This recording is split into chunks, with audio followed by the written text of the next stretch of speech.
Welcome to Sleep Audiobooks.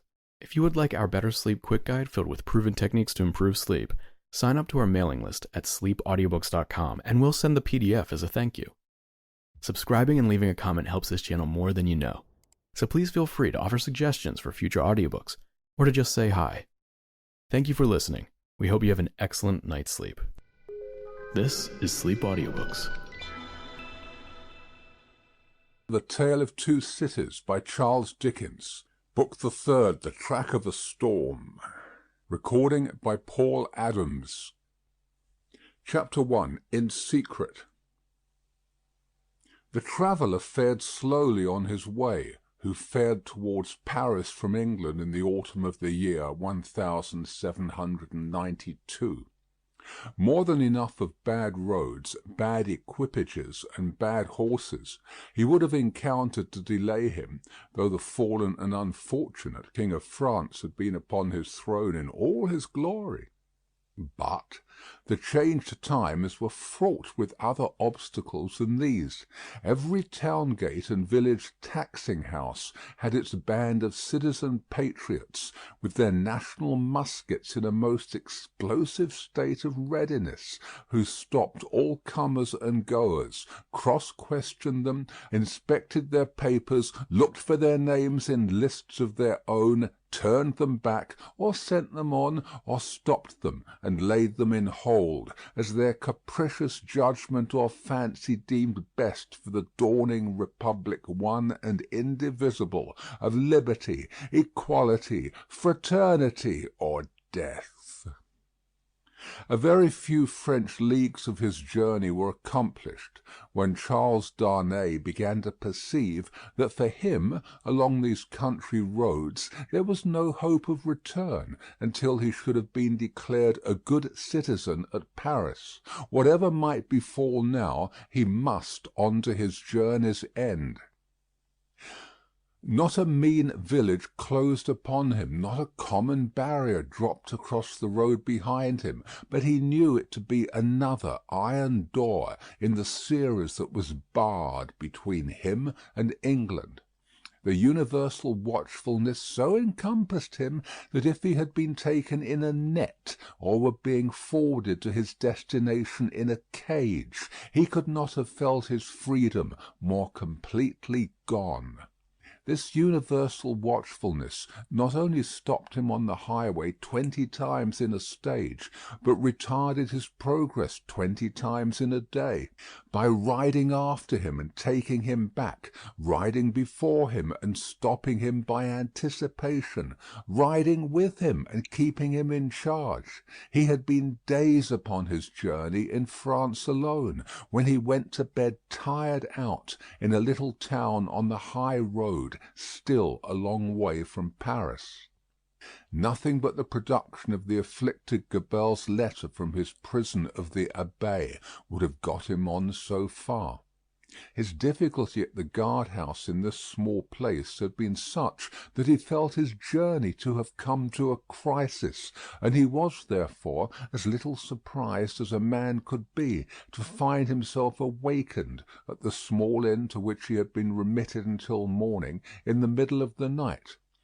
Awakened by a timid local functionary and 3 armed patriots in rough red caps and with pipes in their mouths, who sat down on the bed. "Emigrant," said the functionary, "I am going to send you on to Paris under an escort." "Citizen, I desire nothing more than to get to Paris, though I could dispense with the escort." "Silence!" growled a red cap, striking at the coverlet with the butt end of his musket. "Peace, aristocrat!" "It is as the good patriot says," observed the timid functionary. "You are an aristocrat, and must have an escort, and must pay for it." "I have no choice," said Charles Darnay. "Choice! Listen to him!" cried the same scowling red cap, "as if it was not a favour to be protected from the lamp iron." "It is always as the good patriot says," observed the functionary. "Rise and dress yourself, emigrant." Darnay complied and was taken back to the guard-house, where other patriots in rough red caps were smoking, drinking, and sleeping by a watch-fire. Here he paid a heavy price for his escort, and hence he started with it on the wet, wet roads at 3 o'clock in the morning. The escort were 2 mounted patriots in red caps and tricoloured cockades, armed with national muskets and sabres, who rode one on either side of him. The escorted governed his own horse, but a loose line was attached to his bridle, the end of which one of the patriots kept girded round his wrist. In this state they set forth, with the sharp rain driving in their faces, clattering at a heavy dragoon trot over the uneven town pavement and out upon the mire-deep roads. In this state they traversed without change, except of horses and pace, all the mire-deep leagues that lay between them and the capital. They travelled in the night, halting an hour or two after daybreak, and lying by until the twilight fell. The escort was so wretchedly clothed that they twisted straw round their bare legs, and thatched their ragged shoulders to keep the wet off. Apart from the personal discomfort of being so attended, and apart from such considerations of present danger as arose from one of the patriots being chronically drunk and carrying his musket very recklessly, Charles Darnay did not allow the restraint that was laid upon him to awaken any serious fears in his breast, for he reasoned with himself that it could have no reference to the merits of an individual case that was not yet stated, and of representations, confirmable by the prisoner in the Abbaye, that were not yet made. But when they came to the town of Beauvais, which they did at eventide, when the streets were filled with people, he could not conceal from himself that the aspect of affairs was very alarming. An ominous crowd gathered to see him dismount of the posting-yard, and many voices called out loudly, "Down with the emigrant!" He stopped in the act of swinging himself out of his saddle, and resuming it as his safest place, said, "Emigrant, my friends, do you not see me here in France of my own will?" "You are a cursed emigrant," cried a farrier, making at him in a furious manner through the press, hammer in hand, "and you are a cursed aristocrat." The postmaster interposed himself between this man and the rider's bridle, at which he was evidently making, and soothingly said, "Let him be, let him be. He'll be judged at Paris." "Judged," repeated the farrier, swinging his hammer. "Ay, and condemned as a traitor." At this the crowd roared approval. Checking the postmaster, who was for turning his horse's head to the yard, the drunken patriot sat composedly in his saddle looking on, with the line round his wrist.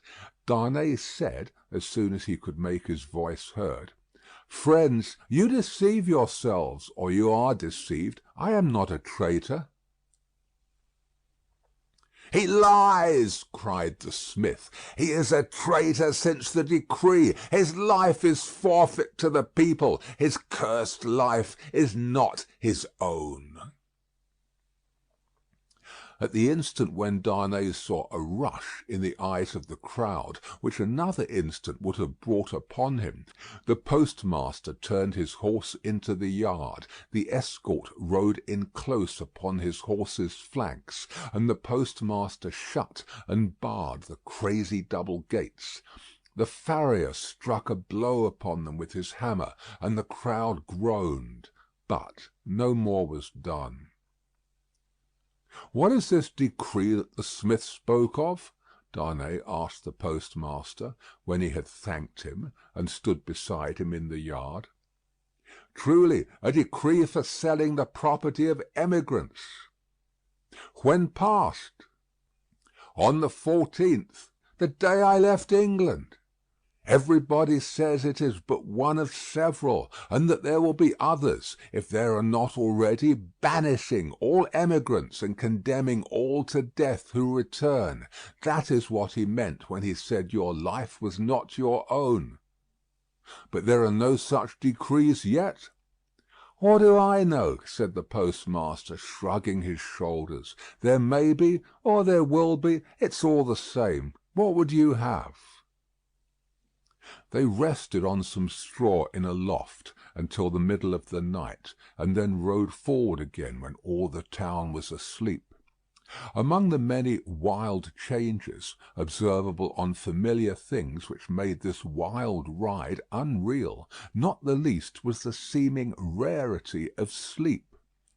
After long and lonely spurring over dreary roads, they would come to a cluster of poor cottages, not steeped in darkness, but all glittering with lights, and would find the people in a ghostly manner in the dead of the night, circling hand in hand round a shrivelled tree of liberty, or all drawn up together singing a liberty song. Happily, however, there was sleep in Beauvais that night to help them out of it, and they passed on once more into solitude and loneliness, jingling through the untimely cold and wet among impoverished fields that had yielded no fruits of the earth that year, diversified by the blackened remains of burnt houses, and by the sudden emergence from ambuscade and sharp reining up across their way of patriot patrols on the watch on all the roads. Daylight at last found them before the wall of Paris. The barrier was closed and strongly guarded when they rode up to it. "Where are the papers of this prisoner?" demanded a resolute-looking man in authority who was summoned out by the guard. Naturally struck by the disagreeable word, Charles Darnay requested the speaker to take notice that he was a free traveller and French citizen in charge of an escort which the disturbed state of the country had imposed upon him, and which he had paid for. "Where," repeated the same personage, without taking any heed of him whatever, "are the papers of this prisoner?" The drunken patriot had them in his cap, and produced them. Casting his eyes over Gabelle's letter, the same personage in authority showed some disorder and surprise, and looked at Darnay with a close attention. He left escort and escorted without saying a word, however, and went into the guard-room.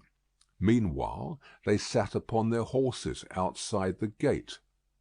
Looking about him while in this state of suspense, Charles Darnay observed that the gate was held by a mixed guard of soldiers and patriots, the latter far outnumbering the former, and that while ingress into the city for peasants' carts bringing in supplies, and for similar traffic and traffickers, was easy enough, egress, even for the homeliest people, was very difficult. A numerous medley of men and women, not to mention beasts and vehicles of various sorts, was waiting to issue forth. But the previous identification was so strict that they filtered through the barrier very slowly. Some of these people knew their turn for examination to be so far off that they lay down on the ground to sleep or smoke, while others talked together or loitered about. The red cap and tricolour cockade were universal, both among men and women.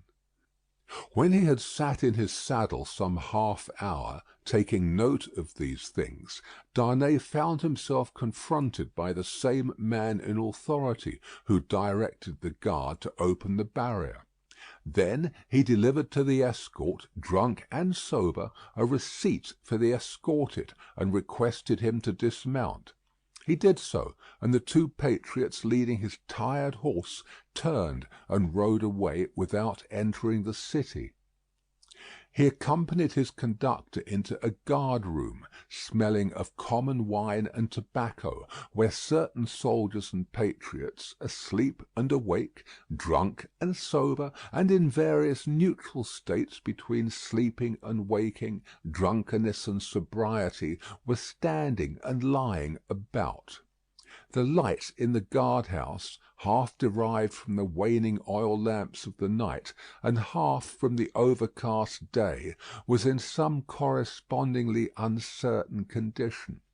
Some registers were lying open on a desk, and an officer of a coarse dark aspect presided over these. "Citizen Defarge," said he to Darnay's conductor, as he took a slip of paper to write on, "is this the emigrant Evrémonde? This is the man. Your age, Evrémonde?" 37. "Married, Evrémonde?" "Yes." "Where married?" "In England." "Without doubt. Where is your wife, Evrémonde?" "In England." "Without doubt. You are consigned, Evrémonde, to the prison of La Force." "Just heaven!" exclaimed Darnay. "Under what law? And for what offence?" The officer looked up from his slip of paper for a moment. "We have new laws, Evrémonde, and new offences since you were here." He said it with a hard smile, and went on writing. "I entreat you to observe that I have come here voluntarily, in response to that written appeal of a fellow countryman which lies before you. I demand no more than the opportunity to do so without delay. Is not that my right?" "Emigrants have no rights, Evrémonde," was the stolid reply. The officer wrote until he had finished, read over to himself what he had written, sanded it, and handed it to Defarge, with the words, "In secret." Defarge motioned with the paper to the prisoner that he must accompany him. The prisoner obeyed, and the guard of 2 armed patriots attended them. "Is it you," said Defarge, in a low voice, as they went down the guard-house steps and turned into Paris, "who married the daughter of Doctor Manette, once a prisoner in the Bastille that is no more?" "Yes," replied Darnay, looking at him with surprise. "My name is Defarge, and I keep a wine shop in the Quarter Saint Antoine. Possibly you have heard of me?" "My wife came to your house to reclaim her father?" "Yes." The word wife seemed to serve as a gloomy reminder to Defarge to say with sudden impatience, "In the name of that sharp female newly born, and called La Guillotine, why did you come to France?" "You heard me say why a minute ago. Do you not believe it is the truth?" "A bad truth for you," said Defarge, speaking with knitted brows, and looking straight before him. "Indeed, I am lost here. All here is so unprecedented, so changed, so sudden and unfair, that I am absolutely lost. Will you render me a little help?" "None." Defarge spoke, always looking straight before him. "Will you answer me a single question?" "Perhaps. According to its nature, you can say what it is." "In this prison that I am going to so unjustly, shall I have some free communication with the world outside?" "You will see." "I am not to be buried there, prejudged, and without any means of presenting my case?" "You will see. But what, then? Other people have been similarly buried in worse prisons before now. But never by me, citizen Defarge." Defarge glanced darkly at him for answer, and walked on in a steady and set silence. The deeper he sank into this silence, the fainter hope there was, or so Darnay thought, of his softening in any slight degree. He therefore made haste to say, "It is of the utmost importance to me, you know, citizen, even better than I of how much importance, that I should be able to communicate to Mr. Lorry of Tellson's Bank, an English gentleman who is now in Paris, the simple fact, without comment, that I have been thrown into the prison of La Force. Will you cause that to be done for me?" "I will do," Defarge doggedly rejoined, "nothing for you. My duty is to my country and the people. I am the sworn servant of both, against you. I will do nothing for you." Charles Darnay felt it hopeless to entreat him further, and his pride was touched besides. As they walked on in silence, he could not but see how used the people were to the spectacle of prisoners passing along the streets. The very children scarcely noticed him. A few passers turned their heads, and a few shook their fingers at him as an aristocrat. Otherwise, that a man in good clothes should be going to prison was no more remarkable than that a labourer in working clothes should be going to work. In one narrow, dark, and dirty street through which they passed, an excited orator, mounted on a stool, was addressing an excited audience on the crimes against the people of the king and the royal family. The few words that he caught from this man's lips first made it known to Charles Darnay that the king was in prison, and that the foreign ambassadors had one and all left Paris. On the road, except at Beauvais, he had heard absolutely nothing. The escort and the universal watchfulness had completely isolated him. That he had fallen among far greater dangers than those which had developed themselves when he left England, he of course knew now. That perils had thickened about him fast, and might thicken faster and faster yet, he of course knew now. He could not but admit to himself that he might not have made this journey if he could have foreseen the events of a few days. And yet his misgivings were not so dark as, imagined by the light of this later time, they would appear. Troubled as the future was, it was the unknown future, and in its obscurity there was ignorant hope. The horrible massacre, days and nights long, which, within a few rounds of the clock, was to set a great mark of blood upon the blessed garnering time of harvest, was as far out of his knowledge as if it had been 100,000 years away. The sharp female newly born, and called La Guillotine, was hardly known to him, or to the generality of people, by name. The frightful deeds that were to be soon done were probably unimagined at that time in the brains of the doers. How could they have a place in the shadowy conceptions of a gentle mind? Of unjust treatment in detention and hardship, and in cruel separation from his wife and child, he foreshadowed the likelihood or the certainty. But beyond this he dreaded nothing distinctly. With this on his mind, which was enough to carry into a dreary prison courtyard, he arrived at the prison of La Force. A man with a bloated face opened the strong wicket, to whom Defarge presented the emigrant Evrémonde. "What the devil! How many more of them?" exclaimed the man with the bloated face. Defarge took his receipt without noticing the exclamation, and withdrew with his two fellow patriots. "What the devil, I say again!" exclaimed the gaoler, left with his wife. "How many more?" The gaoler's wife, being provided with no answer to the question, merely replied, "One must have patience, my dear." Three turnkeys who entered responsive to a bell she rang echoed the sentiment, and one added, "For the love of liberty!" which sounded in that place like an inappropriate conclusion.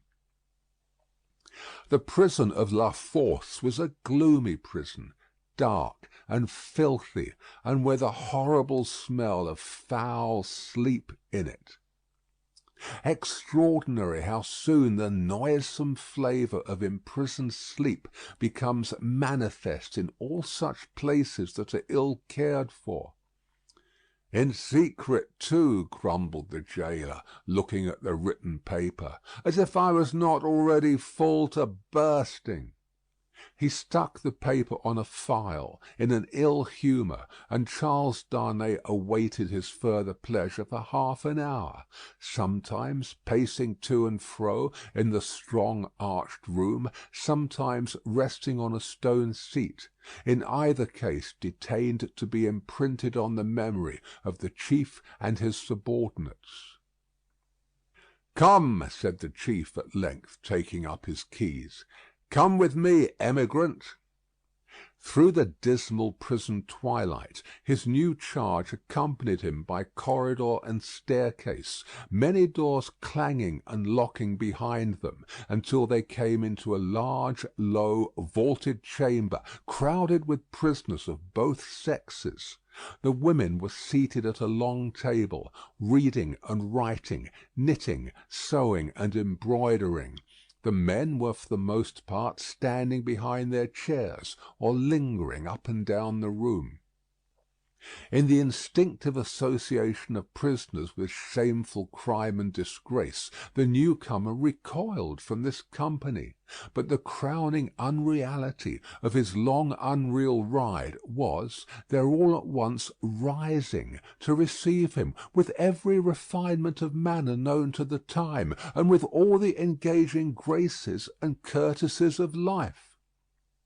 So strangely clouded were these refinements by the prison manners and gloom, so spectral did they become in the inappropriate squalor and misery through which they were seen, that Charles Darnay seemed to stand in a company of the dead, ghosts all, the ghost of beauty, the ghost of stateliness, the ghost of elegance, the ghost of pride, the ghost of frivolity, the ghost of wit, the ghost of youth, the ghost of age, all waiting their dismissal from the desolate shore, all turning on him eyes that were changed by the death they had died in coming there. It struck him motionless. The gaoler standing at his side, and the other gaolers moving about, who would have been well enough as to appearance in the ordinary exercise of their functions, looked so extravagantly coarse, contrasted with sorrowing mothers and blooming daughters who were there, with the apparitions of the coquette, the young beauty, and the mature woman delicately bred, that the inversion of all experience and likelihood which the scene of shadows presented was heightened to its utmost. Surely ghosts all. Surely the long unreal ride some progress of disease that had brought him to these gloomy shades. "In the name of the assembled companions in misfortune," said a gentleman of courtly appearance and address coming forward, "I have the honour of giving you welcome to La Force, and of condoling with you on the calamity that has brought you among us. May it soon terminate happily. It would be an impertinence elsewhere, but it is not so here, to ask your name and condition." Charles Darnay roused himself, and gave the required information in words as suitable as he could find. "But I hope," said the gentleman, following the chief gaoler with his eyes, who moved across the room, "that you are not in secret?" "I do not understand the meaning of the term, but I have heard them say so." "Ah, what a pity! We so much regret it. But take courage. Several members of our society have been in secret at first, and it has lasted but a short time." Then he added, raising his voice, "I grieve to inform the society in secret." There was a murmur of commiseration as Charles Darnay crossed the room to a grated door where the gaoler awaited him, and many voices, among which the soft and compassionate voices of women were conspicuous, gave him good wishes and encouragement. He turned at the grated door to render the thanks of his heart. It closed under the gaoler's hand, and the apparitions vanished from his sight for ever. The wicket opened on a stone staircase leading upward. When they had ascended 40 steps, the prisoner of half an hour already counted them, the gaoler opened a low black door, and they passed into a solitary cell. It struck cold and damp, but was not dark. "Yours," said the gaoler. "Why am I confined alone? How do I know?" "I can buy pen, ink, and paper." "Such are not my orders. You will be visited, and can ask then. At present you may buy your food and nothing more." There were in the cell a chair, a table, and a straw mattress. As the gaoler made a general inspection of these objects, and of the 4 walls before going out, a wandering fancy wandered through the mind of the prisoner, leaning against the wall opposite to him, that this gaoler was so unwholesomely bloated, both in face and person, as to look like a man who had been drowned and filled with water. When the gaoler was gone, he thought in the same wandering way, "Now am I left as if I were dead?" Stopping then to look down at the mattress, he turned from it with a sick feeling, and thought, "And here in these crawling creatures is the first condition of the body after death." 5 paces by 4½ 5 paces by 4½ 5 paces by 4½. The prisoner walked to and fro in his cell, counting its measurement, and the roar of the city arose like muffled drums, with a wild swell of voices added to them. He made shoes, he made shoes, he made shoes. The prisoner counted the measurement again, and paced faster to draw his mind with him from that latter repetition. The ghosts that vanished when the wicket closed, there was one among them, the appearance of a lady dressed in black, who was leaning in the embrasure of a window, and she had a light shining upon her golden hair, and she looked like— "Let us ride on again, for God's sake, through the illuminated villages with the people all awake." He made shoes, he made shoes, he made shoes, 5 paces by 4½ With such scraps tossing and rolling upward from the depths of his mind, the prisoner walked faster and faster, obstinately counting and counting, and the roar of the city changed to this extent, that it still rolled in like muffled drums, but with the wail of voices that he knew in the swell that rose above them. Chapter 2.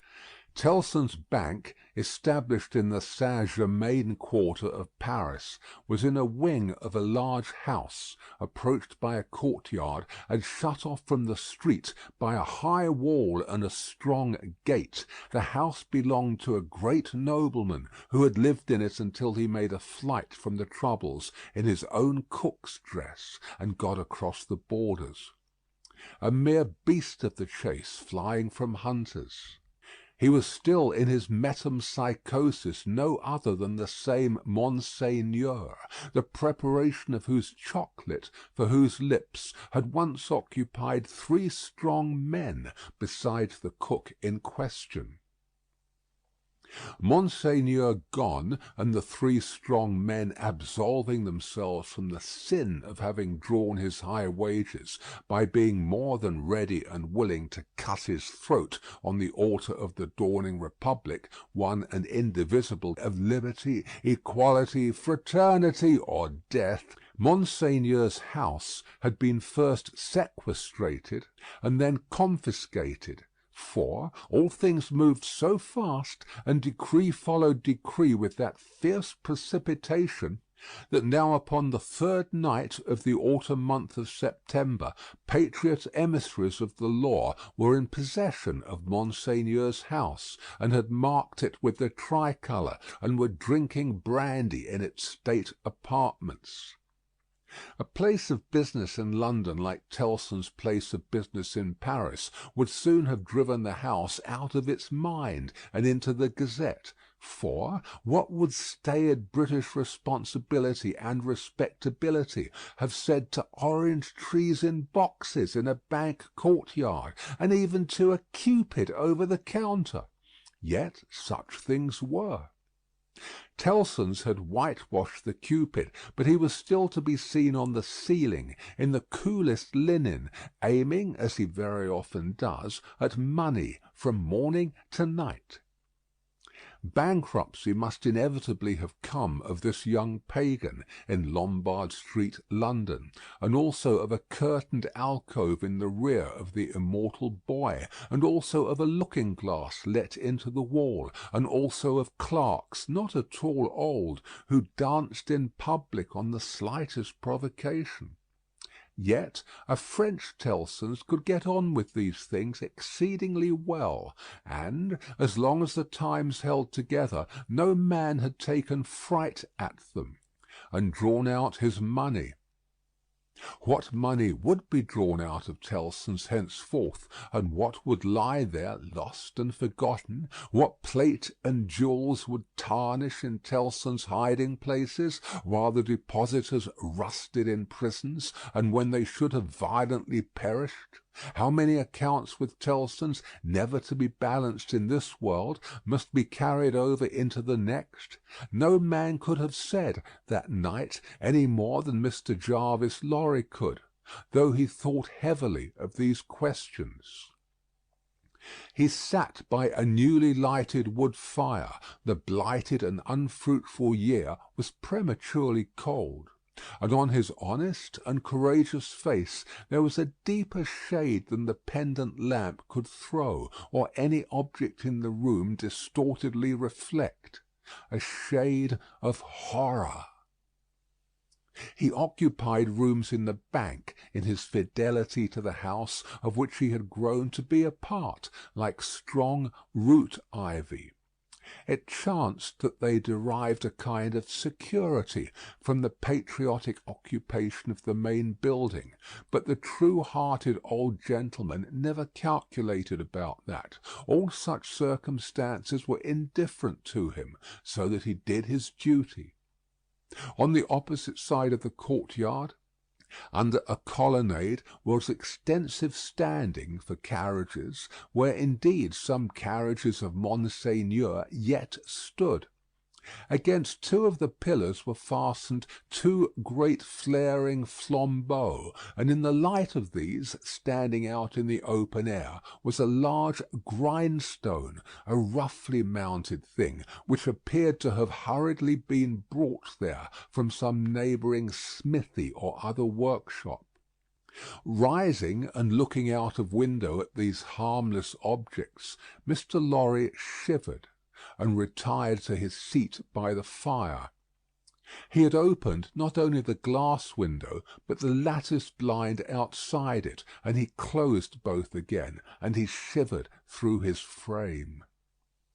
From the streets beyond the high wall and the strong gate there came the usual night hum of the city, with now and then an indescribable ring in it, weird and unearthly, as if some unwonted sounds of a terrible nature were going up to heaven.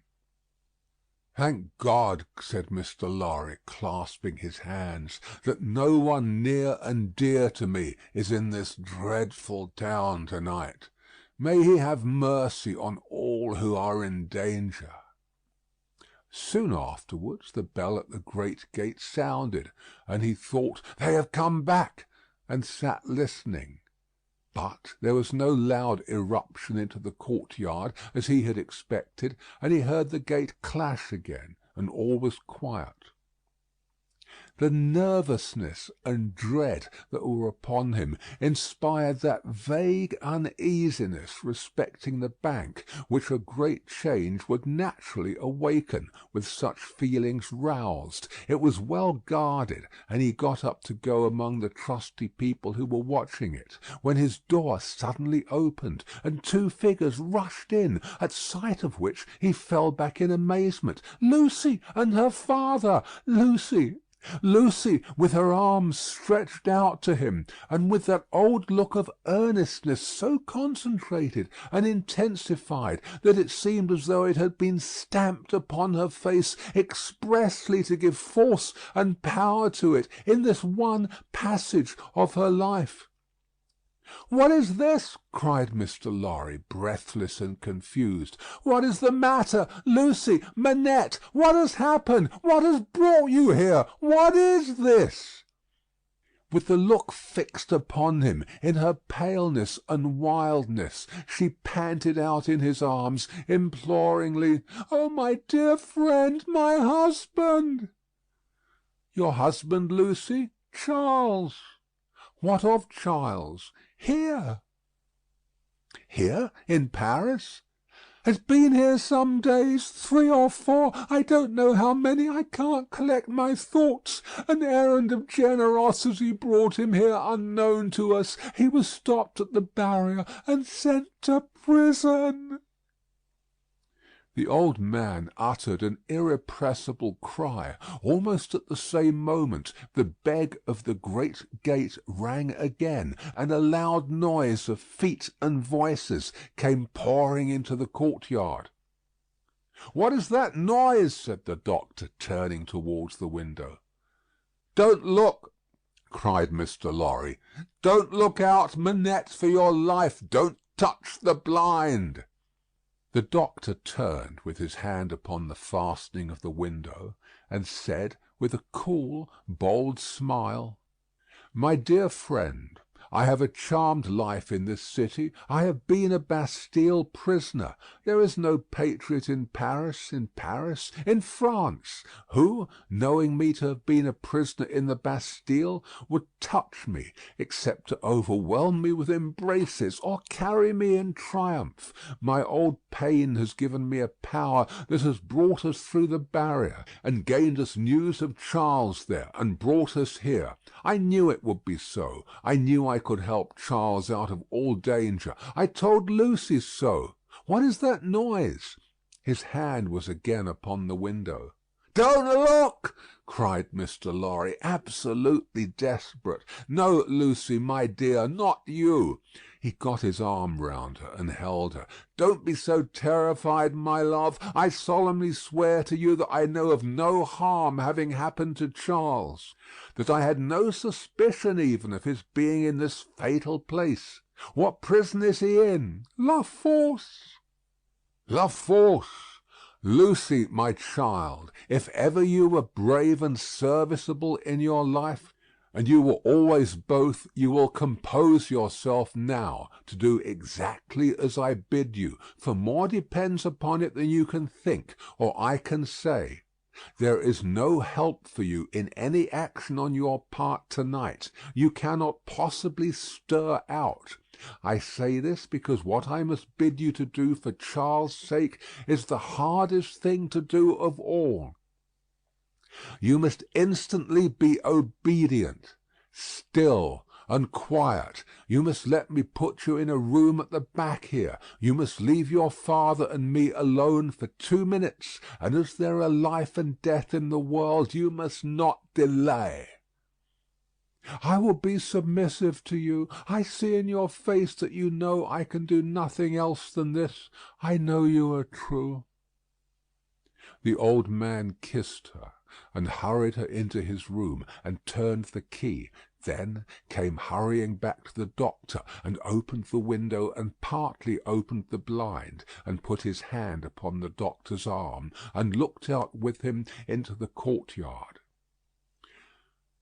Looked out upon a throng of men and women, not enough in number or near enough to fill the courtyard, not more than 40 or 50 in all. The people in possession of the house had let them in at the gate, and they had rushed in to work at the grindstone. It had evidently been set up there for their purpose, as in a convenient and retired spot. But such awful workers, and such awful work!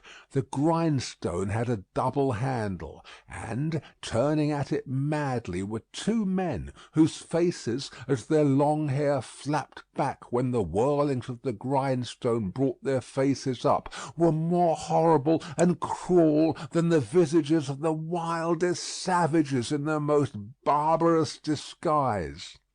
False eyebrows and false moustaches were stuck upon them, and their hideous countenances were all bloody and sweaty, and all awry with howling, and all staring and glaring with beastly excitement and want of sleep. As these ruffians turned and turned, their matted locks, now flung forward over their eyes, now flung backward over their necks, some women held wine to their mouths, that they might drink. And what with dropping blood, and what with dropping wine, and what with the stream of sparks struck out of the stone, all their wicked atmosphere seemed gore and fire. The eye could not detect one creature in the group free from the smear of blood. Shouldering one another to get next at the sharpening stone were men stripped to the waist, with the stain all over their limbs and bodies, men in all sorts of rags, with the stain upon those rags, men devilishly set off with spoils of women's lace and silk and ribbon, with the stain dyeing those trifles through and through, hatchets, knives, bayonets, swords, all brought to be sharpened, were all red with it. Some of the hacked swords were tied to the wrists of those who carried them, with strips of linen and fragments of dress, ligatures various in kind, but all deep of the one colour. And as the frantic wielders of these weapons snatched them from the stream of sparks and tore away into the streets, the same red hue was red in their frenzied eyes, eyes which any unbrutalized beholder would have given 20 years of life to petrify with a well-directed gun. All this was seen in a moment, as the vision of a drowning man, or of any human creature at any very great pass could see a world if it were there. They drew back from the window, and the doctor looked for explanation in his friend's ashy face. "They are," Mr. Lorry whispered the words, glancing fearfully round at the locked room, "murdering the prisoners. If you are sure of what you say, if you really have the power you think you have, as I believe you have, make yourself known to these devils and get taken to La Force. It may be too late, I don't know, but let it not be a minute later." Dr. Manette pressed his hand, hastened bareheaded out of the room, and was in the courtyard when Mr. Lorry regained the blind.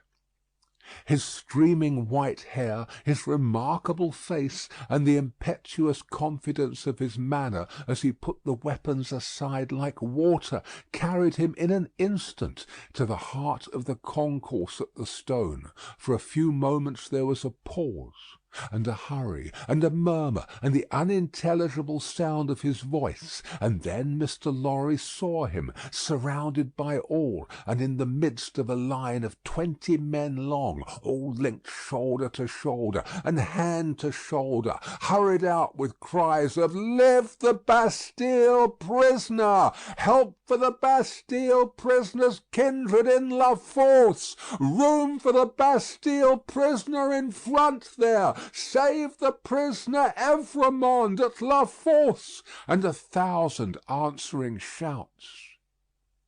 He closed the lattice again with a fluttering heart, closed the window and the curtain, hastened to Lucy, and told her that her father was assisted by the people and gone in search of her husband. He found her child and Miss Pross with her, but it never occurred to him to be surprised by their appearance until a long time afterwards, when he sat watching them in such quiet as the night knew. Lucy had by that time fallen into a stupor on the floor at his feet, clinging to his hand. Miss Pross had laid the child down on his own bed, and her head had gradually fallen on the pillow beside her pretty charge. Oh, the long, long night, with the moans of the poor wife, and oh, the long, long night, with no return of her father, and no tidings. Twice more in the darkness the bell at the great gate sounded, and the eruption was repeated, and the grindstone whirled and spluttered. "What is it?" cried Lucy, affrighted. "Hush! The soldiers' swords are sharpened there," said Mr. Lorry. "The place is national property now, and used as a kind of armoury, my love." Twice more in all. But the last spell of work was feeble and fitful. Soon afterwards the day began to dawn, and he softly detached himself from the clasping hand, and cautiously looked out again. A man, so besmeared that he might have been a sorely wounded soldier, creeping back to consciousness on a field of slain, was rising from the pavement by the side of the grindstone, and looking about him with a vacant air. Shortly this worn-out murderer descried in the imperfect light one of the carriages of Monseigneur, and, staggering to that gorgeous vehicle, climbed in at the door, and shut himself up to take his rest on its dainty cushions. The great grindstone, earth, had turned when Mr. Lorry looked out again, and the sun was red on the courtyard.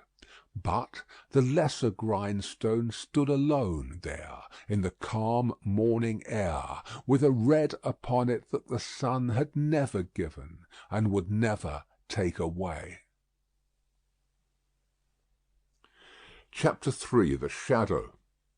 One of the first considerations which arose in the business mind of Mr. Lorry, when business hours came round, was this, that he had no right to imperil Tellson's by sheltering the wife of an emigrant prisoner under the bank roof.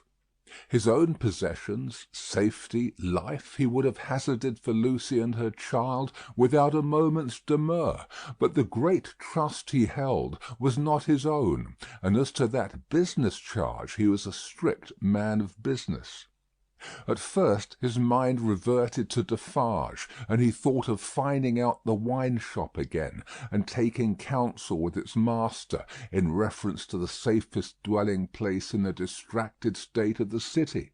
But the same consideration that suggested him repudiated him.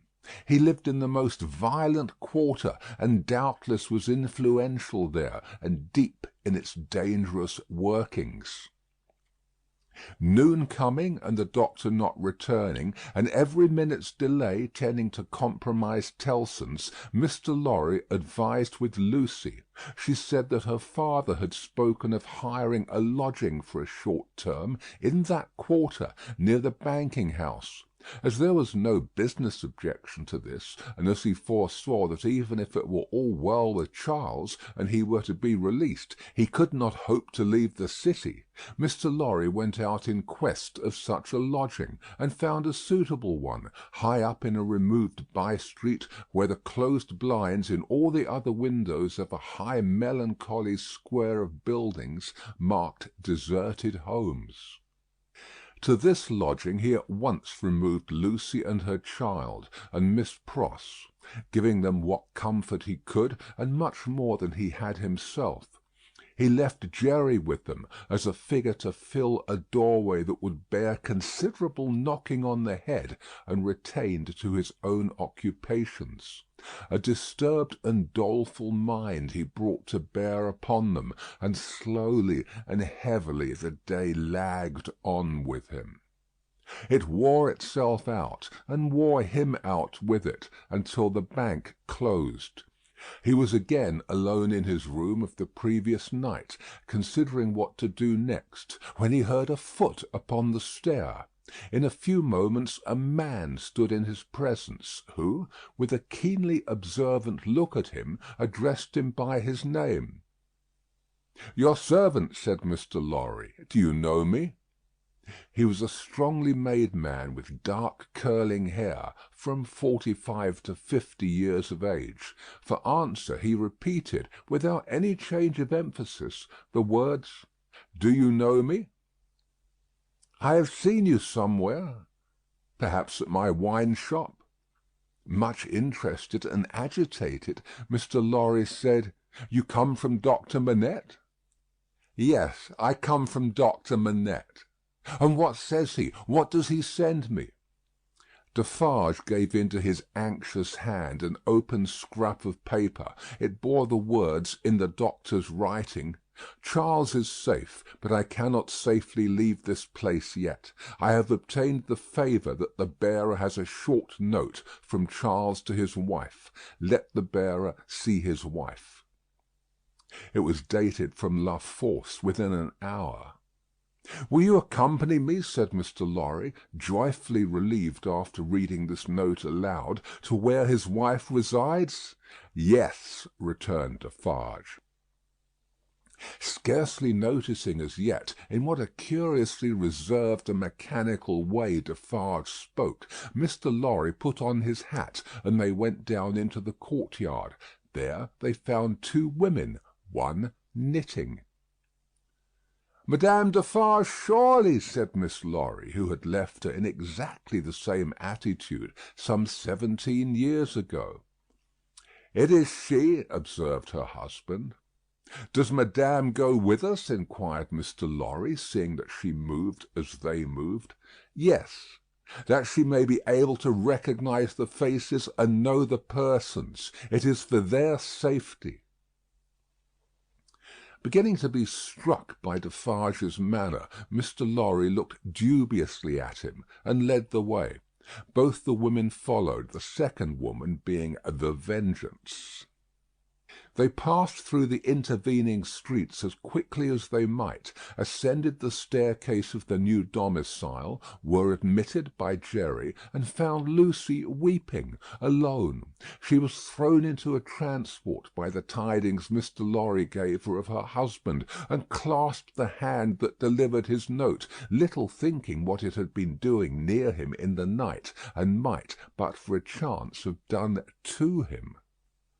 "Dearest, take courage. I am well, and your father has influence around me. You cannot answer this. Kiss our child for me." That was all the writing. It was so much, however, to her who received it, that she turned from Defarge to his wife, and kissed one of the hands that knitted. It was a passionate, loving, thankful, womanly action. But the hand made no response, dropped cold and heavy, and took to its knitting again. There was something in its touch that gave Lucy a check. She stopped in the act of putting the note in her bosom, and, with her hands yet at her neck, looked terrified at Madame Defarge.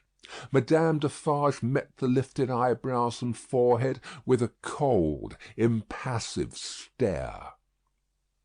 "My dear," said Mr. Lorry, striking in to explain, "there are frequent risings in the streets, and although it is not likely they will ever trouble you, Madame Defarge wishes to see those whom she has the power to protect at such times, to the end that she may know them. That she may identify them, I believe," said Mr. Lorry, rather halting in his reassuring words, as the stony manner of all the three impressed itself upon him more and more. "I state the case, citizen Defarge?" Defarge looked gloomily at his wife, and gave no other answer than a gruff sound of acquiescence. "You had better, Lucy," said Mr. Lorry, doing all he could to propitiate by tone and manner, "have the dear child here, and our good Pross. Our good Pross Defarge is an English lady, and knows no French." The lady in question, whose rooted conviction that she was more than a match for any foreigner was not to be shaken by distress and danger, appeared with folded arms, and observed in English to the Vengeance, whom her eyes first encountered, "Well, I am sure, Boldface, I hope you are pretty well."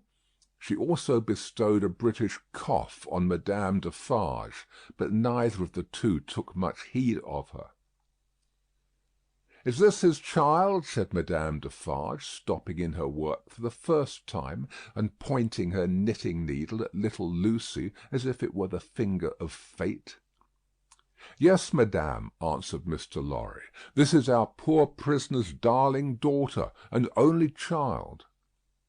The shadow attendant on Madame Defarge and her party seemed to fall so threatening and dark on the child that her mother instinctively kneeled on the ground beside her and held her to her breast. The shadow attendant on Madame Defarge and her party seemed then to fall, threatening and dark, on both the mother and the child. "It is enough, my husband," said Madame Defarge. "I have seen them. We may go." But the suppressed manner had enough of menace in it, not visible and presented, but indistinct and withheld, to alarm Lucy into saying, as she laid her appealing hand on Madame Defarge's dress, "You will be good to my poor husband. You will do him no harm. You will help me to see him if you can." "Your husband is not my business here," returned Madame Defarge, looking down at her with perfect composure. "It is the daughter of your father who is my business here." "For my sake, then, be merciful to my husband, for my child's sake. She will put her hands together and pray you to be merciful. We are more afraid of you than of these others." Madame Defarge received it as a compliment, and looked at her husband. Defarge, who had been uneasily biting his thumb-nail and looking at her, collected his face into a sterner expression. "What is it that your husband says in that little letter?" asked Madame Defarge, with a lowering smile. "Influence? He says something touching influence?" "That my father," said Lucy, hurriedly taking the paper from her breast, but with her alarmed eyes on her questioner, and not on it, "has much influence around him." "Surely it will release him," said Madame Defarge. "Let it do so." "As a wife and mother," cried Lucy, most earnestly, "I implore you to have pity on me, and not to exercise any power that you possess against my innocent husband, but to use it in his behalf. O sister woman, think of me as a wife and mother." Madame Defarge looked coldly as ever at the suppliant, and said, turning to her friend the Vengeance, "The wives and mothers we have been used to see since we were as little as this child, and much less, have not been greatly considered. We have known their husbands and fathers laid in prison and kept from them often enough. All our lives we have seen our sister women suffer, in themselves and in their children, poverty, nakedness, hunger, thirst, sickness, misery, oppression, and neglect of all kinds." "We have seen nothing else," returned the Vengeance. "We have borne this a long time," said Madame Defarge, turning her eyes again upon Lucy. "Judge you, is it likely that the trouble of one wife and mother would be much to us now?" She resumed her knitting and went out. The Vengeance followed. Defarge went last and closed the door. "Courage, my dear Lucy," said Mr. Lorry, as he raised her. "Courage, courage! So far all goes well with us. Much, much better than it has of late gone with many poor souls. Cheer up, and have a thankful heart." "I am not thankless, I hope, but that dreadful woman seems to throw a shadow on me and on all my hopes." "Tut, tut," said Mr. Lorry. "What is this despondency in the brave little breast? A shadow indeed! No substance in it, Lucy." But the shadow of the manner of these Defarges was dark upon himself, for all that, and in his secret mind it troubled him greatly. Chapter 4. Calm in Storm. Dr. Manette did not return until the morning of the 4th day of his absence. So much of what had happened in that dreadful time as could be kept from the knowledge of Lucy was so well concealed from her that not until long afterwards, when France and she were far apart, did she know that 1100 defenceless prisoners of both sexes and all ages had been killed by the populace, that 4 days and nights had been darkened by this deed of horror, and that the air around her had been tainted by the slain. She only knew that there had been an attack upon the prisons, that all political prisoners had been in danger, and that some had been dragged out by the crowd and murdered. To Mr. Lorry the doctor communicated under an injunction of secrecy, on which he had no need to dwell, that the crowd had taken him through a scene of carnage to the prison of La Force, that, in the prison, he had found a self-appointed tribunal sitting, before which the prisoners were brought singly, and by which they were rapidly ordered to be put forth to be massacred, or to be released, or, in a few cases, to be sent back to their cells. That, presented by his conductors to this tribunal, he had announced himself by name and profession as having been for 18 years a secret and unaccused prisoner in the Bastille, that one of the bodies so sitting in judgment had risen and identified him, and that this man was Defarge. That hereupon he had ascertained, through the registers on the table, that his son-in-law was among the living prisoners, and had pleaded hard to the tribunal, of whom some members were asleep and some awake, some dirty with murder and some clean, some sober and some not, for his life and liberty. That, in the first frantic greetings lavished on him as a notable sufferer under the overthrown system, it had been accorded to him to have Charles Darnay brought before the lawless court and examined. That he seemed on the point of being at once released, when the tide in his favour met with some unexplained check, not intelligible to the doctor, which led to a few words of secret conference. That the man sitting as president had then informed Dr. Manette that the prisoner must remain in custody, but should, for his sake, be held inviolate in safe custody. That, immediately, on a signal, the prisoner was removed to the interior of the prison again, but that he, the doctor, had then so strongly pleaded for permission to remain and assure himself that his son-in-law was, through no malice or mischance, delivered to the concourse whose murderous yells outside the gate had often drowned the proceedings, that he had obtained the permission, and had remained in that hall of blood until the danger was over. The sights he had seen there, with brief snatches of food and sleep by intervals, should remain untold. The mad joy over the prisoners who were saved had astounded him scarcely less than the mad ferocity against those who were cut to pieces. One prisoner there was, he said, who had been discharged into the street free, but at whom a mistaken savage had thrust a pike as he passed out. Being besought to go to him and dress the wound, the doctor had passed out at the same gate, and had found him in the arms of a company of Samaritans, who were seated on the bodies of their victims. With an inconsistency as monstrous as anything in this awful nightmare, they had helped the healer, and tended the wounded man with the gentlest solicitude, had made a litter for him, and escorted him carefully from the spot, had then caught up their weapons and plunged anew into a butchery so dreadful that the doctor had covered his eyes with his hands, and swooned away in the midst of it. As Mr. Lorry received these confidences, and as he watched the face of his friend, now 62 years of age, a misgiving arose within him that such dread experiences would revive the old danger.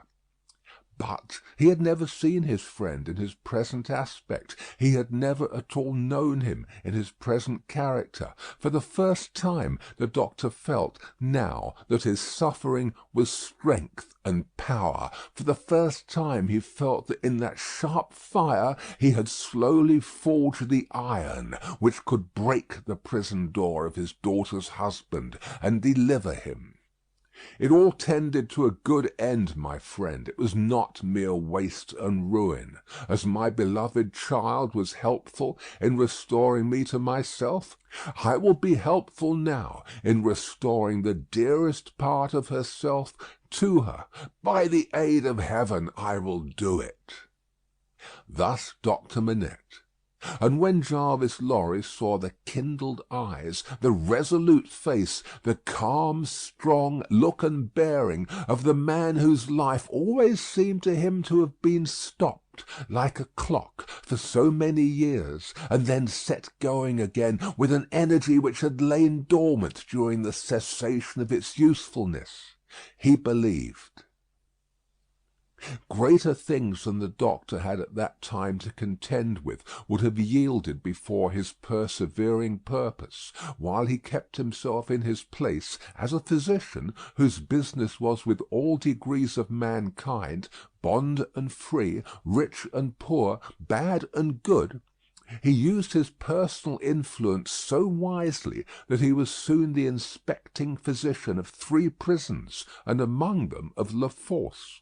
He could now assure Lucy that her husband was no longer confined alone, but was mixed with the general body of prisoners.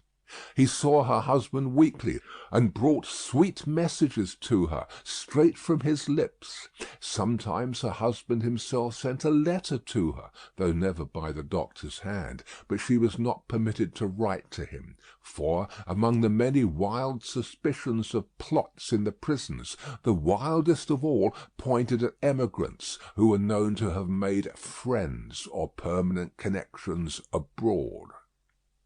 This new life of the doctor's was an anxious life, no doubt. Still, the sagacious Mr. Lorry saw that there was a new sustaining pride in it. Nothing unbecoming tinged the pride. It was a natural and worthy one, but he observed it as a curiosity. The doctor knew that up to that time his imprisonment had been associated in the minds of his daughter and his friend with his personal affliction, deprivation, and weakness. Now that this was changed, and he knew himself to be invested through that old trial with forces to which they both looked for Charles's ultimate safety and deliverance, he became so far exalted by the change that he took the lead and direction, and required them as the weak to trust to him as the strong. The preceding relative positions of himself and Lucy were reversed, yet only as the liveliest gratitude and affection could reverse them, for he could have had no pride but in rendering some service to her who had rendered so much to him. All curious to see, thought Mr. Lorry in his amiable, shrewd way, but all natural and right. So take the lead, my dear friend, and keep it. It couldn't be in better hands. But though the doctor tried hard, and never ceased trying, to get Charles Darnay set at liberty, or at least to get him brought to trial, the public current of the time set too strong and fast for him. The new era began. The king was tried, doomed, and beheaded. The Republic of Liberty, Equality, Fraternity, or Death, declared for victory or death against the world in arms. The black flag waved night and day from the great towers of Notre Dame. 300,000 men, summoned to rise against the tyrants of the earth, rose from all the varying soils of France, as if the dragon's teeth had been sown broadcast, and had yielded fruit equally on hill and plain, on rock, in gravel, and alluvial mud, under the bright sky of the south and under the clouds of the north, in fell and forest, in the vineyards and the olive grounds, and among the cropped grass and the stubble of the corn, along the fruitful banks of the broad rivers, and in the sand of the seashore. What private solicitude could rear itself against the deluge of the year one of liberty, the deluge rising from below, not falling from above, and with the windows of heaven shut, not opened? There was no pause, no pity, no peace, no interval of relenting rest, no measurement of time. Through days and nights circled as regularly as when time was young, and the evening and morning were the first day, other count of time there was none. Hold of it was lost in the raging fever of a nation, as it is in the fever of one patient. Now, breaking the unnatural silence of a whole city, the executioner showed the people the head of the king, and now it seemed almost in the same breath the head of his fair wife, which had had 8 weary months of imprisoned widowhood and misery to turn it grey. And yet, observing the strange law of contradiction which obtains in all such cases, the time was long, while it flamed by so fast. A revolutionary tribunal in the capital, and 40 or 50,000 revolutionary committees all over the land, a law of the suspected, which struck away all security for liberty or life, and delivered over any good and innocent person to any bad and guilty one. Prisons gorged with people who had committed no offence and could obtain no hearing. These things became the established order and nature of appointed things, and seemed to be ancient usage before they were many weeks old. Above all, one hideous figure grew as familiar as if it had been before the general gaze from the foundations of the world, the figure of the sharp female called La Guillotine. It was the popular theme for jests. It was the best cure for headache. It infallibly prevented the hair from turning grey. It imparted a peculiar delicacy to the complexion. It was the national razor which shaved close. Who kissed La Guillotine looked through the little window and sneezed into the sack. It was the sign of the regeneration of the human race. It superseded the cross. Models of it were worn on breasts, from which the cross was discarded, and it was bowed down to and believed in where the cross was denied. It sheared off heads so many that it and the ground it most polluted were a rotten red. It was taken to pieces like a toy puzzle for a young devil, and was put together again when the occasion wanted it. It hushed the eloquent, struck down the powerful, abolished the beautiful and good. 22 friends of high public mark, 21 living and 1 dead, it had lopped the heads off in one morning in as many minutes. The name of the strong man of old Scripture had descended to the chief functionary who worked it, but, so armed, he was stronger than his namesake and blinder, and tore away the gates of God's own temple every day. Among these terrors and the brood belonging to them, the doctor walked with a steady head, confident in his power, cautiously persistent in his end, never doubting that he would save Lucy's husband at last.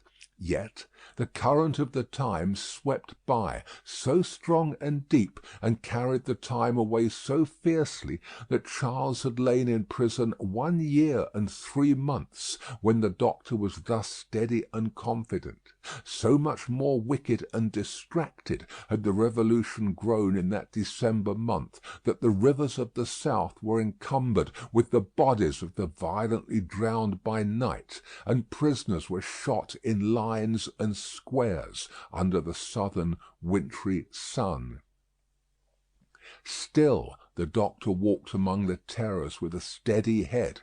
No man better known than he in Paris at that day, no man in a stranger situation, silent, humane, indispensable in hospital and prison, using his art equally among assassins and victims. He was a man apart. In the exercise of his skill, the appearance and the story of the Bastille captive removed him from all other men.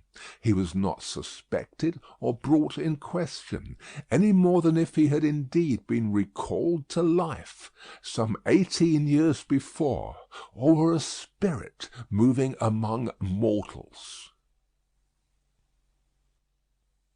Chapter 5. The Wood Saw. 1 year and 3 months. During all that time Lucy was never sure from hour to hour but that the guillotine would strike off her husband's head next day. Every day through the stony streets the tumbrils now jolted heavily, filled with condemned. Lovely girls, bright women, brown-haired, black-haired, and grey, youths, stalwart men and old, gentle-born and peasant-born, all red wine for la guillotine, all daily brought into light from the dark cellars of the loathsome prisons, and carried to her through the streets to slake her devouring thirst. Liberty, equality, fraternity, or death, the last much the easiest to bestow, O guillotine. If the suddenness of her calamity and the whirling wheels of the time had stunned the doctor's daughter into awaiting the result in idle despair, it would but have been with her as it was with many. But from the hour when she had taken the white head to her fresh young bosom in the garret of Saint Antoine, she had been true to her duties. She was truest to them in the season of trial, as all the quietly loyal and good will always be. As soon as they were established in their new residence, and her father had entered on the routine of his avocations, she arranged the little household as exactly as if her husband had been there. Everything had its appointed place and its appointed time. Little Lucy she taught as regularly as if they had all been united in their English home. The slight devices with which she cheated herself into the show of a belief that they would soon be reunited, the little preparations for his speedy return, the setting aside of his chair and his books, these, and the solemn prayer at night for one dear prisoner especially among the many unhappy souls in prison and the shadow of death, were almost the only outspoken reliefs of her heavy mind. She did not greatly alter in appearance. The plain dark dresses, akin to mourning dresses, which she and her child wore, were as neat and as well attended to as the brighter clothes of happy days. She lost her colour, and the old and intent expression was a constant, not an occasional thing. Otherwise she remained very pretty and comely. Sometimes at night, on kissing her father, she would burst into the grief she had repressed all day, and would say that her sole reliance under heaven was on him. He always resolutely answered, "Nothing can happen to him without my knowledge, and I know that I can save him, Lucy." They had not made the round of their changed life many weeks, when her father said to her, on coming home one evening, "My dear, there is an upper window in the prison, to which Charles can sometimes gain access at 3 in the afternoon. When he can get to it, which depends on many uncertainties and incidents, he might see you in the street, he thinks, if you stood in a certain place that I can show you. But you will not be able to see him, my poor child, and even if you could, it would be unsafe for you to make a sign of recognition." "Oh, show me the place, my father, and I will go there every day." From that time, in all weathers, she waited there 2 hours.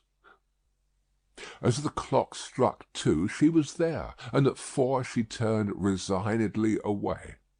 When it was not too wet or inclement for her child to be with her, they went together. At other times she was alone.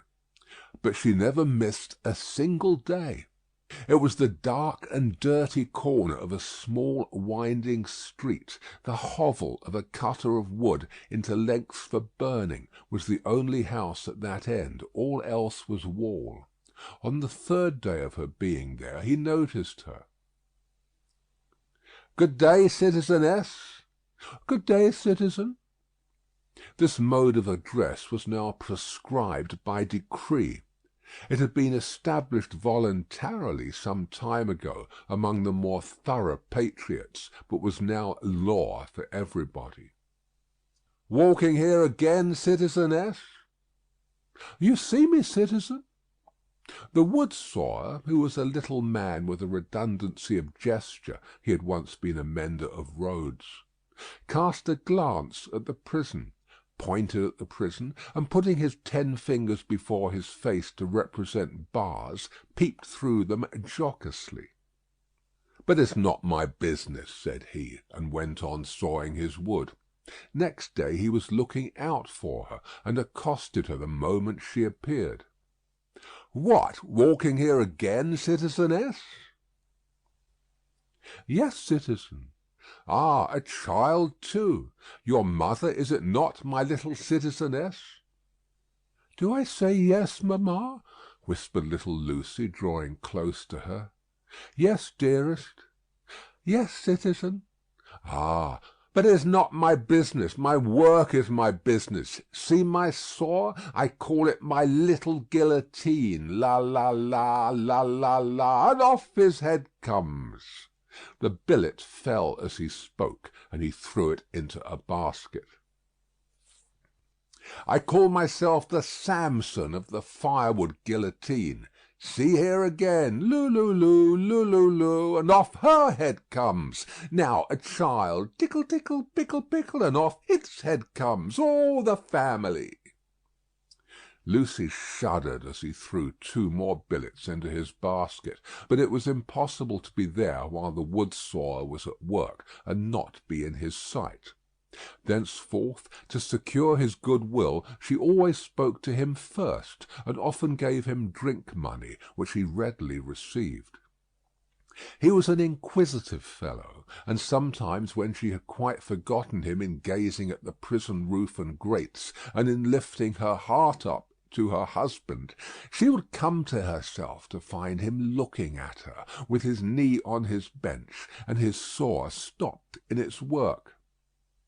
"But it's not my business," he would generally say at those times, and would briskly fall to his sawing again.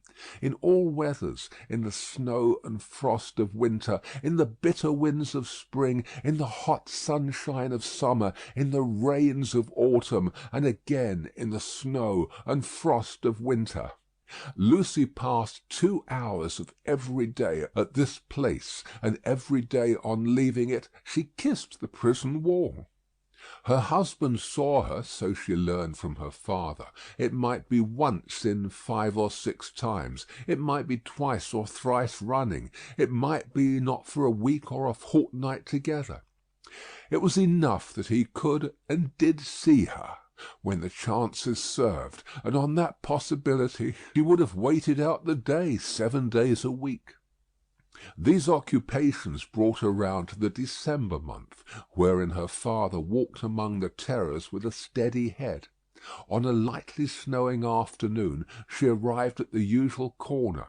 It was a day of some wild rejoicing and a festival. She had seen the houses, as she came along, decorated with little pikes, and with little red caps stuck upon them, also with tricoloured ribbons, also with the standard inscription. Tricoloured letters were the favourite. Republic one and indivisible, liberty, equality, fraternity, or death. The miserable shop of the wood sawyer was so small that its whole surface furnished very indifferent space for this legend.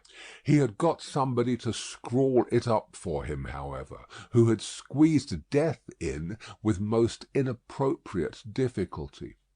On his housetop he displayed pike and cap, as a good citizen must, and in a window he had stationed his saw, inscribed as "His little Saint Guillotine," for the great sharp female was by that time popularly canonized. His shop was shut, and he was not there, which was a relief to Lucy, and left her quite alone. But he was not far off, for presently she heard a troubled movement and a shouting coming along, which filled her with fear. A moment afterwards, and a throng of people came pouring round the corner by the prison wall, in the midst of whom was the wood sawyer, hand in hand with the Vengeance. There could not be fewer than 500 people, and they were dancing like 5,000 demons. There was no other music than their own singing. They danced to the popular Revolution song, keeping a ferocious time that was like a gnashing of teeth in unison. Men and women danced together, women danced together, men danced together, as hazard had brought them together. At first they were a mere storm of coarse red caps and coarse woollen rags, but as they filled the place and stopped to dance about Lucy, some ghastly apparition of a dance figure gone raving mad arose among them. They advanced, retreated, struck at one another's hands, clutched at one another's heads, spun round alone, caught one another, and spun round in pairs until many of them dropped. While those were down, the rest linked hand in hand, and all spun round together. Then the ring broke, and in separate rings of 2 and 4 they turned and turned until they all stopped at once, began again, struck, clutched and tore, and then reversed the spin, and all spun round another way. Suddenly they stopped again, paused, struck out the time afresh, formed into lines the width of the public way, and, with their heads low down and their hands high up, swooped screaming off. No fight could have been half so terrible as this dance. It was so emphatically a fallen sport, as something once innocent delivered over to all devilry, a healthy pastime changed into a means of angering the blood, bewildering the senses, and stealing the heart. Such grace as was visible in it made it the uglier, showing how warped and perverted all things good by nature were become. The maidenly bosom bared to this, the pretty almost child's head thus distracted, the delicate foot mincing in this slough of blood and dirt, were types of the disjointed time. This was the Carmagnole, as it passed, leaving Lucy frightened and bewildered in the doorway of the wood sawyer's house. The feathery snow fell as quietly and lay as white and soft as if it had never been. "Oh, my father!" For he stood before her when she lifted up the eyes she had momentarily darkened with her hand. "Such a cruel, bad sight!" "I know, my dear, I know. I have seen it many times. Don't be frightened. Not one of them would harm you." I am not frightened for myself, my father, but when I think of my husband and the mercies of these people. We will set him above their mercies very soon. I left him climbing to the window, and I came to tell you, there is no one here to see. You may kiss your hand towards that highest shelving roof. I do so, father, and I send him my soul with it. You cannot see him, my poor dear? No, father, said Lucy, yearning and weeping as she kissed her hand. No. A footstep in the snow. Madame Defarge. I salute you, citizeness, from the doctor. I salute you, citizen. This in passing, nothing more. Madame Defarge gone like a shadow over the white road. Give me your arm, my love. Pass from here with an air of cheerfulness and courage. For his sake. That was well done. They had left the spot. It shall not be in vain. Charles is summoned for tomorrow. For tomorrow? There is no time to lose. I am well prepared, but there are precautions to be taken that could not be taken until he was actually summoned before the tribunal. He has not received the notice yet, but I know that he will presently be summoned for tomorrow and removed to the conciergerie. I have timely information. You are not afraid? She could scarcely answer. I trust in you. Do so implicitly. Your suspense is nearly ended, my darling. He shall be restored to you within a few hours. I have encompassed him with every protection. I must see Laurie. He stopped. There was a heavy lumbering of wheels within hearing. They both knew too well what it meant. 1, 2, 3. 3 tumbrels faring away with their dread loads over the hushing snow. I must see Laurie, the doctor repeated, turning her another way. The staunch old gentleman was still in his trust, had never left it. He and his books were in frequent requisition as to property confiscated and made national. What he could save for the owners, he saved. No better man living to hold fast by what Tellson's had in keeping, and to hold his peace. A murky red and yellow sky and a rising mist from the Seine denoted the approach of darkness. It was almost dark when they arrived at the bank. The stately residence of Monseigneur was altogether blighted and deserted. Above a heap of dust and ashes in the court ran the letters, "National property, Republic one and indivisible, liberty, equality, fraternity, or death." Who could that be with Mr. Lorry, the owner of the riding-coat upon the chair, who must not be seen? From whom newly arrived did he come out, agitated and surprised, to take his favourite in his arms? To whom did he appear, to repeat her faltering words, when, raising his voice and turning his head towards the door of the room from which he had issued, he said, "Removed to the conciergerie and summoned for tomorrow"? Chapter 6. Triumph. The dread tribunal of 5 judges, public prosecutor, and determined jury sat every day. Their lists went forth every evening, and were read out by the jailers of the various prisons to their prisoners. The standard jailer joke was, "Come out and listen to the evening paper, you inside there. Charles Evrémonde called Darnay." So at last began the evening paper at La Force. When a name was called, its owner stepped apart into a spot reserved for those who were announced as being thus fatally recorded. Charles Evrémonde, called Darnay, had reason to know the usage. He had seen hundreds pass away so. His bloated gaoler, who wore spectacles to read with, glanced over them to assure himself that he had taken his place, and went through the list, making a similar short pause at each name. There were 23 names, but only 20 were responded to, for one of the prisoners so summoned had died in gaol and been forgotten, and 2 had already been guillotined and forgotten. The list was read. In the vaulted chamber where Darnay had seen the associated prisoners on the night of his arrival, every one of those had perished in the massacre. Every human creature he had since cared for and parted with had died on the scaffold. There were hurried words of farewell and kindness, but the parting was soon over.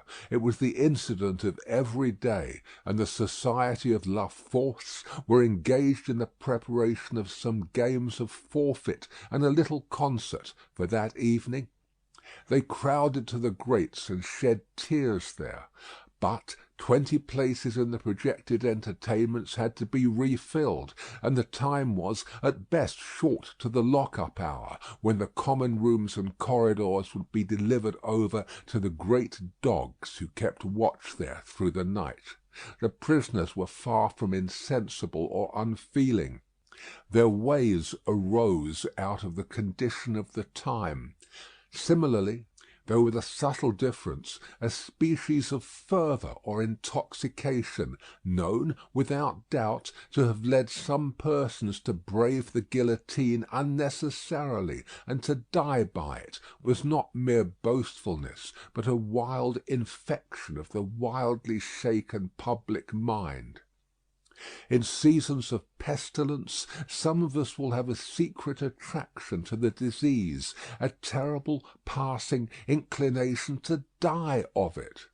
And all of us have like wonders hidden in our breasts, only needing circumstances to evoke them. The passage to the conciergerie was short and dark. The night in its vermin-haunted cells was long and cold. Next day 15 prisoners were put to the bar before Charles Darnay's name was called. All the 15 were condemned, and the trials of the whole occupied an hour and a half. Charles Evrémonde, called Darnay, was at length arraigned. His judges sat upon the bench in feathered hats, but the rough red cap and tricoloured cockade was the headdress otherwise prevailing.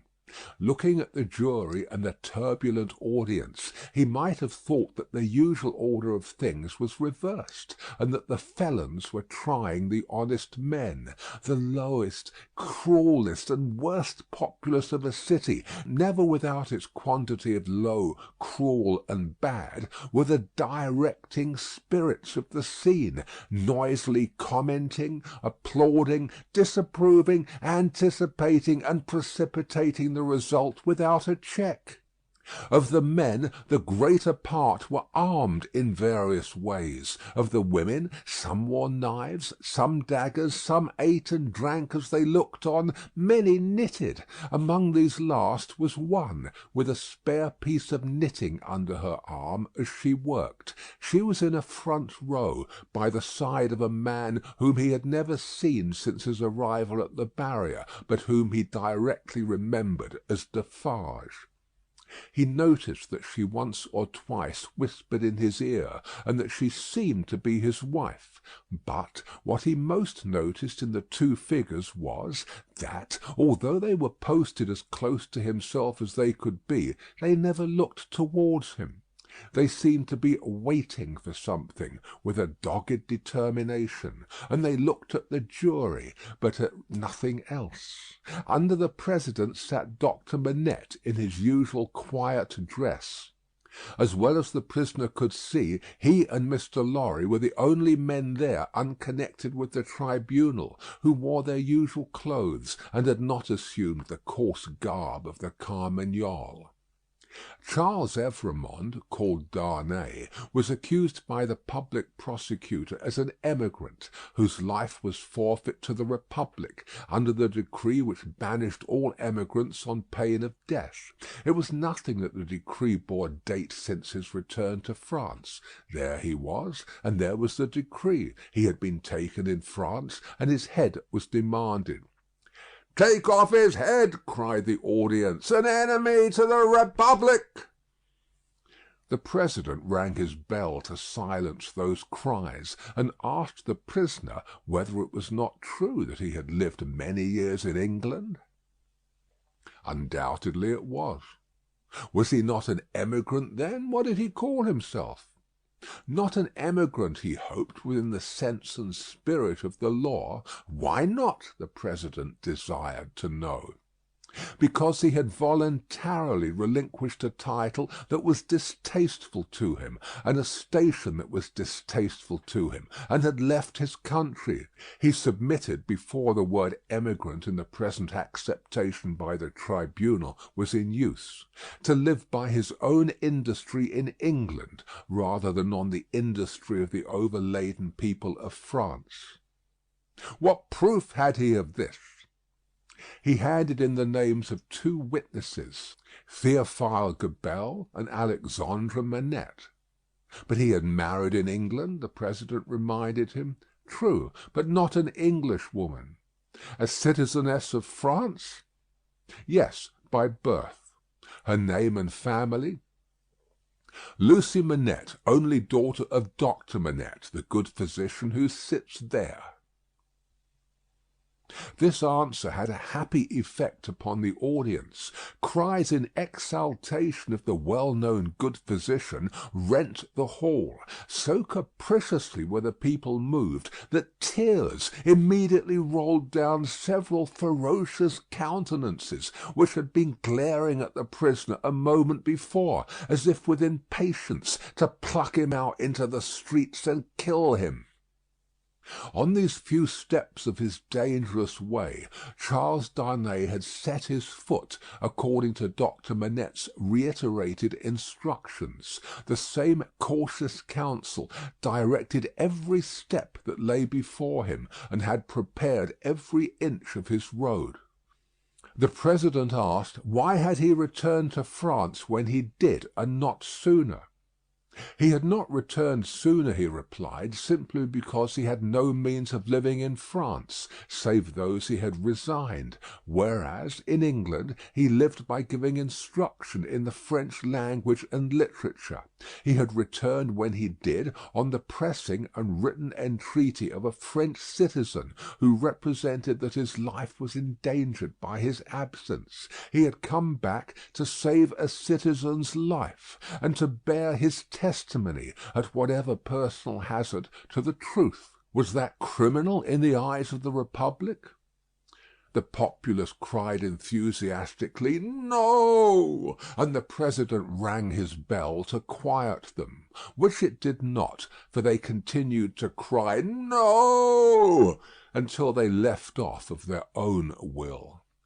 The president required the name of that citizen. The accused explained that the citizen was his first witness. He also referred with confidence to the citizen's letter, which had been taken from him at the barrier, but which he did not doubt would be found among the papers then before the president. The doctor had taken care that it should be there, had assured him that it would be there, and at this stage of the proceedings it was produced and read. Citizen Gabelle was called to confirm it, and did so. Citizen Gabelle hinted, with infinite delicacy and politeness, that in the pressure of business imposed on the tribunal by the multitude of enemies of the Republic with which it had to deal, he had been slightly overlooked in his prison of the Abbaye, in fact had rather passed out of the tribunal's patriotic remembrance until 3 days ago, when he had been summoned before it, and had been set at liberty on the jurors declaring themselves satisfied that the accusation against him was answered, as to himself, by the surrender of the citizen Evrémonde, called Darnay. Dr. Manette was next questioned. His high personal popularity and the clearness of his answers made a great impression. But as he proceeded, as he showed that the accused was his first friend on his release from his long imprisonment, that the accused had remained in England, always faithful and devoted to his daughter and himself in their exile, that, so far from being in favour with the aristocrat government there, he had actually been tried for his life by it as the foe of England and friend of the United States, as he brought these circumstances into view with the greatest discretion and with the straightforward force of truth and earnestness, the jury and the populace became one. At last, when he appealed by name to Monsieur Lorry, an English gentleman then and there present, who, like himself, had been a witness on that English trial and could corroborate his account of it, the jury declared that they had heard enough, and that they were ready with their votes if the President were content to receive them. At every vote the jurymen voted aloud and individually. The populace set up a shout of applause. All the voices were in the prisoner's favour, and the President declared him free. Then began one of those extraordinary scenes with which the populace sometimes gratified their fickleness, or their better impulses towards generosity and mercy, or which they regarded as some set-off against their swollen account of cruel rage. No man can decide now to which of these motives such extraordinary scenes were referable. It is probable to a blending of all the three, with the second predominating. No sooner was the acquittal pronounced than tears were shed as freely as blood at another time, and such fraternal embraces were bestowed upon the prisoner by as many of both sexes as could rush at him, that after his long and unwholesome confinement he was in danger of fainting from exhaustion. None the less, because he knew very well that the very same people, carried by another current, would have rushed at him with the very same intensity to rend him to pieces and strew him over the streets. His removal, to make way for other accused persons who were to be tried, rescued him from these caresses for the moment. 5 were to be tried together next, as enemies of the Republic, forasmuch as they had not assisted it by word or deed. So quick was the tribunal to compensate itself and the nation for a chance lost, that these 5 came down to him before he left the place, condemned to die within 24 hours.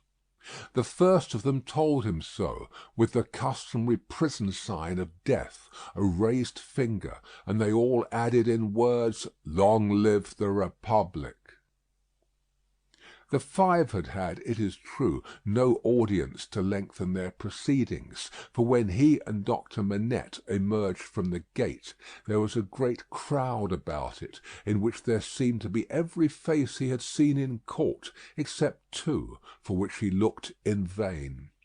On his coming out, the concourse made at him anew, weeping, embracing, and shouting, all by turns and all together, until the very tide of the river on the bank of which the mad scene was acted seemed to run mad like the people on the shore.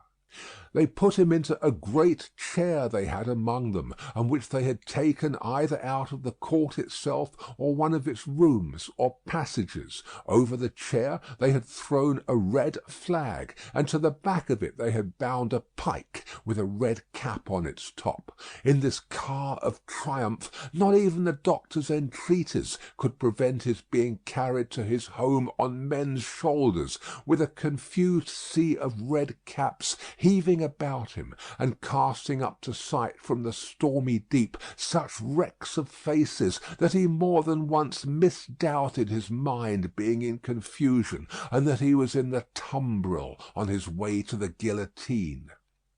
In wild, dreamlike procession, embracing whom they met and pointing him out, they carried him on, reddening the snowy streets with the prevailing republican colour, in winding and tramping through them, as they had reddened them below the snow with a deeper dye.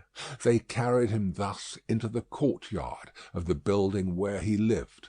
Her father had gone on before to prepare her, and when her husband stood upon his feet, she dropped insensible in his arms. As he held her to his heart, and turned her beautiful head between his face and the brawling crowd, so that his tears and her lips might come together unseen, a few of the people fell to dancing. Instantly all the rest fell to dancing, and the courtyard overflowed with a carmagnole. Then they elevated into the vacant chair a young woman from the crowd, to be carried as the goddess of liberty, and then, swelling and overflowing out into the adjacent streets and along the river's bank and over the bridge, the carmagnole absorbed them every one and whirled them away. After grasping the doctor's hand as he stood victorious and proud before him, after grasping the hand of Mr. Lorry, who came panting in breathless from his struggle against the water-spout of the carmagnole, after kissing little Lucy, who was lifted up to clasp her arms around his neck, and after embracing the ever-zealous and faithful Pross, who lifted her, he took his wife in his arms and carried her up to their rooms. "Lucy, my own, I am safe. Oh, dearest Charles, let me thank God for this on my knees, as I have prayed to him." They all reverently bowed their heads and hearts. When she was again in his arms, he said to her, "And now speak to your father, dearest. No other man in all this France could have done what he has done for me." She laid her head upon her father's breast, as she had laid his poor head on her own breast long, long ago. He was happy in the return he had made her. He was recompensed for his suffering. He was proud of his strength. "You must not be weak, my darling," he remonstrated. "Don't tremble so. I have saved him." Chapter 7. A knock at the door. I have saved him. It was not another of the dreams in which he had often come back. He was really there, and yet his wife trembled, and a vague but heavy fear was upon her. All the air round was so thick and dark, the people were so passionately revengeful and fitful, the innocent were so constantly put to death on vague suspicion and black malice, it was so impossible to forget that many as blameless as her husband, and as dear to others as he was to her, every day shared the fate from which she had been clutched, that her heart could not be as lightened of its load as she felt it ought to be. The shadows of the wintry afternoon were beginning to fall, and even now the dreadful carts were rolling through the streets. Her mind pursued them, looking for him among the condemned, and then she clung closer to his real presence and trembled more. Her father, cheering her, showed a compassionate superiority to this woman's weakness, which was wonderful to see. No garret, no shoemaking, no 105 North Tower now. He had accomplished the task he had set himself. His promise was redeemed. He had saved Charles. Let them all lean upon him. Their housekeeping was of a very frugal kind, not only because that was the safest way of life, involving the least offence to the people, but because they were not rich, and Charles, throughout his imprisonment, had had to pay heavily for his bad food, and for his guard, and towards the living of the poorer prisoners. Partly on this account, and partly to avoid a domestic spy, they kept no servant. The citizen and citizeness who acted as porters at the courtyard gate rendered them occasional service, and Jerry, almost wholly transferred to them by Mr. Lorry, had become their daily retainer, and had his bed there every night. It was an ordinance of the Republic, one and indivisible, of liberty, equality, fraternity, or death, that on the door or doorpost of every house the name of every inmate must be legibly inscribed in letters of a certain size, at a certain convenient height from the ground. Mr. Jerry Cruncher's name, therefore, duly embellished the doorpost down below, and, as the afternoon shadows deepened, the owner of that name himself appeared, from overlooking a painter whom Dr. Manette had employed to add to the list the name of Charles Evremond, called Darnay. In the universal fear and distrust that darkened the time, all the usual harmless ways of life were changed. In the doctor's little household, as in very many others, the articles of daily consumption that were wanted were purchased every evening in small quantities and at various small shops, to avoid attracting notice, and to give as little occasion as possible for talk and envy, was the general desire. For some months past, Miss Pross and Mr. Cruncher had discharged the office of purveyors, the former carrying the money, the latter the basket. Every afternoon, at about the time when the public lamps were lighted, they fared forth on this duty, and made and brought home such purchases as were needful.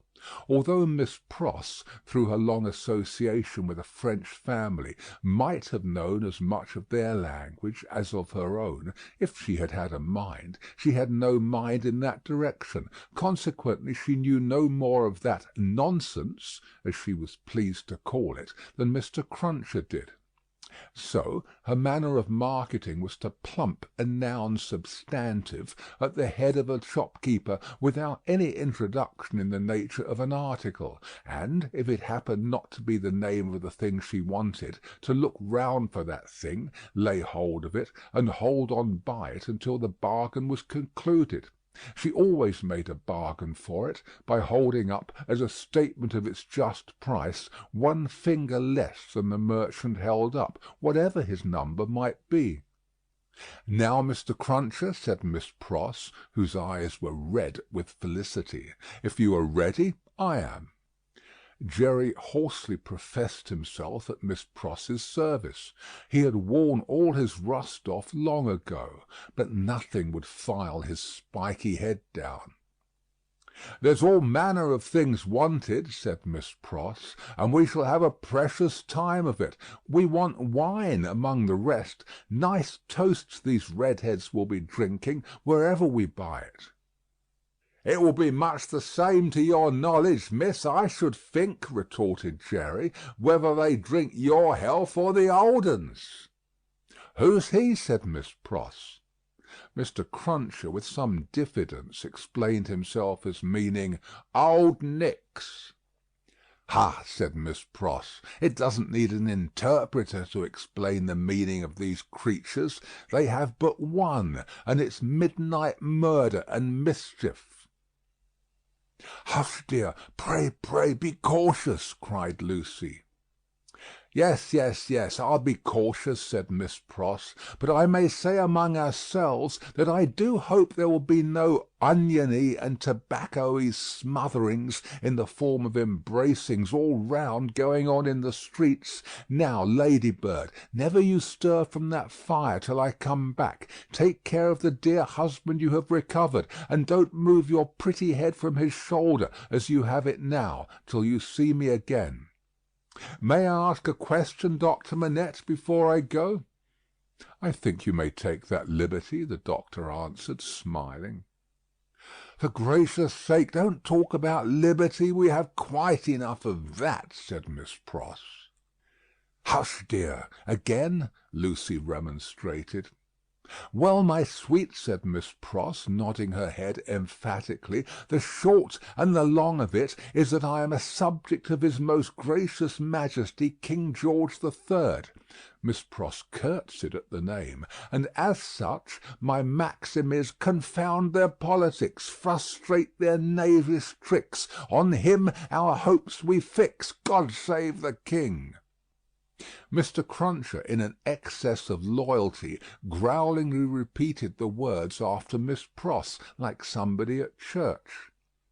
"I'm glad you have so much of the Englishman in you, though I wish you had never taken that cold in your voice," said Miss Pross, approvingly.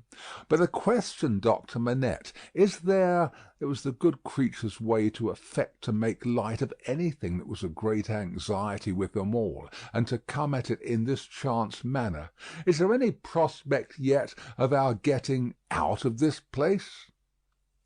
"I fear not yet. It would be dangerous for Charles yet." "Hey, ho, hum," said Miss Pross, cheerfully repressing a sigh as she glanced at her darling's golden hair in the light of the fire. "Then we must have patience and wait. That's all. We must hold up our heads and fight low, as my brother Solomon used to say. Now, Mr. Cruncher, don't you move, Ladybird." They went out, leaving Lucy and her husband, her father, and the child by a bright fire. Mr. Lorry was expected back presently from the banking-house. Miss Pross had lighted the lamp, but had put it aside in a corner, that they might enjoy the firelight undisturbed. Little Lucy sat by her grandfather with her hands clasped through his arm, and he, in a tone not rising much above a whisper, began to tell her a story of a great and powerful fairy who had opened a prison wall and let out a captive who had once done the fairy a service. All was subdued and quiet, and Lucy was more at ease than she had been. "What is that?" she cried all at once. "My dear," said her father, stopping in his story, and laying his hand on hers, "command yourself. What a disordered state you are in! The least thing, nothing startles you. You, your father's daughter!" "I thought, my father," said Lucy, excusing herself, with a pale face and in a faltering voice, "that I heard strange feet upon the stairs." "My love, the staircase is as still as death." As he said the word, a blow was struck upon the door. "Oh, father, father, what can this be? Hide Charles! Save him!" "My child," said the doctor, rising and laying his hand upon her shoulder, "I have saved him. What weakness is this, my dear? Let me go to the door." He took the lamp in his hand, crossed the two intervening outer rooms, and opened it. A rude clattering of feet over the floor, and four rough men in red caps, armed with sabres and pistols, entered the room. "The citizen Evrémonde, called Darnay," said the first. "Who seeks him?" answered Darnay. "I seek him. We seek him. I know you, Evrémonde. I saw you before the tribunal to-day. You are again the prisoner of the Republic." The four surrounded him, where he stood with his wife and child clinging to him. "Tell me how and why am I again a prisoner?" "It is enough that you return straight to the conciergerie, and will know to-morrow. You are summoned for to-morrow." Doctor Manette, whom this visitation had so turned into stone that he stood with the lamp in his hand, as if he were a statue made to hold it, moved after these words were spoken, put the lamp down, and, confronting the speaker, and taking him not ungently by the loose front of his red woollen shirt, said, "You know him, you have said. Do you know me?" "Yes, I know you, citizen doctor." "We all know you, citizen doctor," said the other three. He looked abstractedly from one to another, and said in a lower voice, after a pause, "Will you answer his question to me, then? How does this happen?" "Citizen doctor," said the first, reluctantly, "he has been denounced to the section of Saint Antoine. This citizen," pointing out the second who had entered, "is from Saint Antoine." The citizen here indicated nodded his head, and added, "He is accused by Saint Antoine." "Of what?" asked the doctor. "Citizen doctor," said the first with his former reluctance, "ask no more. If the Republic demands sacrifices from you, without doubt you as a good patriot will be happy to make them. The Republic goes before all. The people is supreme. Evremond, we are pressed." "One word," the doctor entreated. "Will you tell me who denounced him?" "It is against rule," answered the first. "But you can ask him of Saint Antoine here." The doctor turned his eyes upon that man, who moved uneasily on his feet, rubbed his beard a little, and at length said, "Well, truly it is against rule, but he is denounced, and gravely, by the citizen and citizeness Defarge, and by one other." "What other?" "Do you ask, citizen doctor?" "Yes." "Then," said he of Saint Antoine, with a strange look, "you will be answered to morrow. Now I am dumb." Chapter 8. A Hand at Cards. Happily unconscious of the new calamity at home, Miss Pross threaded her way along the narrow streets, and crossed the river by the bridge of the Pont Neuf, reckoning in her mind the number of indispensable purchases she had to make. Mr. Cruncher, with the basket, walked at her right. They both looked to the right and to the left into most of the shops they passed, had a wary eye for all gregarious assemblages of people, and turned out of their road to avoid any very excited group of talkers. It was a raw evening, and the misty river, blurred to the eye with blazing lights, and to the ear with harsh noises, showed where the barges were stationed in which the smiths worked making guns for the army of the Republic. Woe to the man who played tricks with that army, or got undeserved promotion in it. Better for him that his beard had never grown, for the national razor shaved him close. Having purchased a few small articles of grocery and a measure of oil for the lamp, Miss Pross bethought herself of the wine they wanted. After peeping into several wine shops, she stopped at the sign of the good Republican Brutus of Antiquity, not far from the National Palace, once and twice the Tuileries, where the aspect of things rather took her fancy. It had a quieter look than any other place of the same description they had passed, and, though red with patriotic caps, was not so red as the rest. Sounding Mr. Cruncher, and finding him of her opinion, Miss Pross resorted to the good Republican Brutus of Antiquity, attended by her cavalier. Slightly observant of the smoky lights, of the people, pipe in mouth, playing with limp cards and yellow dominoes, of the one bare-breasted, bare-armed, soot-begrimed workman reading a journal aloud, and of the others listening to him, of the weapons worn or laid aside to be resumed, of the 2 or 3 customers fallen forward asleep, who in the popular high-shouldered shaggy black spencer looked, in that attitude, like slumbering bears or dogs. The 2 outlandish customers approached the counter, and showed what they wanted. As their wine was measuring out, a man parted from another man in a corner, and rose to depart. In going he had to face Miss Pross.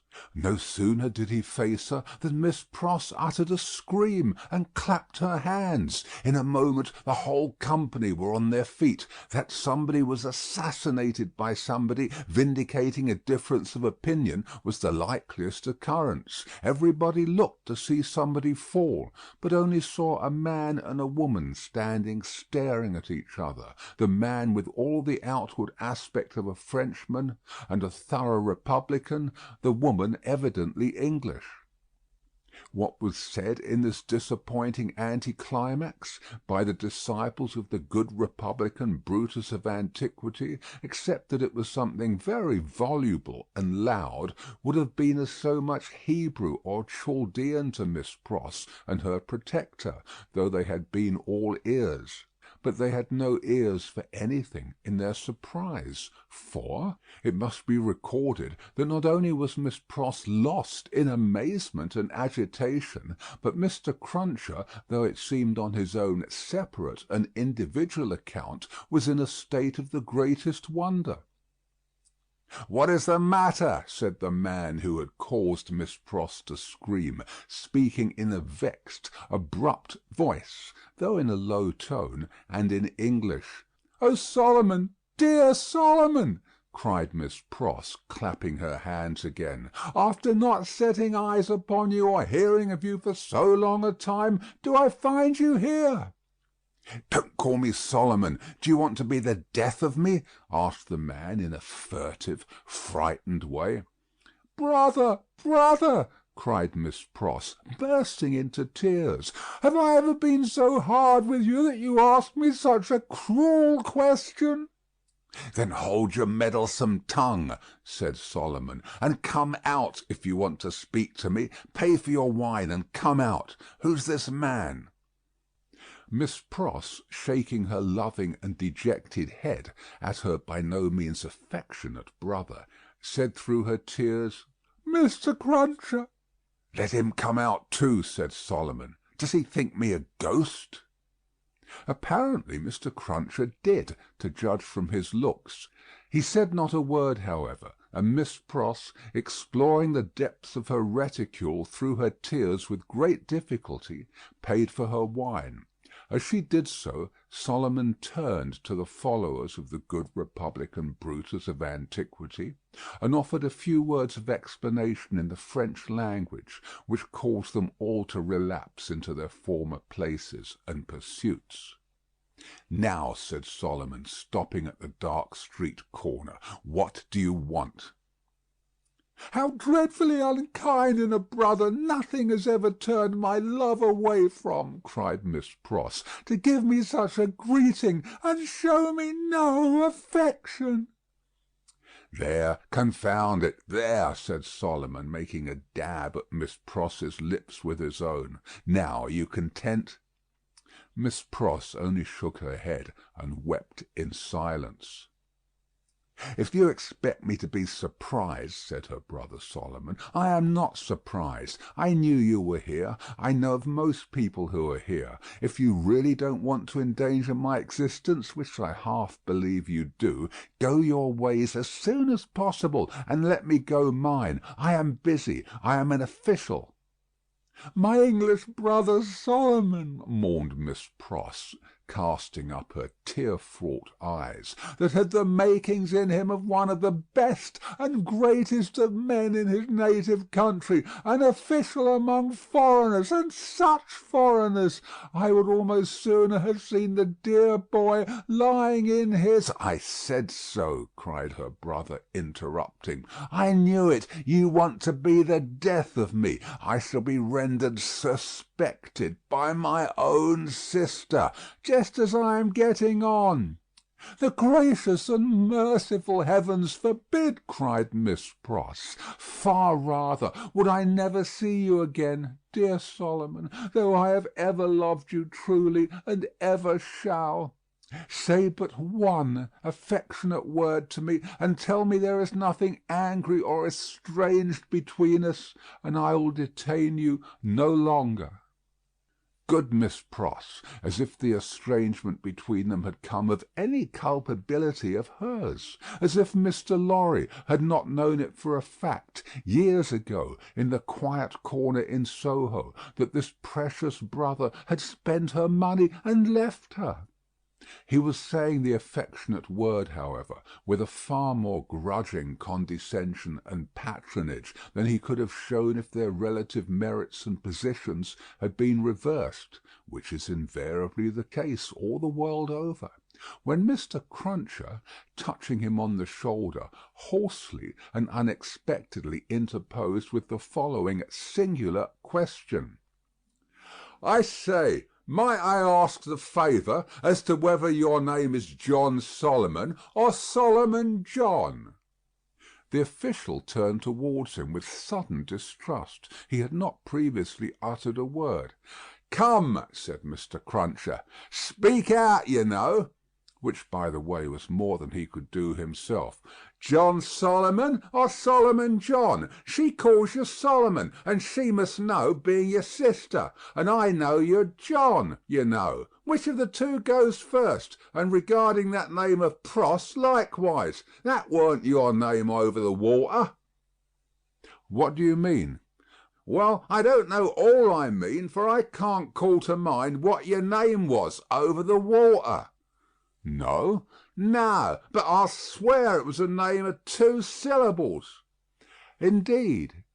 "Yes. T'other one's was 1 syllable. I know you. You was a spy, witness at the Bailey." "What in the name of the father of lies, own father to yourself, was you called at that time?"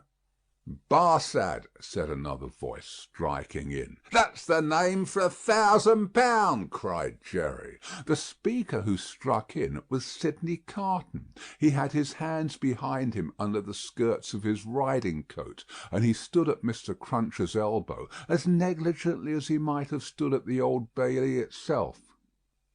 "Don't be alarmed, my dear Miss Pross. I arrived at Mr. Lorry's, to his surprise, yesterday evening. We agreed that I would not present myself elsewhere until all was well, or unless I could be useful. I present myself here to beg a little talk with your brother. I wish you had a better employed brother than Mr. Barsad. I wish for your sake Mr. Barsad was not a sheep of the prisons."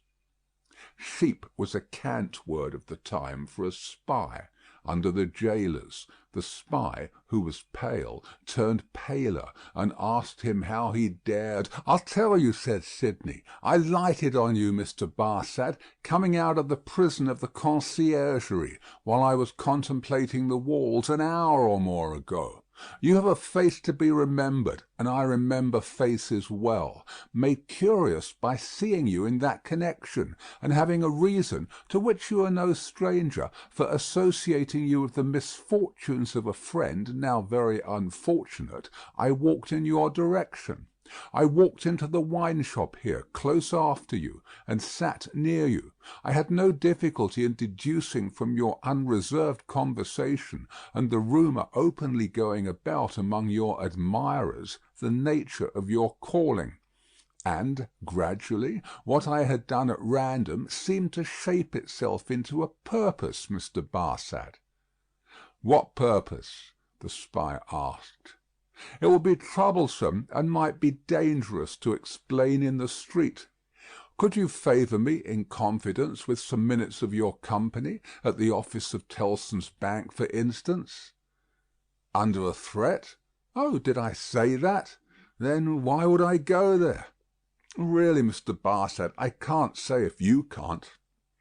"Do you mean that you won't say, sir?" the spy irresolutely asked. "You apprehend me very clearly, Mr. Barsad. I won't." Carton's negligent recklessness of manner came powerfully in aid of his quickness and skill in such a business as he had in his secret mind, and with such a man as he had to do with. His practised eye saw it, and made the most of it. "Now, I told you so," said the spy, casting a reproachful look at his sister. "If any trouble comes of this, it's your doing." "Come, come, Mr. Barsad," explained Sidney, "don't be ungrateful. But for my great respect for your sister, I might not have led up so pleasantly to a little proposal that I wish to make for our mutual satisfaction. Do you go with me to the bank?" "I'll hear what you have got to say. Yes, I'll go with you." I propose that we first conduct your sister safely to the corner of her own street. Let me take your arm, Miss Pross. This is not a good city at this time for you to be out in unprotected, and as your escort knows Mr. Barsad, I will invite him to Mr. Lorry's with us. Are we ready? Come then. Miss Pross recalled soon afterwards, and to the end of her life remembered, that as she pressed her hands on Sidney's arm and looked up in his face, imploring him to do no hurt to Solomon, there was a braced purpose in the arm, and a kind of inspiration in the eyes, which not only contradicted his light manner, but changed and raised the man. She was too much occupied then with fears for the brother who so little deserved her affection, and with Sidney's friendly reassurances, adequately to heed what she observed. They left her at the corner of the street, and Carton led the way to Mr. Lorry's, which was within a few minutes' walk. John Barsad, or Solomon Pross, walked at his side. Mr. Lorry had just finished his dinner, and was sitting before a cheery little log or two of fire, perhaps looking into their blaze for the picture of that younger elderly gentleman from Tellson's, who had looked into the red coals at the Royal George at Dover, now a good many years ago. He turned his head as they entered, and showed the surprise with which he saw a stranger. "Miss Pross's brother, sir," said Sidney, "Mr. Barsad."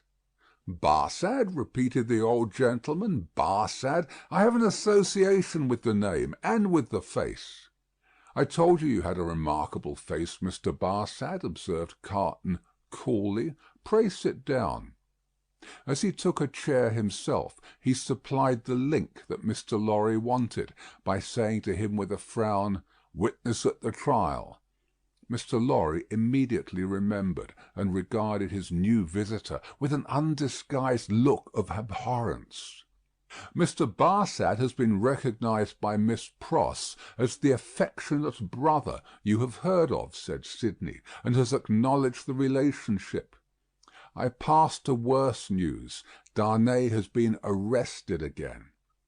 Struck with consternation, the old gentleman exclaimed, "What do you tell me? I left him safe and free within these 2 hours, and am about to return to him." "Arrested for all that. When was it done, Mr. Barsad?" "Just now, if at all." "Mr. Barsad is the best authority possible, sir," said Sidney, "and I have it from Mr. Barsad's communication to a friend and brother Sheep over a bottle of wine that the arrest has taken place. He left the messengers at the gate, and saw them admitted by the porter. There is no earthly doubt that he is retaken." Mr. Lorry's business eye read in the speaker's face that it was loss of time to dwell upon the point. Confused, but sensible that something might depend on his presence of mind, he commanded himself, and was silently attentive.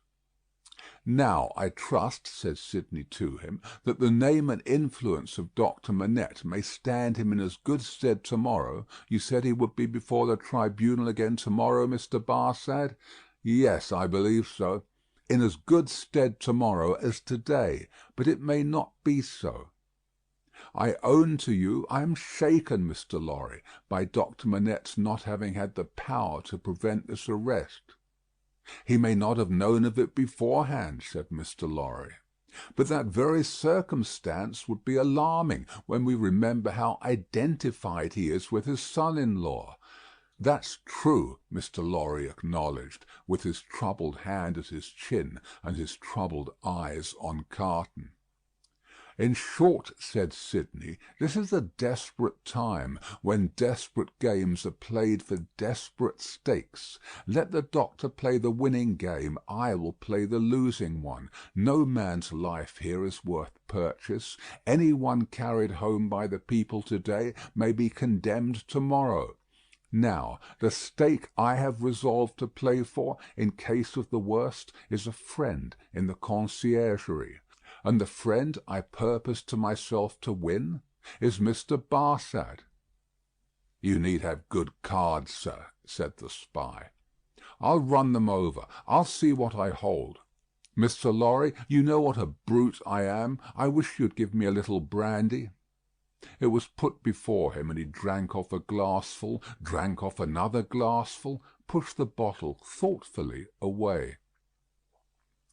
"Mr. Barsad," he went on, in the tone of one who really was looking over a hand at cards, "sheep of the prisons, emissary of Republican committees, now turnkey, now prisoner, always spy and secret informer, so much the more valuable here for being English, that an Englishman is less open to suspicion of subornation in these characters than a Frenchman, represents himself to his employers under a false name. That's a very good card.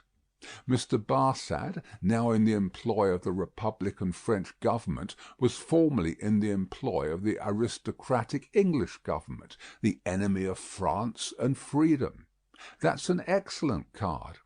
Inference clear as day in this region of suspicion that Mr. Barsad, still in the pay of the aristocratic English government, is the spy of Pitt, the treacherous foe of the Republic, crouching in its bosom, the English traitor, an agent of all mischief so much spoken of and so difficult to find. That's a card not to be beaten. Have you followed my hand, Mr. Barsad?" "Not to understand your play," returned the spy, somewhat uneasily. "I play my ace, denunciation of Mr. Barsad to the nearest section committee. Look over your hand, Mr. Barsad, and see what you have. Don't hurry." He drew the bottle near, poured out another glassful of brandy, and drank it off. He saw that the spy was fearful of his drinking himself into a fit state for the immediate denunciation of him. Seeing it, he poured out and drank another glassful. "Look over your hand carefully, Mr. Barsad. Take time." It was a poorer hand than he suspected. Mr. Barsad saw losing cards in it that Sidney Carton knew nothing of. Thrown out of his honourable employment in England through too much unsuccessful hard swearing there, not because he was not wanted there. Our English reasons for vaunting our superiority to secrecy and spies are of very modern date. He knew that he had crossed the Channel and accepted service in France, first as a tempter and an eavesdropper among his own countrymen there, gradually as a tempter and an eavesdropper among the natives. He knew that under the overthrown government he had been a spy upon Saint Antoine and Defarge's wine shop, had received from the watchful police such heads of information concerning Doctor Manette's imprisonment, release, and history, as should serve him for an introduction to familiar conversation with the Defarges, and tried them on Madame Defarge, and had broken down with them signally. He always remembered with fear and trembling that that terrible woman had knitted when he talked with her, and had looked ominously at him as her fingers moved. He had since seen her in the section of Saint Antoine over and over again produce her knitted registers and denounce people whose lives the guillotine then surely swallowed up. He knew, as every one employed as he was did, that he was never safe, that flight was impossible, that he was tied fast under the shadow of the axe, and that in spite of his utmost tergiversation and treachery in furtherance of the reigning terror, a word might bring it down upon him. Once denounced, and on such grave grounds as had just now been suggested to his mind, he foresaw that the dreadful woman of whose unrelenting character he had seen many proofs would produce against him that fatal register, and would quash his last chance of life. Besides that all secret men are men soon terrified, here was surely cards enough of one black suit to justify the holder in growing rather livid as he turned them over. "You scarcely seem to like your hand," said Sidney, with the greatest composure. "Do you play?" "I think, sir," said the spy, in the meanest manner, as he turned to Mr. Lorry, "I may appeal to a gentleman of your years and benevolence to put it to this other gentleman, so much your junior, whether he can under any circumstances reconcile it to his station to play that ace of which he has spoken.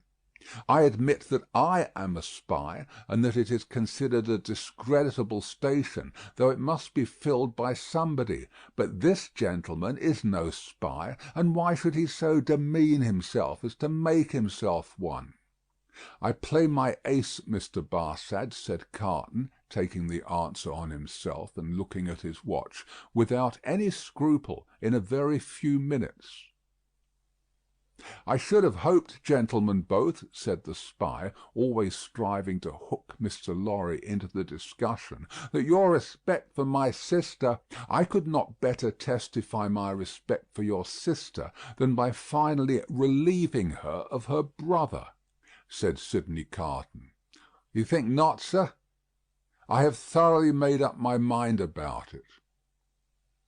The smooth manner of the spy, curiously in dissonance with his ostentatiously rough dress, and probably with his usual demeanour, received such a check from the inscrutability of Carton, who was a mystery to wiser and honester men than he, that it faltered here, and failed him. While he was at a loss, Carton said, resuming his former air of contemplating cards, "And indeed, now I think again, I have a strong impression that I have another good card here, not yet enumerated. That friend and fellow Sheep, who spoke of himself as pasturing in the country prisons, who was he?" "French. You don't know him," said the spy, quickly. "French, eh?" repeated Carton, musing, and not appearing to notice him at all, though he echoed his word. "Well, he may be." "Is, I assure you," said the spy, "though it's not important." "Though it's not important," repeated Carton in the same mechanical way. "Though it's not important. No, it's not important, no. Yet I know the face." "I think not. I am sure not. It can't be," said the spy. "It can't be," muttered Sidney Carton retrospectively, and idling his glass, which fortunately was a small one, again. "Can't be. Spoke good French, yet like a foreigner, I thought." "Provincial," said the spy. "No, foreign," cried Carton, striking his open hand on the table as a light broke clearly on his mind. "Cly, disguised, but the same man. We had that man before us at the Old Bailey." "Now, there you are hasty, sir," said Barsad, with a smile that gave his aquiline nose an extra inclination to one side. "There you really give me an advantage over you. Cly, who I will unreservedly admit at this distance of time was a partner of mine, has been dead several years. I attended him in his last illness. He was buried in London, at the church of St. Pancras in the Fields. His unpopularity with the blackguard multitude at the moment prevented my following his remains, but I helped to lay him in his coffin."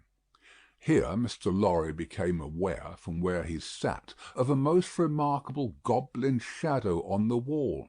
Tracing it to its source, he discovered it to be caused by the sudden, extraordinary rising and stiffening of all the risen and stiff hair on Mr. Cruncher's head. "Let us be reasonable," said the spy, "and let us be fair. To show you how mistaken you are, and what an unfounded assumption yours is, I will lay before you a certificate of Cly's burial, which I happen to have carried in my pocket-book." With a hurried hand he produced and opened it. "Ever since. There it is. Oh, look at it, look at it. You may take it in your hand. It's no forgery." Here Mr. Lorry perceived the reflection on the wall to elongate, and Mr. Cruncher rose and stepped forward. His hair could not have been more violently on end if it had been that moment dressed by the cow with the crumpled horn in the house that Jack built.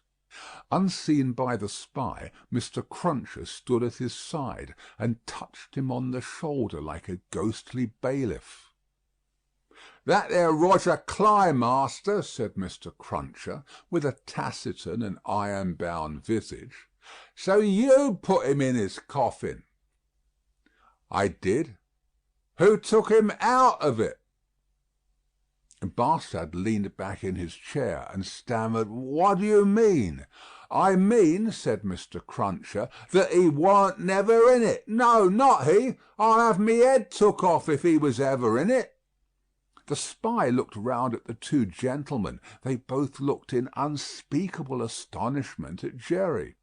"I tell you," said Jerry, "that you buried paving stones and earth in that there coffin. Don't go and tell me that you buried Cly. It was a take-in. Me and two more knows it." "How do you know it?" "What's that to you, ecod?" growled Mr. Cruncher. "It's you I've got a old grudge against, is it, with your shameful impositions upon tradesmen? I'd catch hold of your throat and choke you for half a guinea." Sidney Carton, who with Mr. Lorry had been lost in amazement at this turn of the business, here requested Mr. Cruncher to moderate and explain himself. "At another time, sir," he returned evasively. "The present time is ill convenient for explaining. What I stand to is, that he knows well what that there Cly was never in that there coffin. Let him say he was, in so much as a word of one syllable, and I'll either catch hold of his throat and choke him for half a guinea." Mr. Cruncher dwelt upon this as quite a liberal offer. "Or I'll out and announce him." "Humph! I see one thing," said Carton. "I hold another card, Mr. Barsad. Impossible here in raging Paris, with suspicion filling the air, for you to outlive denunciation, when you are in communication with another aristocratic spy of the same antecedents as yourself, who, moreover, has the mystery about him of having feigned death and come to life again. A plot in the prisons of the foreigner against the Republic, a strong card, a certain guillotine card. Do you play?" "No," returned the spy. "I throw up. I confess that we were so unpopular with the outrageous mob that I only got away from England at the risk of being ducked to death, and that Cly was so ferreted up and down that he never would have got away at all but for that sham. Though how this man knows it was a sham is a wonder of wonders to me." "Never you trouble your head about this man," retorted the contentious Mr. Cruncher. "You'll have trouble enough with giving your attention to that gentleman. And look here, once more." Mr. Cruncher could not be restrained from making rather an ostentatious parade of his liberality. "I'd catch hold of your throat and choke you for half a guinea." The sheep of the prisons turned from him to Sidney Carton, and said with more decision, "It has come to a point. I go on duty soon, and can't overstay my time. You told me you had a proposal. What is it? Now, it is of no use asking too much of me. Ask me to do anything in my office, putting my head in great extra danger, and I'd better trust my life to the chances of a refusal than the chances of consent. In short, I should make that choice. You talk of desperation. We are all desperate here. Remember, I may denounce you if I think proper, and I can swear my way through stone walls, and so can others. Now, what do you want with me?" "Not very much." "You are a turnkey at the conciergerie?" "I tell you once for all, there is no such thing as an escape possible," said the spy firmly. "Why need you tell me what I have not asked? You are a turnkey at the conciergerie?" "I am sometimes." "You can be when you choose?" "I can pass in and out when I choose." Sidney Carton filled another glass with brandy, poured it slowly out upon the hearth, and watched it as it dropped. It being all spent, he said, rising, "So far we have spoken before these two, because it was as well that the merits of the card should not rest solely between you and me. Come into the dark room here, and let us have one final word alone." Chapter 9. The Game Made.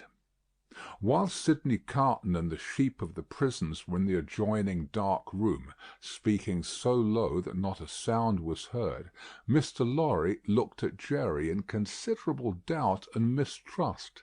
That honest tradesman manner of receiving the look did not inspire confidence. He changed the leg on which he rested as often as if he had 50 of those limbs and were trying them all. He examined his finger-nails with a very questionable closeness of attention, and whenever Mr. Lorry's eye caught his, he was taken with that peculiar kind of short cough, requiring the hollow of a hand before it, which is seldom, if ever, known to be an infirmity attendant on perfect openness of character. "Jerry," said Mr. Lorry, "come here." Mr. Cruncher came forward sideways with one of his shoulders in advance of him. "What have you been besides a messenger?" After some cogitation, accompanied with an intent look at his patron, Mr. Cruncher conceived the luminous idea of replying, "Agricultural character." "My mind misgives me much," said Mr. Lorry, angrily shaking a forefinger at him, "that you have used the respectable and great house of Tellson's as a blind, and that you have had an unlawful occupation of an infamous description. If you have, don't expect me to befriend you when you get back to England. If you have, don't expect me to keep your secret. Tellson shall not be imposed upon." "I hope, sir," pleaded the abashed Mr. Cruncher, "that a gentleman like yourself, what I've had the honour of odd jobbing till I'm grey at it, would think twice about arming of me, even if it was so. I don't say it is, but even if it was. And which it is to be took into account that if it was, it wouldn't even then be all on one side. There'd be two sides to it.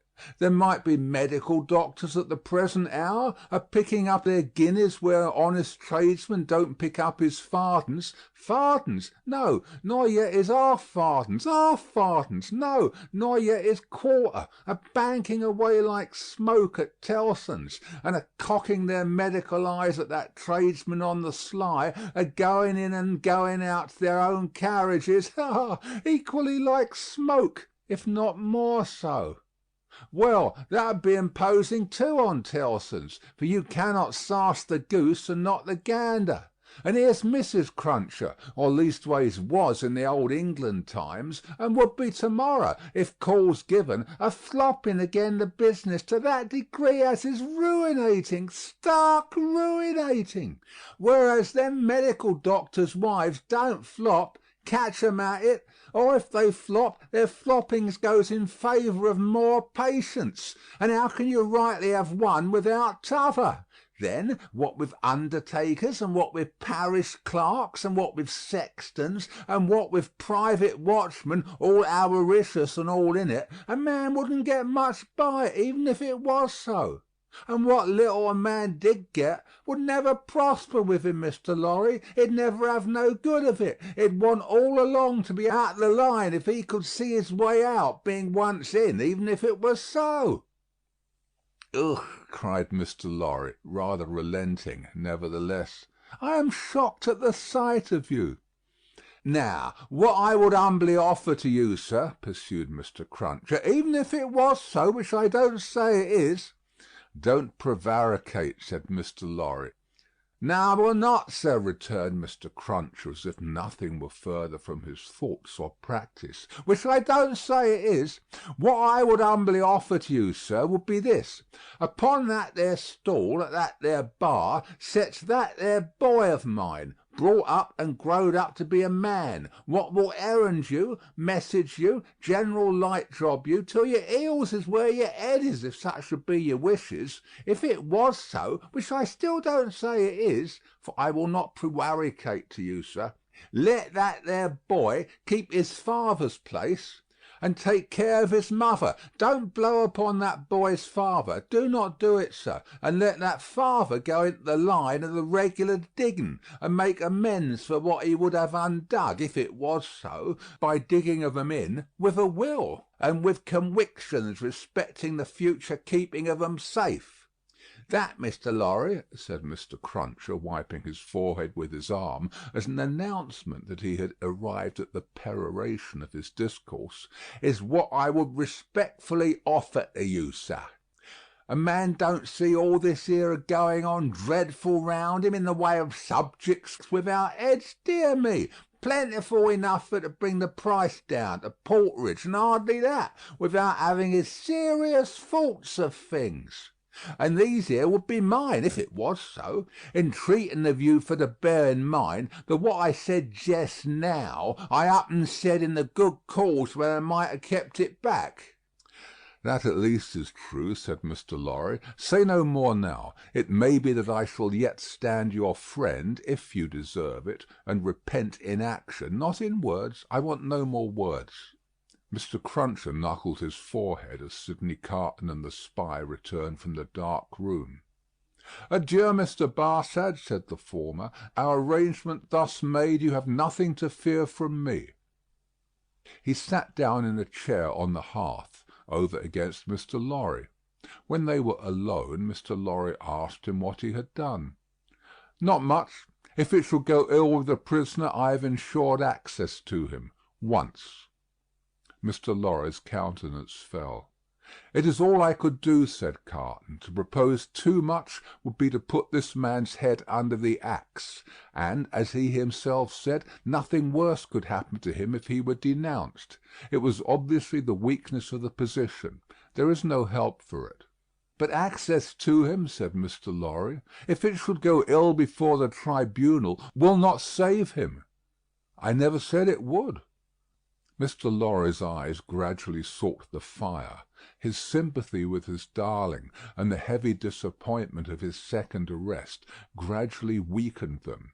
He was an old man now, overborne with anxiety of late, and his tears fell. "You're a good man and a true friend," said Carton, in an altered voice. "Forgive me if I notice that you are affected. I could not see my father weep and slip by careless, and I could not respect your sorrow more if you were my father. You are free from that misfortune, however." Though he said the last words with a slip into his usual manner, there was a true feeling and respect, both in his tone and in his touch, that Mr. Lorry, who had never seen the better side of him, was wholly unprepared for. He gave him his hand, and Carton gently pressed it.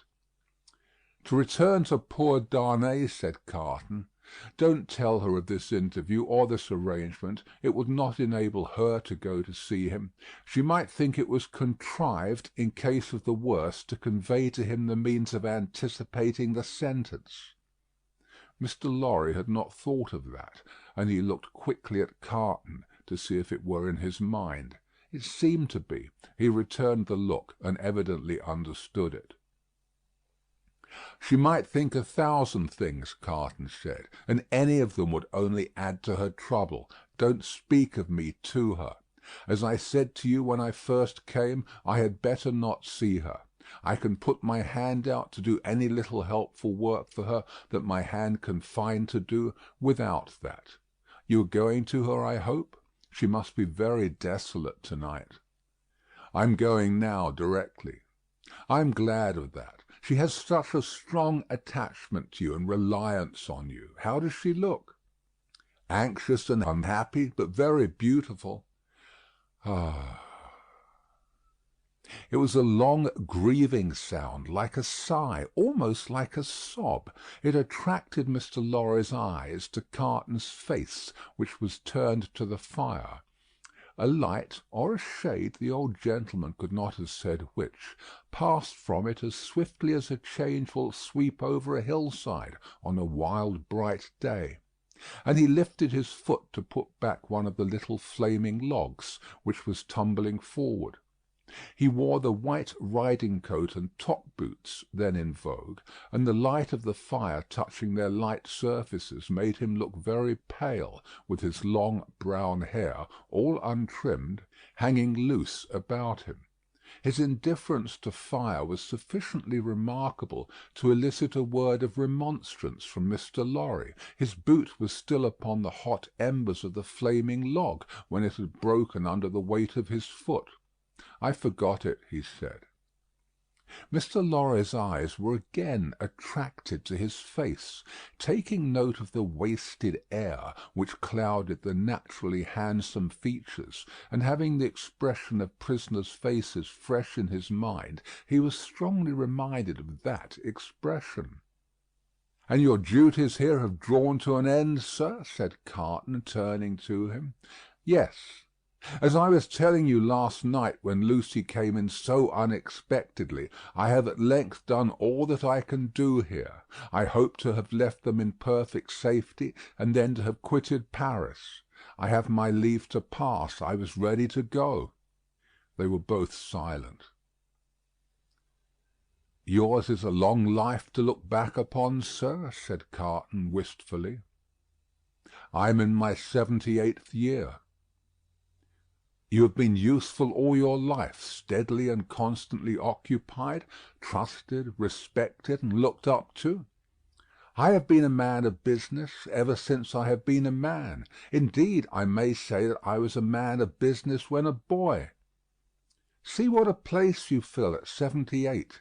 How many people will miss you when you leave it empty?" "A solitary old bachelor," answered Mr. Lorry, shaking his head. "There is nobody to weep for me." "How can you say that? Wouldn't she weep for you? Wouldn't her child?" "Yes, yes, thank God. I didn't quite mean what I said." "It is a thing to thank God for, is it not?" "Surely, surely." "If you could say with truth to your own solitary heart to-night, 'I have secured to myself the love and attachment, the gratitude or respect of no human creature. I have won myself a tender place in no regard. I have done nothing good or serviceable to be remembered by,' your 78 years would be 78 heavy curses, would they not?" "You say truly, Mr. Carton. I think they would be." Sidney turned his eyes again upon the fire, and, after a silence of a few moments, said, "I should like to ask you, does your childhood seem far off? Do the days when you sat at your mother's knee seem days of very long ago?" Responding to his softened manner, Mr. Lorry answered, 20 years back, yes. At this time of my life, no. For, as I draw closer and closer to the end, I travel in the circle, nearer and nearer to the beginning. It seems to be one of the kind smoothings and preparing of the way. My heart is touched now by many remembrances that had long fallen asleep, of my pretty young mother, and I so old, and by many associations of the days when what we called the world was not so real with me, and my faults were not confirmed in me." "I understand the feeling," exclaimed Carton with a bright flush. "And you are the better for it?" "I hope so." Carton terminated the conversation here by rising to help him on with his outer coat. "But you," said Mr. Lorry, reverting to the theme, "you are young." "Yes," said Carton, "I am not old, but my young way was never the way to age. Enough of me." "And of me, I am sure," said Mr. Lorry. "Are you going out?" "I'll walk with you to her gate. You know my vagabond and restless habits. If I should prowl about the streets a long time, don't be uneasy. I shall reappear in the morning. You go to the court to-morrow?" "Yes, unhappily." "I shall be there, but only as one of the crowd. My spy will find a place for me.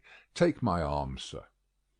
Mr. Lorry did so, and they went downstairs and out into the streets. A few minutes brought them to Mr. Lorry's destination. Carton left him there, but lingered at a little distance, and turned back to the gate again when it was shut, and touched it. He had heard of her going to the prison every day. She came out here, he said, looking about him. Turned this way, must have trod on these stones often. Let me follow in her steps. It was 10 o'clock at night when he stood before the prison of La Force, where she had stood hundreds of times. A little wood sawyer, having closed his shop, was smoking his pipe at his shop door. "Good night, citizen," said Sidney Carton, pausing in going by, for the man eyed him inquisitively. "Good night, citizen. How goes the Republic?"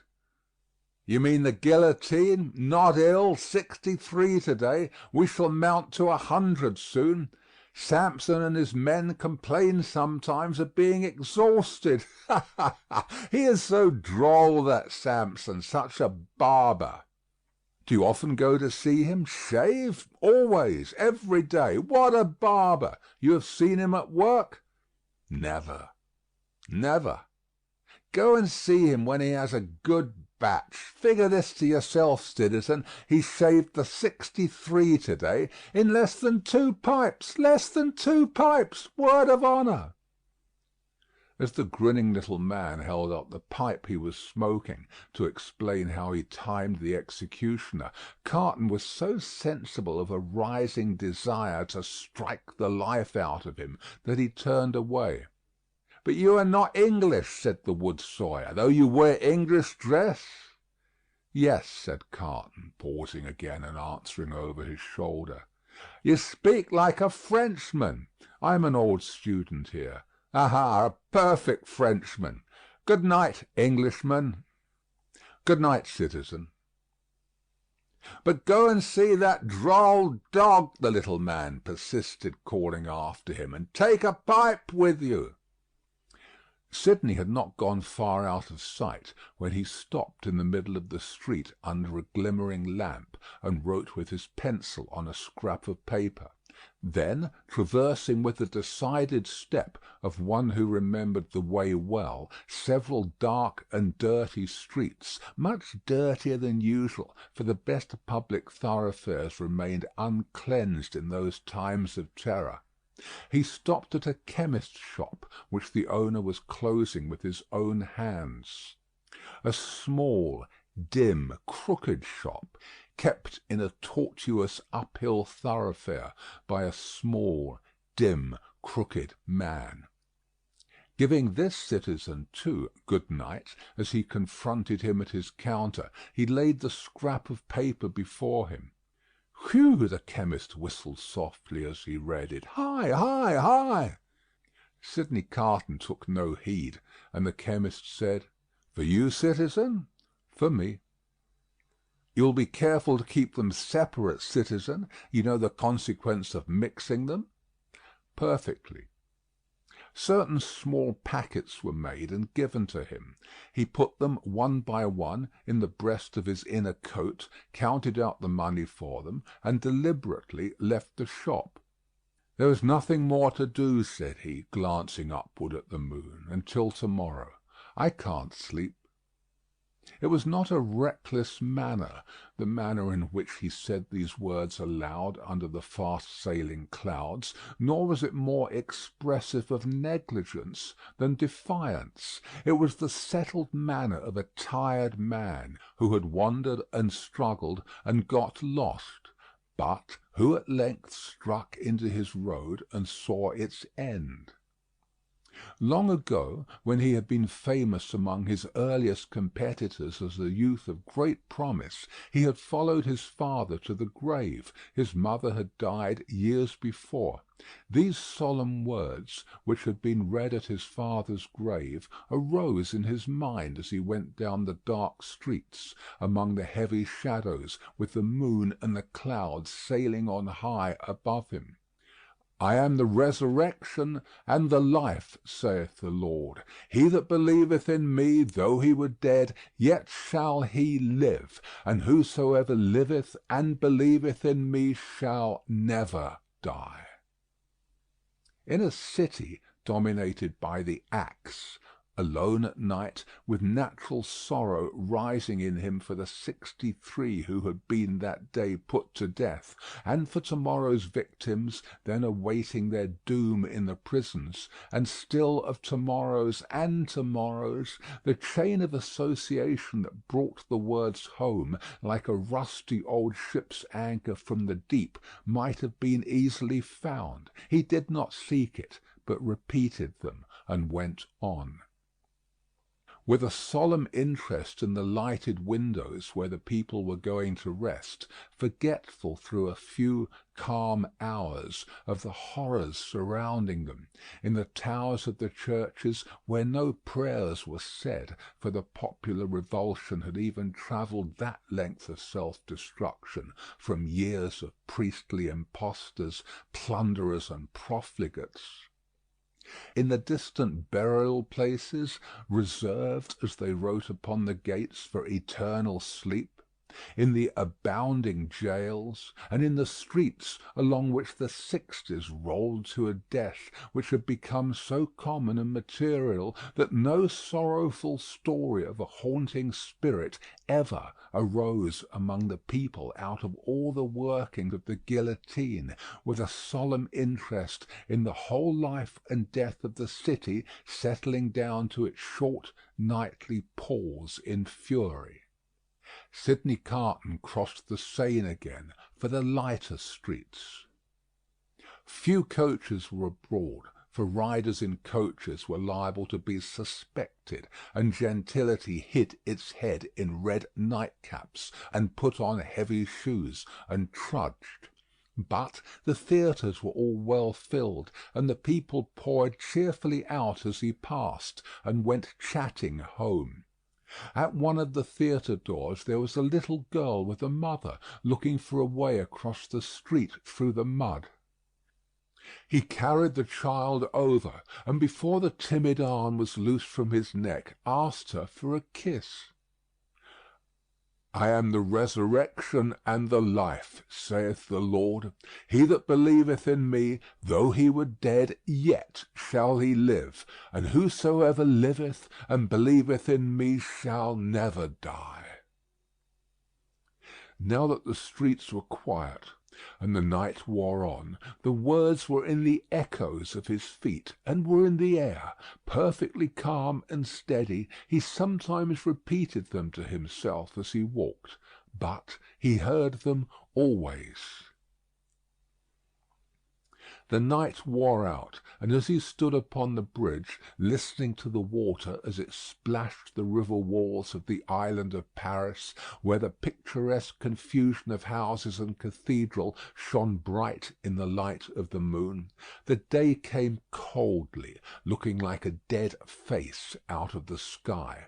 Then the night, with the moon and the stars, turned pale and died, and for a little while it seemed as if creation were delivered over to death's dominion. But the glorious sun, rising, seemed to strike those words, that burden of the night, straight and warm to his heart in its long, bright rays. And looking along them with reverently shaded eyes, a bridge of light appeared to span the air between him and the sun, while the river sparkled under it. The strong tide, so swift, so deep and certain, was like a congenial friend in the morning stillness.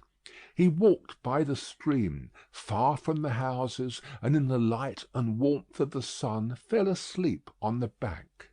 When he awoke and was afoot again, he lingered there yet a little longer, watching an eddy that turned and turned, purposeless, until the stream absorbed it and carried it on to the sea. Like me. A trading boat, with a sail of the softened colour of a dead leaf, then glided into his view, floated by him, and died away.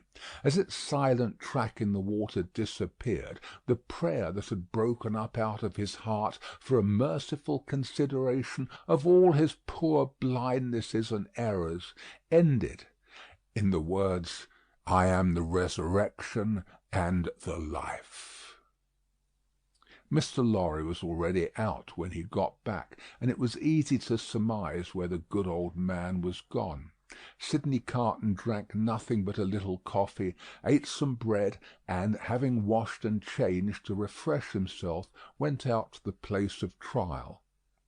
The court was all astir and abuzz when the black sheep, whom many fell away from in dread, pressed him into an obscure corner among the crowd.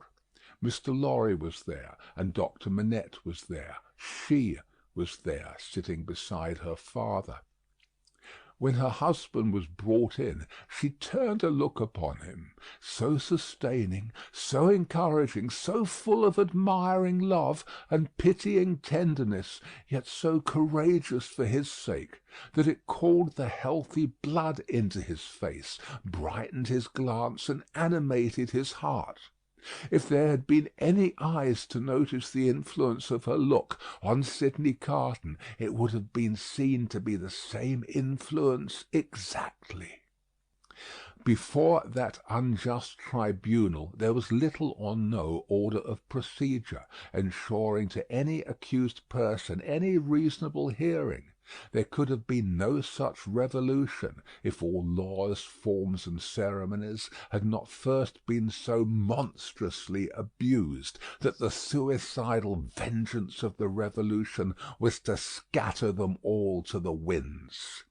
Every eye was turned to the jury, the same determined patriots and good republicans as yesterday and the day before and tomorrow and the day after. Eager and prominent among them, one man with a craving face and his fingers perpetually hovering about his lips, whose appearance gave great satisfaction to the spectators, a life-thirsting, cannibal-looking, bloody-minded juryman, the Jacques III of Saint-Antoine. The whole jury as a jury of dogs impanelled to try the deer. Every eye then turned to the 5 judges and the public prosecutor. No favourable leaning in that quarter to-day. A fell, uncompromising, murderous business meaning there. Every eye then sought some other eye in the crowd, and gleamed at it approvingly, and heads nodded at one another, before bending forward with a strained attention.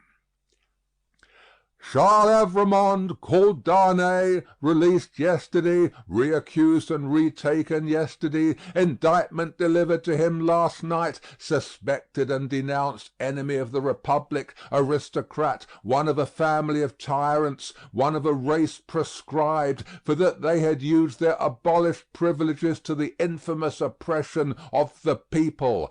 Charles Evrémonde, called Darnay, in right of such prescription, absolutely dead in law. To this effect, in as few or fewer words, the public prosecutor. The President asked, was the accused openly denounced or secretly? Openly, President. By whom? 3 voices. Ernest Defarge, wine vendor of Saint-Antoine. Good. Thérèse Defarge, his wife. Good. Alexandre Manette, physician.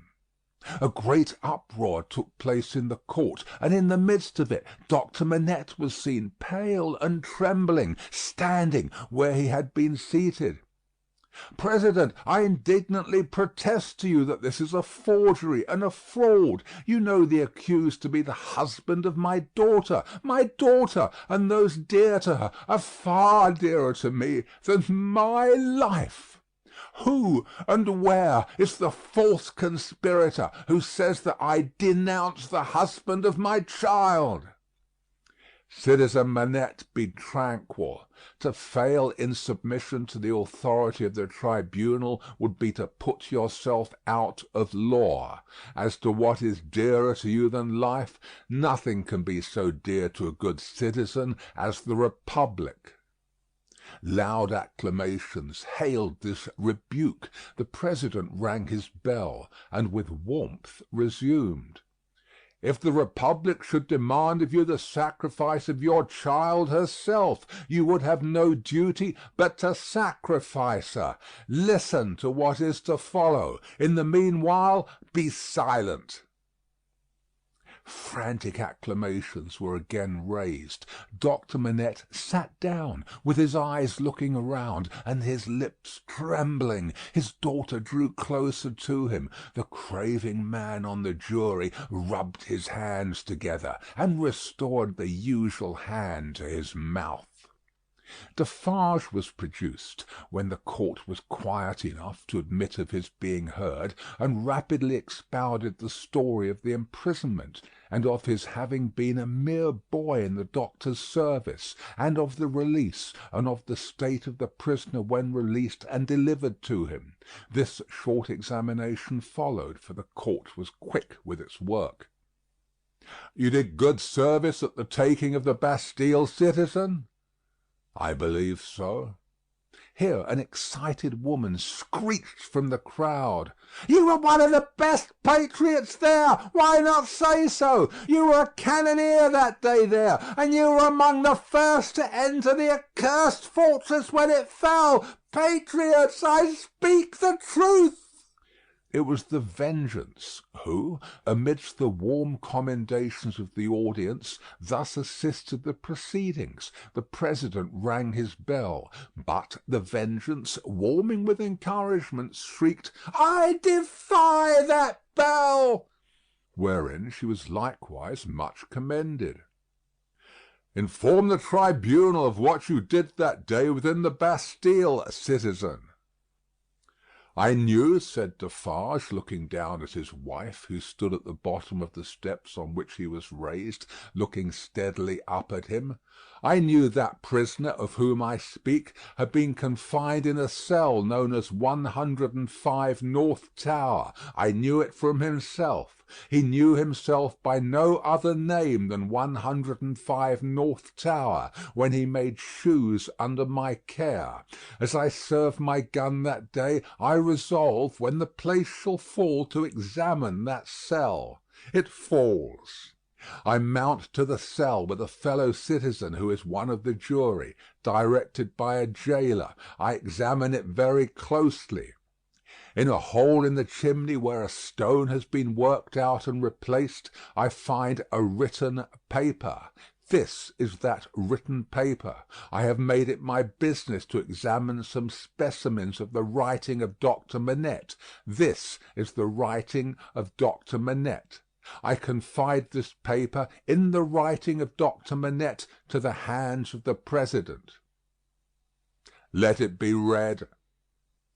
In a dead silence and stillness, the prisoner under trial looking lovingly at his wife only looking from him to look with solicitude at her father, Doctor Manette keeping his eyes fixed on the reader, Madame Defarge never taking hers from the prisoner, Defarge never taking his from his feasting wife, and all the other eyes there intent upon the doctor, who saw none of them.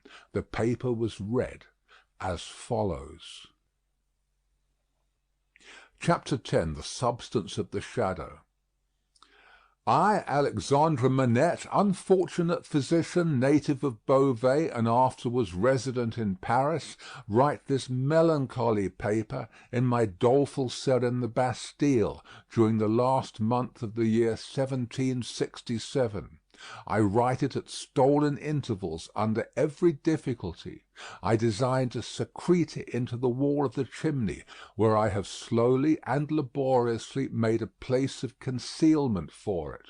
Some pitying hand may find it there, when I and my sorrows are dust. These words are formed by the rusty iron point with which I write with difficulty in scrapings of soot and charcoal from the chimney, mixed with blood, in the last month of the 10th year of my captivity. Hope has quite departed from my breast. I know from terrible warnings I have noted in myself that my reason will not long remain unimpaired, but I solemnly declare that I am at this time in the possession of my right mind, that my memory is exact and circumstantial, and that I write the truth, as I shall answer for these my last recorded words, whether they be ever read by men or not, at the eternal judgment seat. One cloudy moonlight night, in the 3rd week of December, I think the 22nd of the month, in the year 1757, I was walking on a retired part of the quay by the Seine, for the refreshment of the frosty air, at an hour's distance from my place of residence in the street of the School of Medicine, when a carriage came along behind me, driven very fast. As I stood aside to let that carriage pass, apprehensive that it might otherwise run me down, a head was put out at the window, and a voice called to the driver to stop. The carriage stopped as soon as the driver could rein in his horses, and the same voice called to me by my name. I answered. The carriage was then so far in advance of me that 2 gentlemen had time to open the door and alight before I came up with it. I observed that they were both wrapped in cloaks, and appeared to conceal themselves. As they stood side by side near the carriage door, I also observed that they both looked of about my own age, or rather younger, and that they were greatly alike in stature, manner, voice, and, as far as I could see, face too. "You are Doctor Manette?" said one. "I am." "Doctor Manette, formerly of Beauvais," said the other, "the young physician, originally an expert surgeon, who within the last year or two has made a rising reputation in Paris?" "Gentlemen," I returned, "I am that Doctor Manette of whom you speak so graciously." "We have been to your residence," said the first, "and not being so fortunate as to find you there, and being informed that you were probably walking in this direction, we followed, in the hope of overtaking you. Will you please to enter the carriage?" The manner of both was imperious, and they both moved, as these words were spoken, so as to place me between themselves and the carriage door. They were armed, I was not. "Gentlemen," said I, "pardon me, but I usually inquire who does me the honour to seek my assistance, and what is the nature of the case to which I am summoned?" The reply to this was made by him who had spoken second. "Doctor, your clients are people of condition. As to the nature of the case, our confidence in your skill assures us that you will ascertain it for yourself better than we can describe it. Enough. Will you please to enter the carriage?" I could do nothing but comply, and I entered it in silence. They both entered after me, the last springing in after putting up the steps. The carriage turned about and drove on at its former speed. I repeat this conversation exactly as it occurred. I have no doubt that it is, word for word, the same. I describe everything exactly as it took place, constraining my mind not to wander from the task. Where I made the broken marks that follow here, I leave off for the time, and put my paper in its hiding place. Broken mark. The carriage left the streets behind, passed the North Barrier, and emerged upon the country road. At 2/3 of a league from the barrier, I did not estimate the distance at that time, but afterwards, when I traversed it, it struck out of the main avenue, and presently stopped at a solitary house. We all three alighted, and walked by a damp soft footpath in a garden where a neglected fountain had overflowed, to the door of the house. It was not opened immediately, in answer to the ringing of the bell, and one of my 2 conductors struck the man who opened it with his heavy riding glove across the face. There was nothing in this action to attract my particular attention, for I had seen common people struck more commonly than dogs. But the other of the two, being angry likewise, struck the man in like manner with his arm. The look and bearing of the brothers were then so exactly alike that I then first perceived them to be twin brothers. From the time of our alighting at the outer gate, which we found locked, and which one of the brothers had opened to admit us, and had relocked, I had heard cries proceeding from an upper chamber. I was conducted to this chamber straight, the cries growing louder as we ascended the stairs, and I found a patient in a high fever of the brain, lying on a bed. The patient was a woman of great beauty and young, assuredly not much past 20. Her hair was torn and ragged, and her arms were bound to her sides with sashes and handkerchiefs. I noticed that these bonds were all portions of a gentleman's dress. On one of them, which was a fringed scarf for a dress of ceremony, I saw the armorial bearings of a noble and the letter E. I saw this within the first minute of my contemplation of the patient, for, in her restless strivings, she had turned over on her face on the edge of the bed, had drawn the end of the scarf into her mouth, and was in danger of suffocation. My first act was to put out my hand to relieve her breathing, and, in moving the scarf aside, the embroidery in the corner caught my sight. I turned her gently over, placed my hands upon her breast to calm her and keep her down, and looked into her face. Her eyes were dilated and wild, and she constantly uttered piercing shrieks, and repeated the words, "My husband, my father, and my brother," and then counted up to 12, and said, "Hush!" For an instant, and no more, she would pause to listen, and then the piercing shrieks would begin again, and she would repeat the cry, "My husband, my father, and my brother," and would count up to 12, and say, "Hush!" There was no variation in the order or the manner. There was no cessation, but the regular moment's pause in the utterance of these sounds. "How long," I asked, "has this lasted?" To distinguish the brothers I will call them the elder and the younger. By the elder I mean him who exercised the most authority. It was the elder who replied, "Since about this hour last night." "She has a husband, a father, and a brother?" "A brother." "I do not address her brother?" He answered with great contempt, "No." "She has some recent association with the number 12?" The younger brother impatiently rejoined, "With 12 o'clock?" "See, gentlemen," said I, still keeping my hands upon her breast, "how useless I am, as you have brought me. If I had known what I was coming to see, I could have come provided. As it is, time must be lost. There are no medicines to be obtained in this lonely place." The elder brother looked to the younger, who said haughtily, "There's a case of medicines here," and brought it from a closet and put it on the table. Broken mark. I opened some of the bottles, smelt them, and put the stoppers to my lips. If I had wanted to use anything save narcotic medicines that were poisons in themselves, I would not have administered any of those. "Do you doubt them?" asked the younger brother.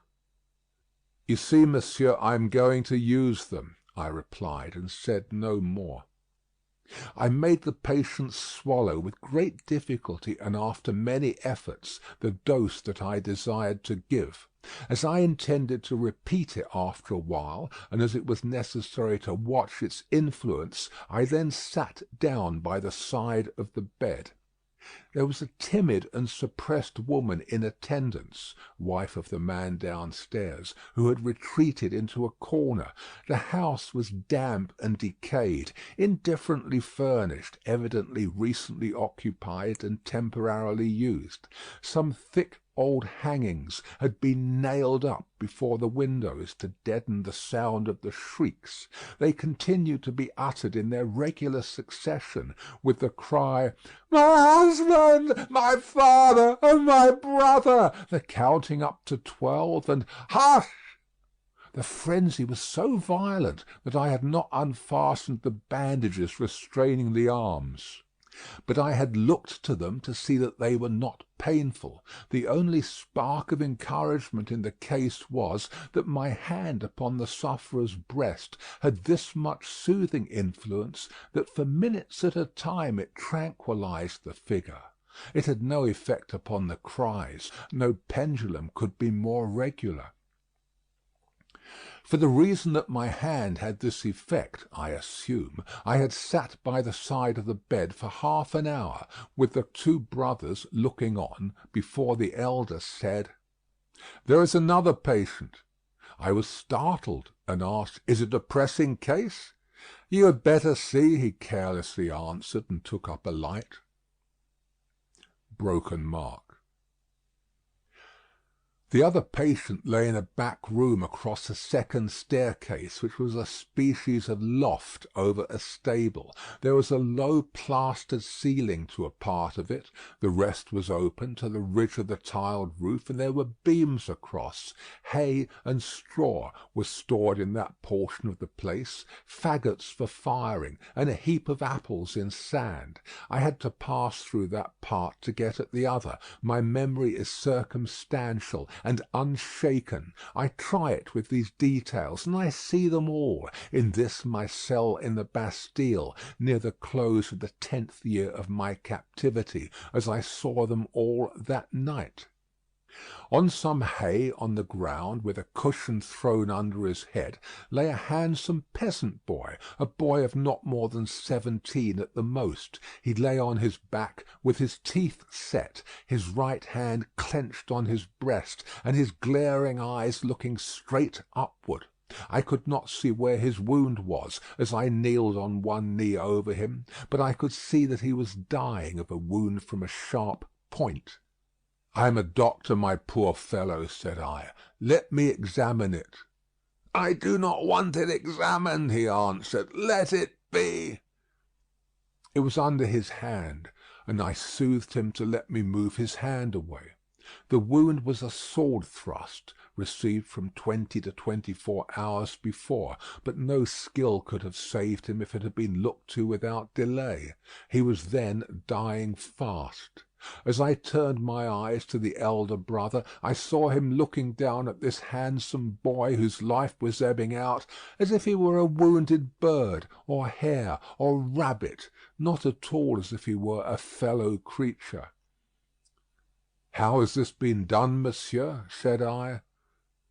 "Crazed young common dog, a serf, forced my brother to draw upon him, and has fallen by my brother's sword like a gentleman." There was no touch of pity, sorrow, or kindred humanity in this answer. The speaker seemed to acknowledge that it was inconvenient to have that different order of creature dying there, and that it would have been better if he had died in the usual obscure routine of his vermin kind. He was quite incapable of any compassionate feeling about the boy or about his fate. The boy's eyes had slowly moved to him as he had spoken, and they now slowly moved to me.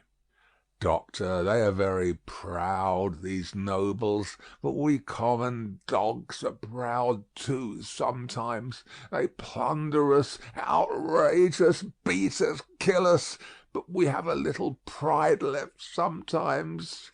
Have you seen her, doctor?" The shrieks and the cries were audible there, though subdued by the distance. He referred to them as if she were lying in our presence. I said, "I have seen her."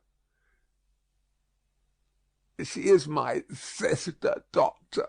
They have their shameful rights, these nobles, in the modesty and virtue of our sisters, many years. But we have had good girls among us. I know it, and have heard my father say so. She was a good girl. She was betrothed to a good young man. too, a tenant of his. We were all tenants of his. That man who stands there, the other, his brother, the worst of a bad race."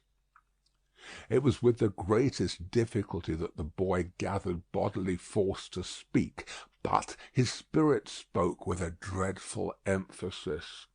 "We were so robbed by that man who stands there, as all we common dogs are by those superior beings, taxed by him without mercy, obliged to work for him without pay, obliged to grind our corn at his mill, obliged to feed scores of his tame birds on our wretched crops, and forbidden for our lives to keep a single tame bird of our own, pillaged and plundered to that degree that when we chanced to have a bit of meat we ate it in fear, with the door barred and the shutters closed, that his people should not see it and take it from us.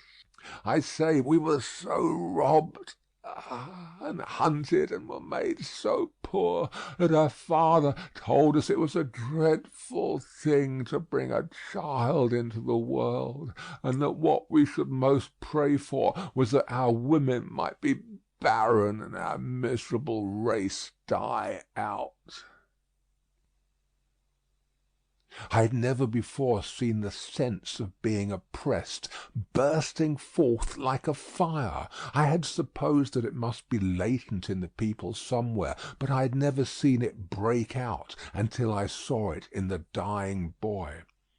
"Nevertheless, doctor, my sister married. He was ailing at that time, poor fellow, and she married her lover, that she might tend and comfort him in our cottage, our dog hut, as that man would call it. She had not been married many weeks, when that man's brother saw her and admired her, and asked that man to lend her to him, for what are husbands among us? He was willing enough, but my sister was good and virtuous, and hated his brother with a hatred as strong as mine. What did the two then to persuade her husband to use his influence with her to make her willing?" The boy's eyes, which had been fixed on mine, slowly turned to the looker-on, and I saw in the two faces that all he said was true. The two opposing kinds of pride confronting one another, I can see, even in this Bastille, the gentleman's all negligent indifference, the peasant's all trodden down sentiment and passionate revenge. "You know, doctor, that it is among the rights of these nobles to harness us common dogs to carts and drive us. They so harnessed him and drove him. You know that it is among their rights to keep us in their grounds all night, quieting the frogs, in order that their noble sleep may not be disturbed. They kept him out in the unwholesome mists at night, and ordered him back into his harness in the day. But he was not persuaded. No, taken out of harness one day at noon to feed, if he could find food, he sobbed 12 times, once for every stroke of the bell, and died on her bosom. Nothing human could have held life in the boy but his determination to tell all that was wrong. He forced back the gathering shadows of death as he forced his clenched right hand to remain clenched and to cover his wound.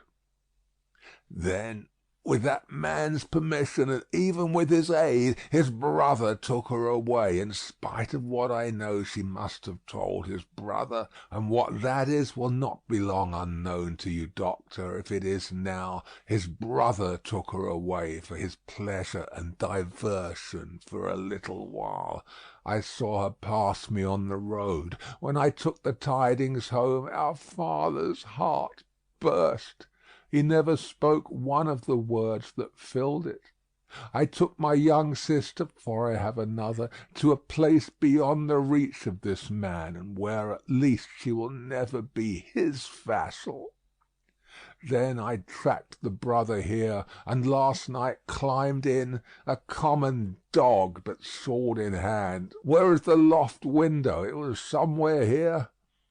The room was darkening to his sight, the world was narrowing around him. I glanced about me and saw that the hay and straw were trampled over the floor, as if there had been a struggle.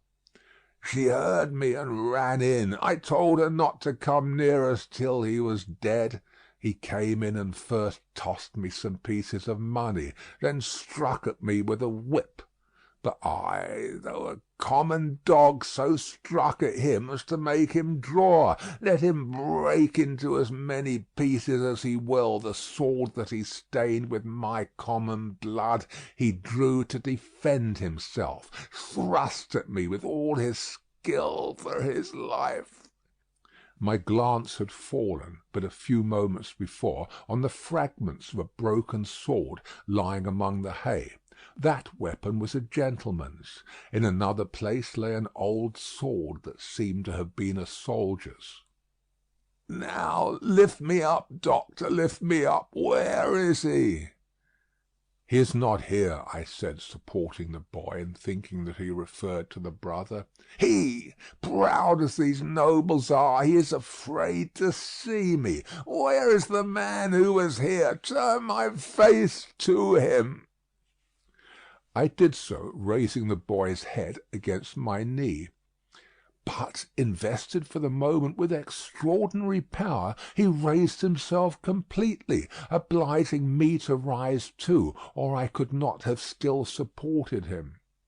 "Marquis," said the boy, turned to him with his eyes open wide and his right hand raised, "in the days when all these things are to be answered for, I summon you and yours to the last of your bad race to answer for them. I mark this cross of blood upon you as a sign that I do it. In the days when all these things are to be answered for, I summon your brother, the worst of the bad race, to answer for them separately. I mark this cross of blood upon him as a sign that I do it." Twice he put his hand to the wound in his breast, and with his forefinger drew a cross in the air. He stood for an instant with the finger yet raised, and as it dropped, he dropped with it, and I laid him down dead. Broken mark. When I returned to the bedside of the young woman, I found her raving in precisely the same order of continuity. I knew that this might last for many hours, and that it would probably end in the silence of the grave. I repeated the medicines I had given her, and I sat at the side of the bed until the night was far advanced. She never abated the piercing quality of her shrieks, never stumbled in the distinctness or the order of her words. They were always "my husband, my father, and my brother, 1, 2, 3, 4, 5, 6, 7, 8, 9, 10, 11, 12, hush!" This lasted 26 hours from the time when I first saw her. I had come and gone twice, and was again sitting by her, when she began to falter. I did what little could be done to assist that opportunity, and by she sank into a lethargy, and lay like the dead. It was as if the wind and rain had lulled at last. After a long and fearful storm, I released her arms, and called the woman to assist me to compose her figure and the dress she had torn. It was then that I knew her condition to be that of one in whom the first expectations of being a mother have arisen, and it was then that I lost the little hope I had had of her. "Is she dead?" asked the Marquis, whom I will still describe as the elder brother coming booted into the room from his horse. "Not dead," said I, "but like to die." "What strength there is in these common bodies," he said, looking down at her with some curiosity. "There is prodigious strength," I answered him, "in sorrow and despair."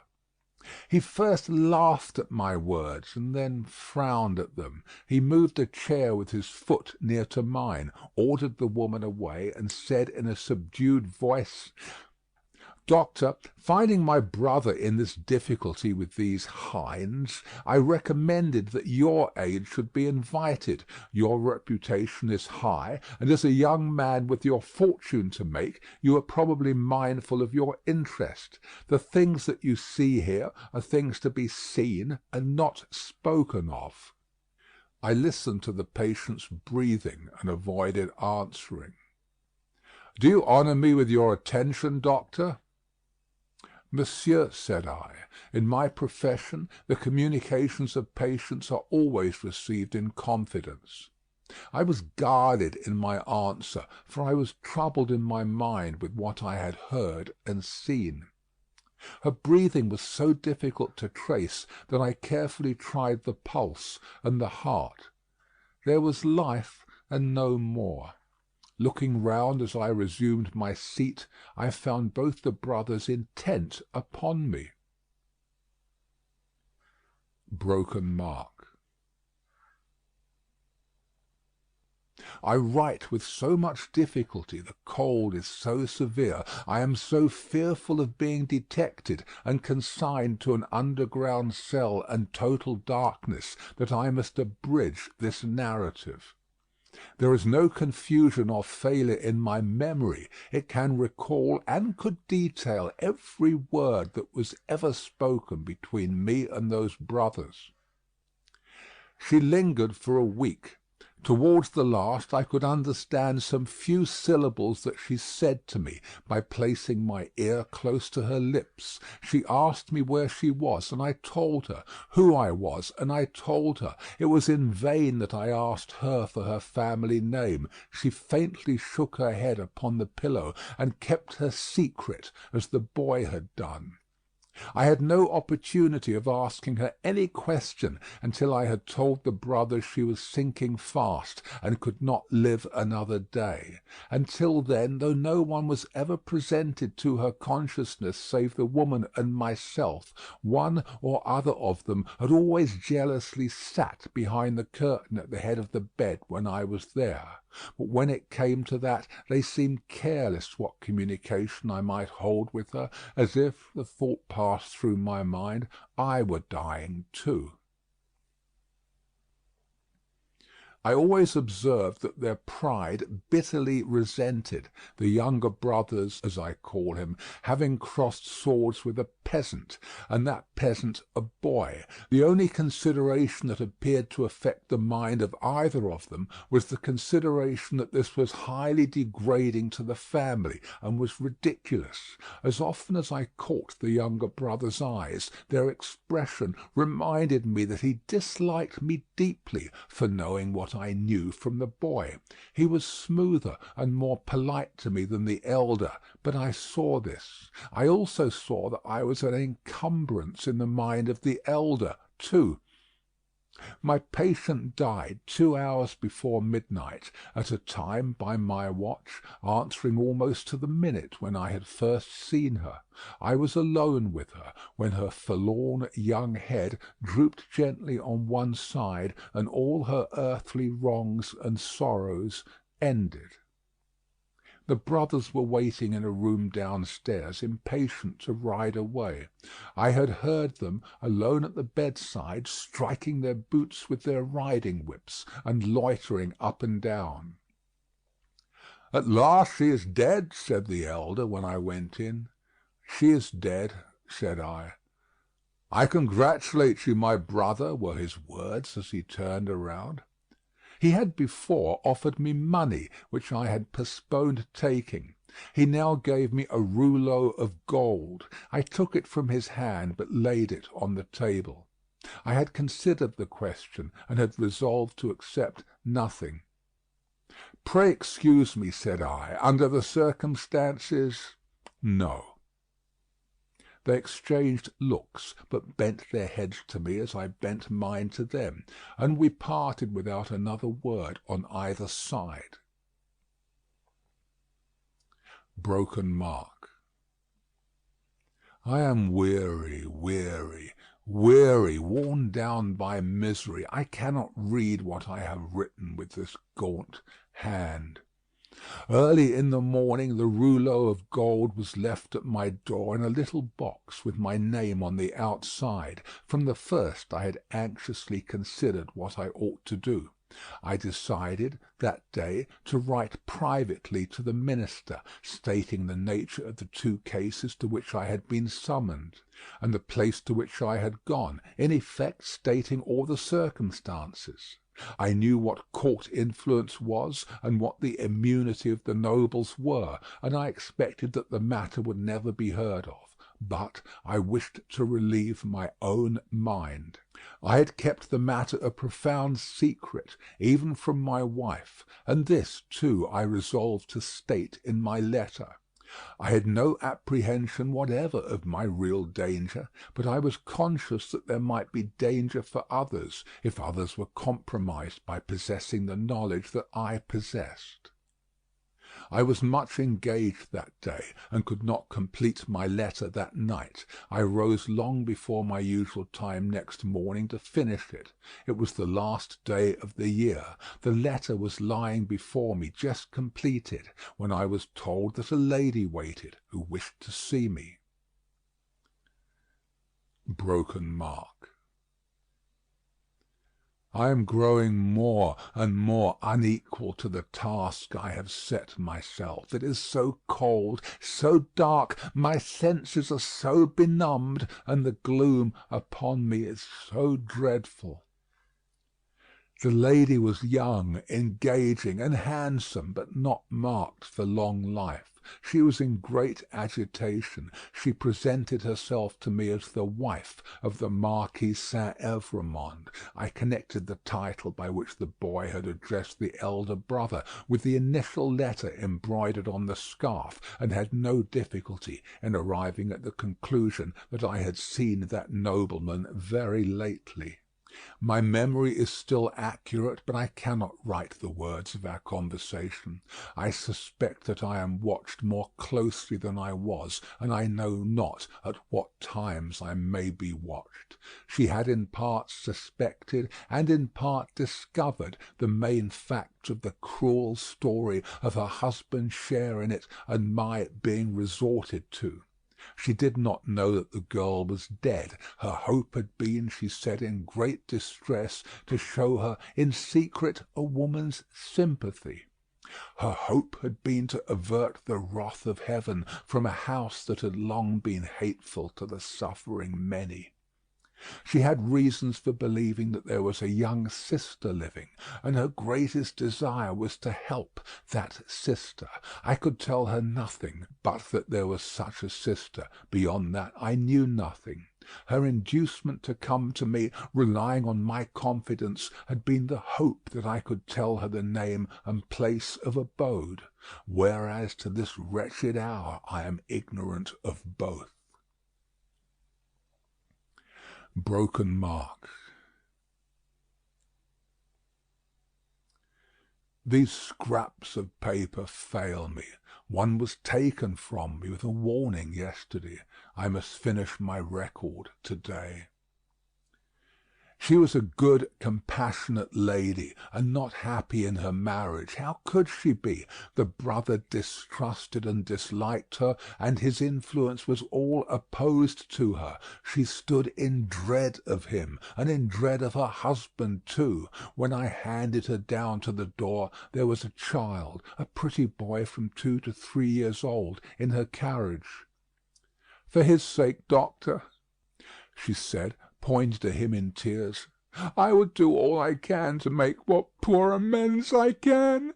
He will never prosper in his inheritance otherwise. I have a presentiment that if no other innocent atonement is made for this, it will one day be required of him. What I have left to call my own, it is little beyond the worth of a few jewels. I will make it the first charge of his life to bestow, with the compassion and lamenting of his dead mother, on this injured family, if the sister can be discovered."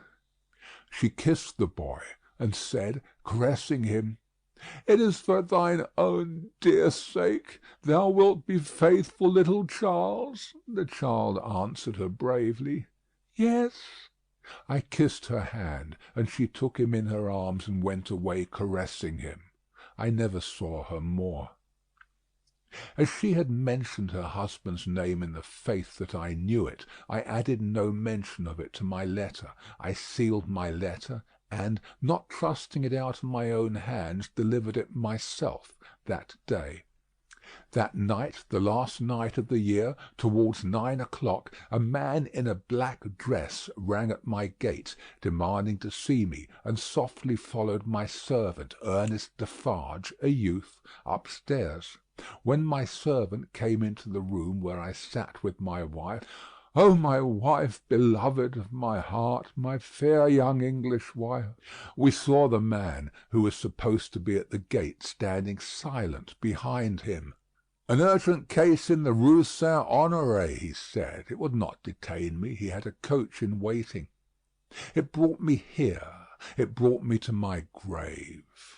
When I was clear of the house, a black muffler was drawn tightly over my mouth from behind, and my arms were pinioned. The two brothers crossed the road from a dark corner, and identified me with a single gesture. The Marquis took from his pocket the letter I had written, showed it me, burnt it in the light of a lantern that was held, and extinguished the ashes with his foot. Not a word was spoken. I was brought here. I was brought to my living grave. If it had pleased God to put it in the hard heart of either of the brothers in all these frightful years to grant me any tidings of my dearest wife, so much as to let me know by a word whether alive or dead, I might have thought that he had not quite abandoned them. But now I believe that the mark of the Red Cross is fatal to them, and that they have no part in his mercies. And them and their descendants, to the last of their race, I, Alexandre Manette, unhappy prisoner, do this last night of the year 1767, in my unbearable agony, denounce, to the times when all these things shall be answered for. I denounce them to heaven and to earth. A terrible sound arose when the reading of this document was done, a sound of craving and eagerness that had nothing articulate in it but blood. The narrative called up the most revengeful passions of the time, and there was not a head in the nation but must have dropped before it. Little need in presence of that tribunal and that auditory to show how the Defarges had not made the paper public with the other captured Bastille memorials borne in procession, and had kept it, biding their time. Little need to show that this detested family name had long been anathematized by Saint Antoine, and was wrought into the fatal register. The man never trod ground whose virtues and services would have sustained him in that place that day against such denunciation. And all the worse for the doomed man that the denouncer was a well-known citizen, his own attached friend, the father of his wife. One of the frenzied aspirations of the populace was for imitations of the questionable public virtues of antiquity, and for sacrifices and self-immolations on the people's altar. Therefore, when the President said, else had his own head quivered on his shoulders, that the good physician of the Republic would deserve better still of the Republic by rooting out an obnoxious family of aristocrats, and would doubtless feel a sacred glow and joy in making his daughter a widow and her child an orphan. There was wild excitement, patriotic fervour, not a touch of human sympathy. "Much influence around him has that doctor," murmured Madame Defarge, smiling to the Vengeance. "Save him now, my doctor, save him." At every juryman's vote there was a roar, another and another, roar and roar. Unanimously voted, at heart and by descent an aristocrat, an enemy of the Republic, a notorious oppressor of the people. Back to the Conciergerie, and death within 24 hours. Chapter 11. Dusk. The wretched wife of the innocent man thus doomed to die fell under the sentence, as if she had been mortally stricken.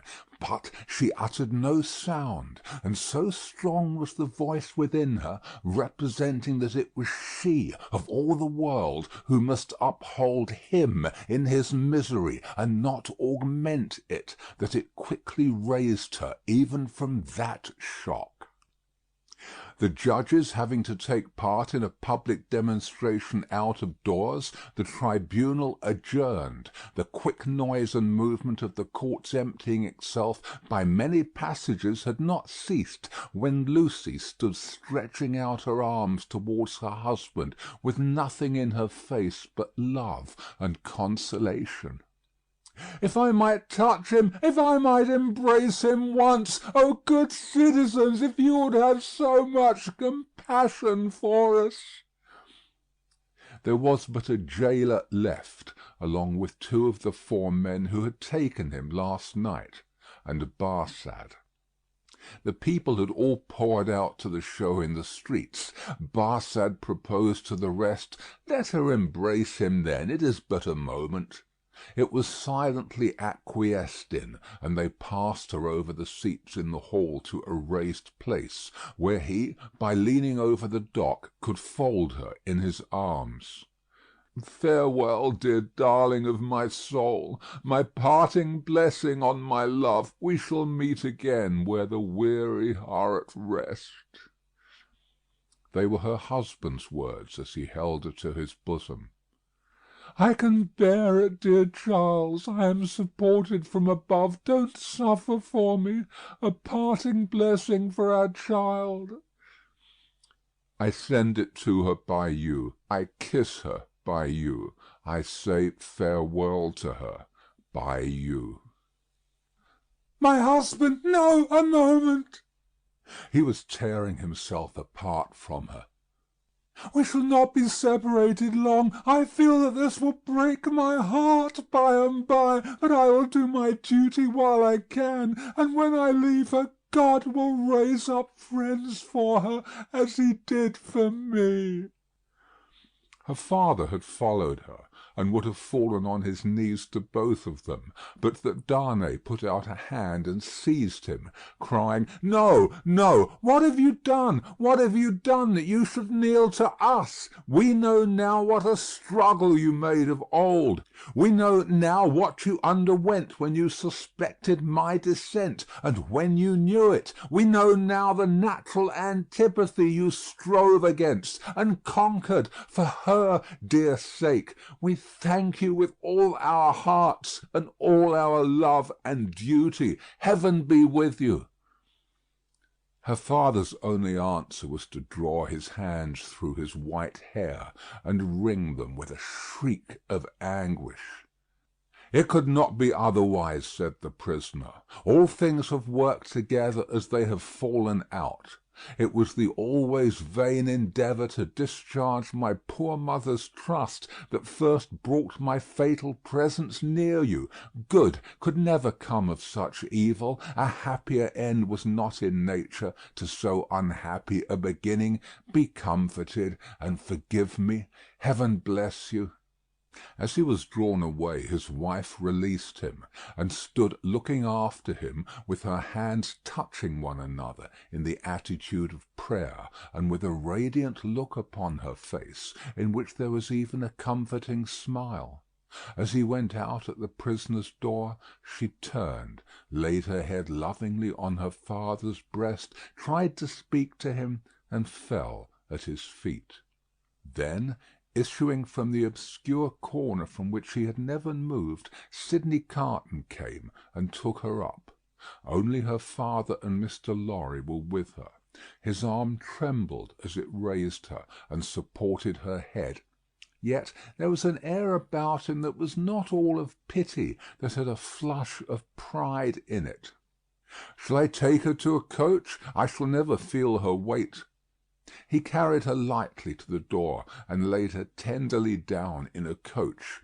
Her father and their old friend got into it, and he took his seat beside the driver.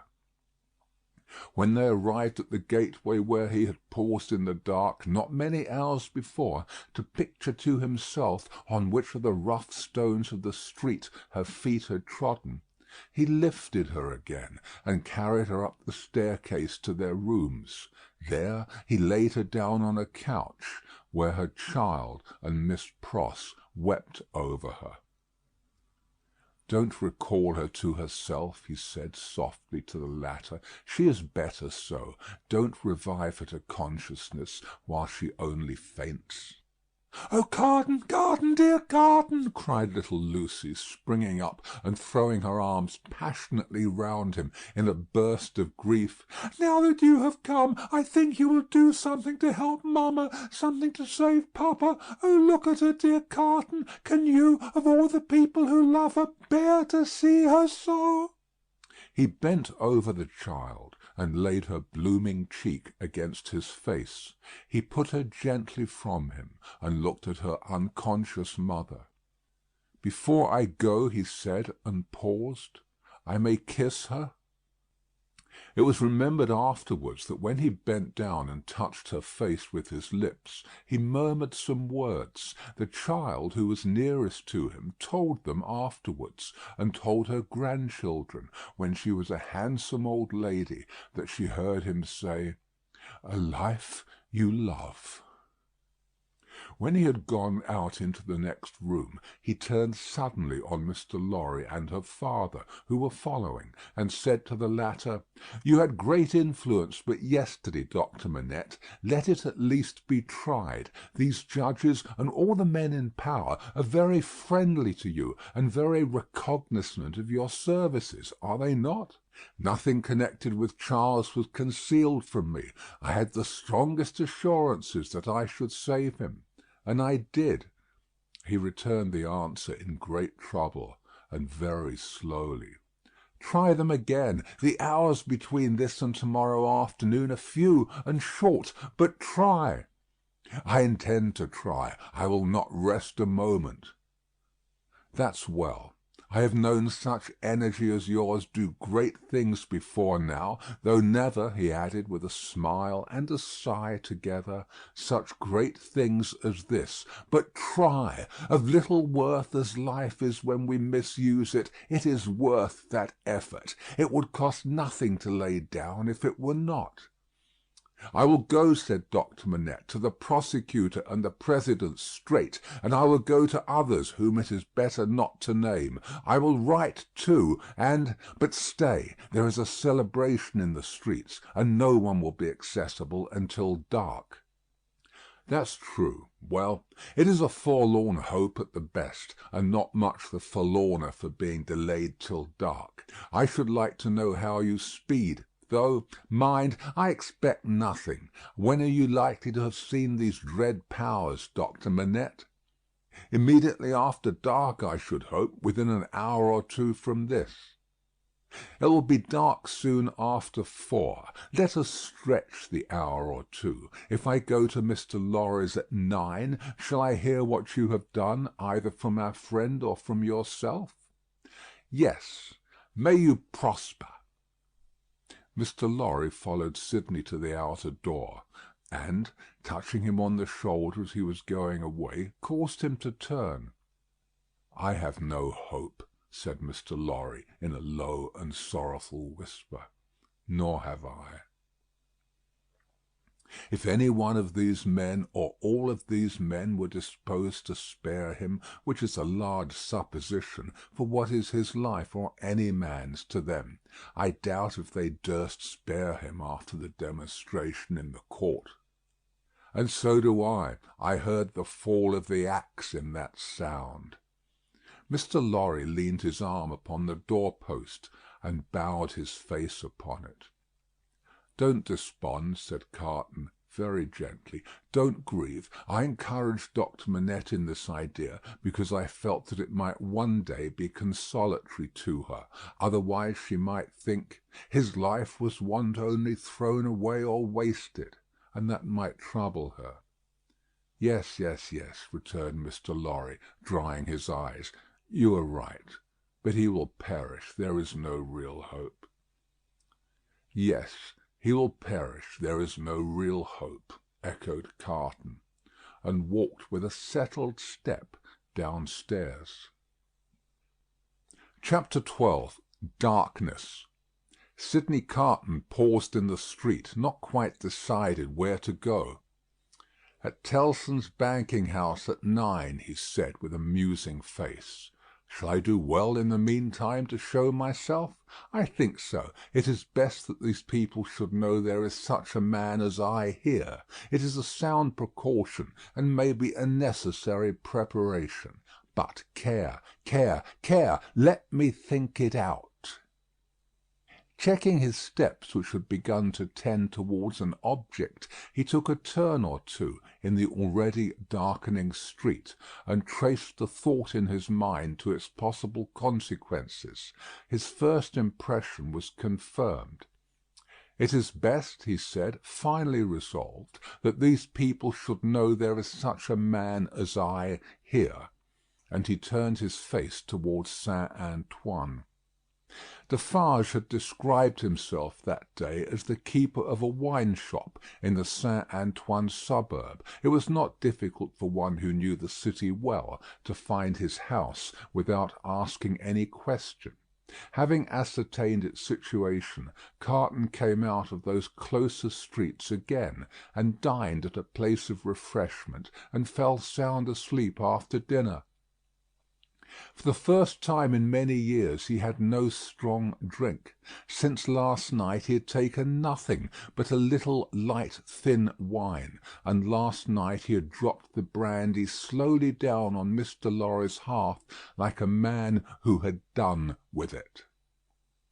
It was as late as 7 o'clock when he awoke refreshed, and went out into the streets again. As he passed along towards Saint Antoine, he stopped at a shop window, where there was a mirror, and slightly altered the disordered arrangement of his loose cravat, and his coat collar, and his wild hair. This done, he went on direct to Defarge's, and went in.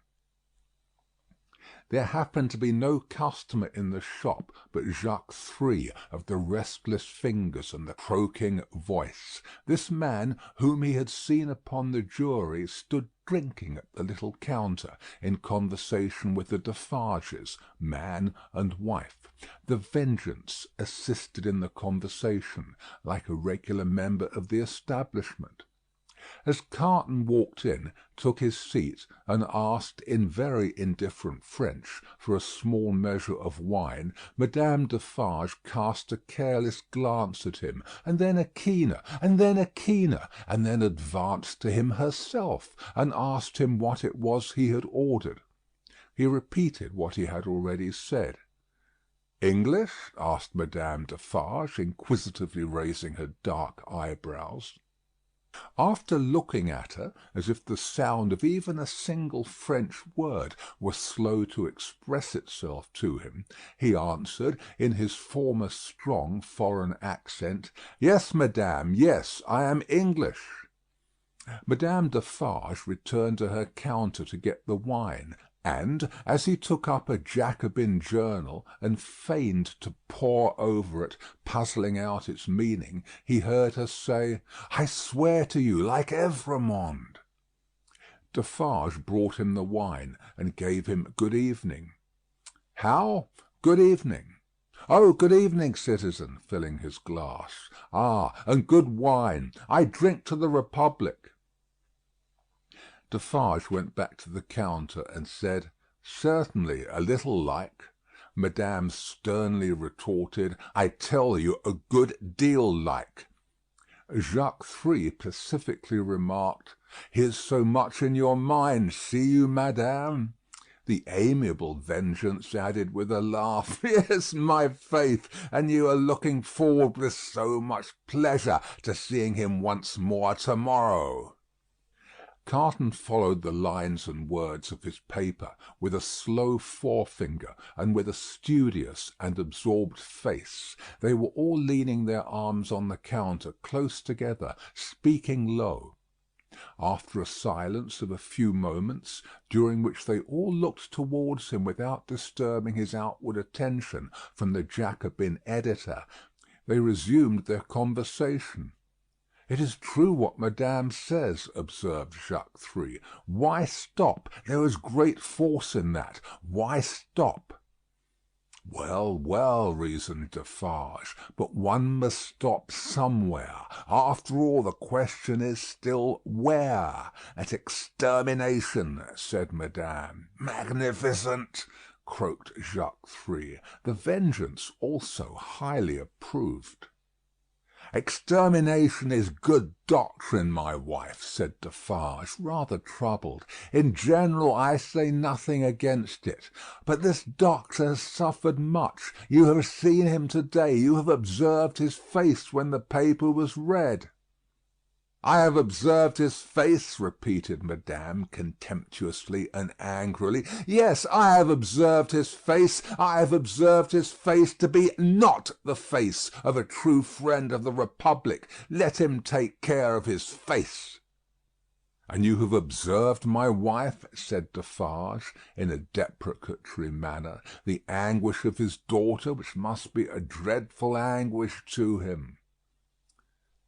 "I have observed his daughter," repeated madame. "Yes, I have observed his daughter more times than one. I have observed her to-day, and I have observed her other days. I have observed her in the court, and I have observed her in the street by the prison.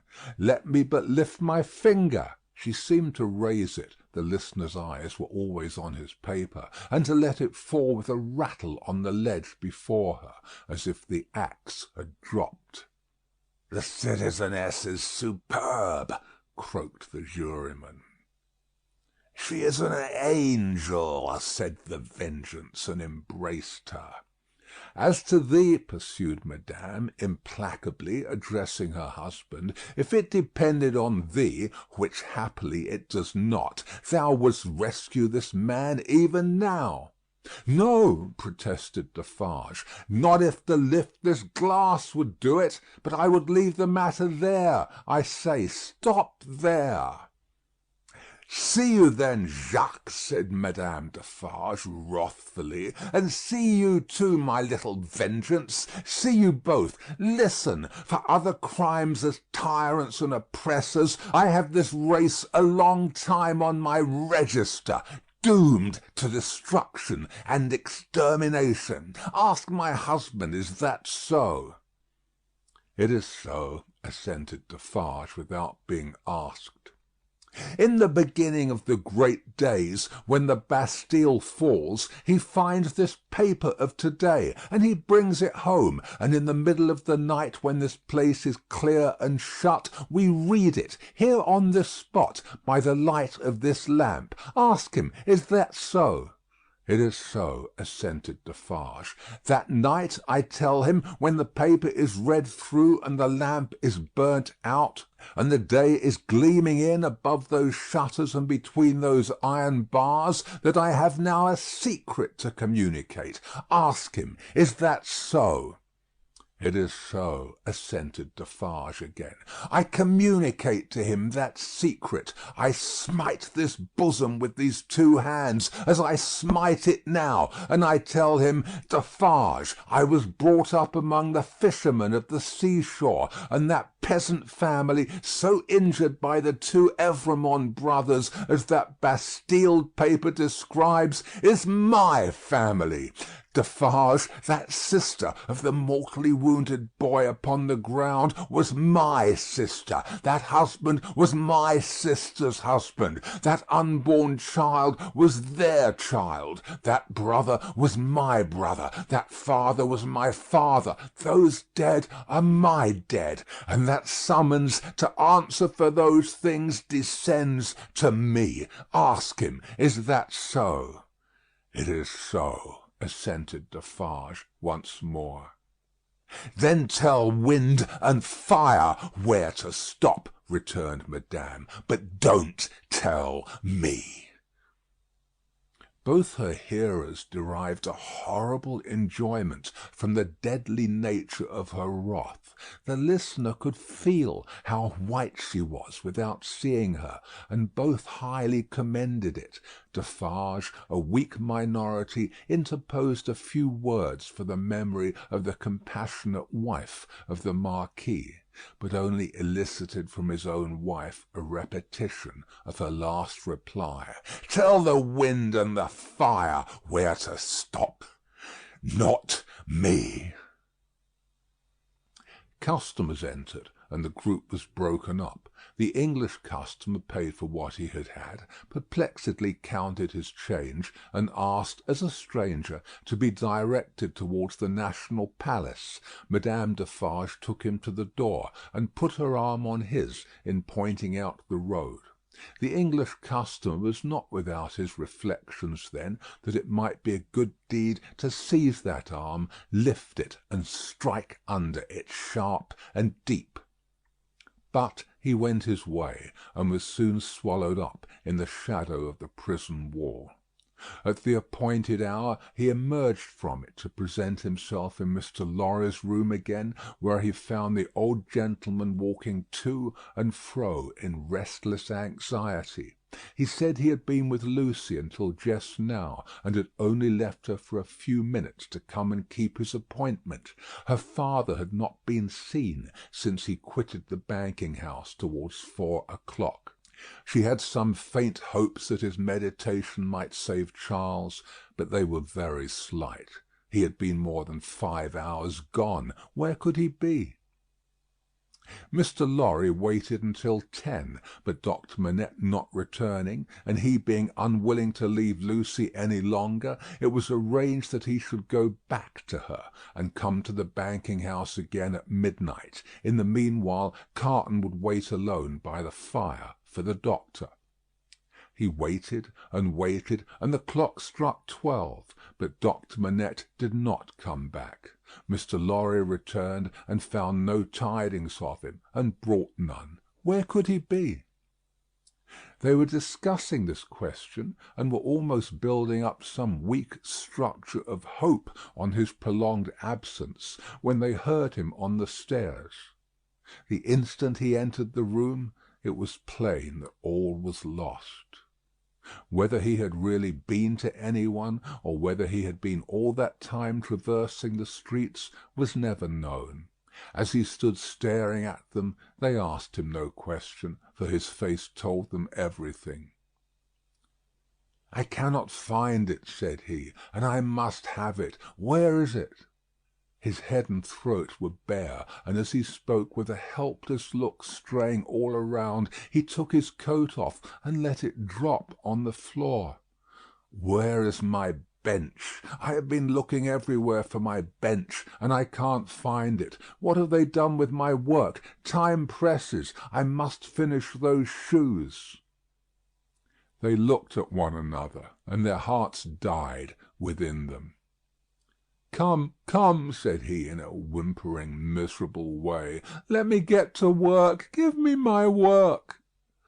Receiving no answer, he tore his hair and beat his feet upon the ground like a distracted child. "Don't torture a poor forlorn wretch," he implored them with a dreadful cry, "but give me my work. What is to become of us if these shoes are not done to-night?" Lost, utterly lost. It was so clearly beyond hope to reason with him, or try to restore him, that, as if by agreement, they each put a hand upon his shoulder and soothed him to sit down before the fire, with a promise that he should have his work presently. He sank into the chair and brooded over the embers and shed tears. As if all that had happened since the garret time were a momentary fancy or a dream, Mr. Lorry saw him shrink into the exact figure that Defarge had had in keeping. Affected and impressed with terror as they both were by this spectacle of ruin, it was not a time to yield to such emotions. His lonely daughter, bereft of her final hope and reliance, appealed to them both too strongly. Again, as if by agreement, they looked at one another with one meaning in their faces. Carton was the first to speak. "The last chance is gone. It was not much. Yes, he had better be taken to her. But before you go, will you for a moment steadily attend to me? Don't ask me why I make the stipulations I am going to make, and exact the promise I am going to exact. I have a reason, a good one." "I do not doubt it," answered Mr. Lorry. "Say on." The figure in the chair between them was all the time monotonously rocking itself to and fro, and moaning. They spoke in such a tone as they would have used if they had been watching by a sick bed in the night. Carton stooped to pick up the coat, which lay almost entangling his feet. As he did so, a small case in which the doctor was accustomed to carry the lists of his day's duties fell lightly on the floor. Carton took it up, and there was a folded paper in it. "We should look at this," he said. Mr. Lorry nodded his consent. He opened it and exclaimed, "Thank God!" "What is it?" asked Mr. Lorry, eagerly. "A moment. Let me speak of it in its place. First," he put his hand in his coat and took another paper from it. "That is the certificate which enables me to pass out of this city. Look at it. You see, Sidney Carton, an Englishman." Mr. Lorry held it open in his hand, gazing in his earnest face. "Keep it for me until to-morrow. I shall see him to-morrow, you remember, and I had better not take it into the prison." "Why not?"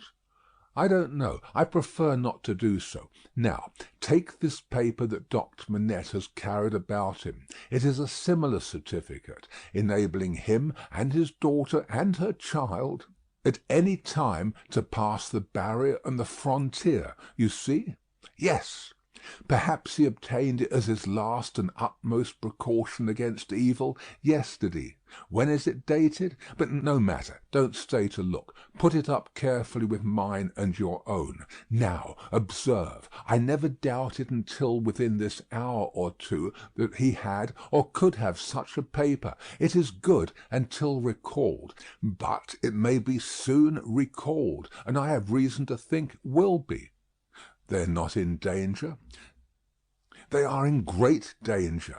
They are in danger of denunciation by Madame Defarge. I know it from her own lips. I have overheard words of that woman's to-night which have presented their danger to me in strong colours. I have lost no time, and since then I have seen the spy. He confirms me. He knows that a wood sawyer living by the prison wall is under the control of the Defarges, and has been rehearsed by Madame Defarge as to his having seen her (he never mentioned Lucy's name) making signs and signals to prisoners, it is easy to foresee that the pretence will be the common one, a prison plot, and that it will involve her life, and perhaps her child's, and perhaps her father's, for both have been seen with her at that place. Don't look so horrified. You will save them all." "Heaven grant I may, Carton. But how?" "I am going to tell you how. It will depend on you, and it could depend on no better man. This new denunciation will certainly not take place until after to-morrow, probably not until 2 or 3 days afterwards, more probably a week afterwards. You know it is a capital crime to mourn for, or sympathise with, a victim of the guillotine. She and her father would unquestionably be guilty of this crime, and this woman, the inveteracy of whose pursuit cannot be described, would wait to add that strength to her case, and make herself doubly sure. You follow me?" "So attentively, and with so much confidence in what you say, that for the moment I lose sight," touching the back of the doctor's chair, "even of this distress. You have money, and can buy the means of travelling to the sea-coast as quickly as the journey can be made. Your preparations have been completed for some days to return to England. Early to-morrow have your horses ready, so that they may be in starting trim at 2 o'clock in the afternoon. It shall be done." His manner was so fervent and inspiring that Mr. Lorry caught the flame, and was as quick as youth. "You are a noble heart. Did I say we could depend upon no better man? Tell her to-night what you know of her danger as involving her child and her father. Dwell upon that, for she would lay her own fair head beside her husband's cheerfully." He faltered for an instant, then went on as before. "For the sake of her child and her father, press upon her the necessity of leaving Paris with them and you at that hour. Tell her that it was her husband's last arrangement. Tell her that more depends upon it than she dare believe or hope. You think that her father, even in this sad state, will submit himself to her, do you not?"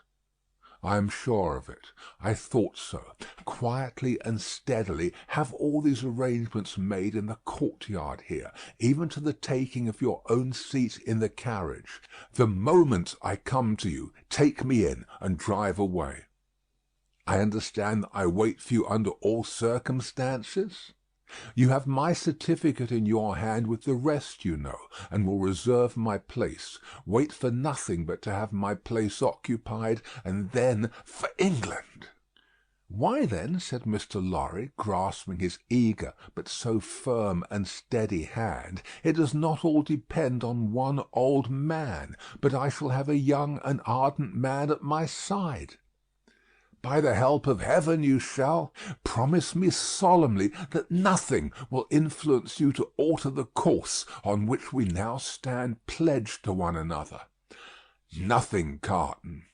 Remember these words to-morrow. Change the course or delay in it for any reason, and no life can possibly be saved, and many lives must inevitably be sacrificed." "I will remember them. I hope to do my part faithfully." "And I hope to do mine. Now, good-bye."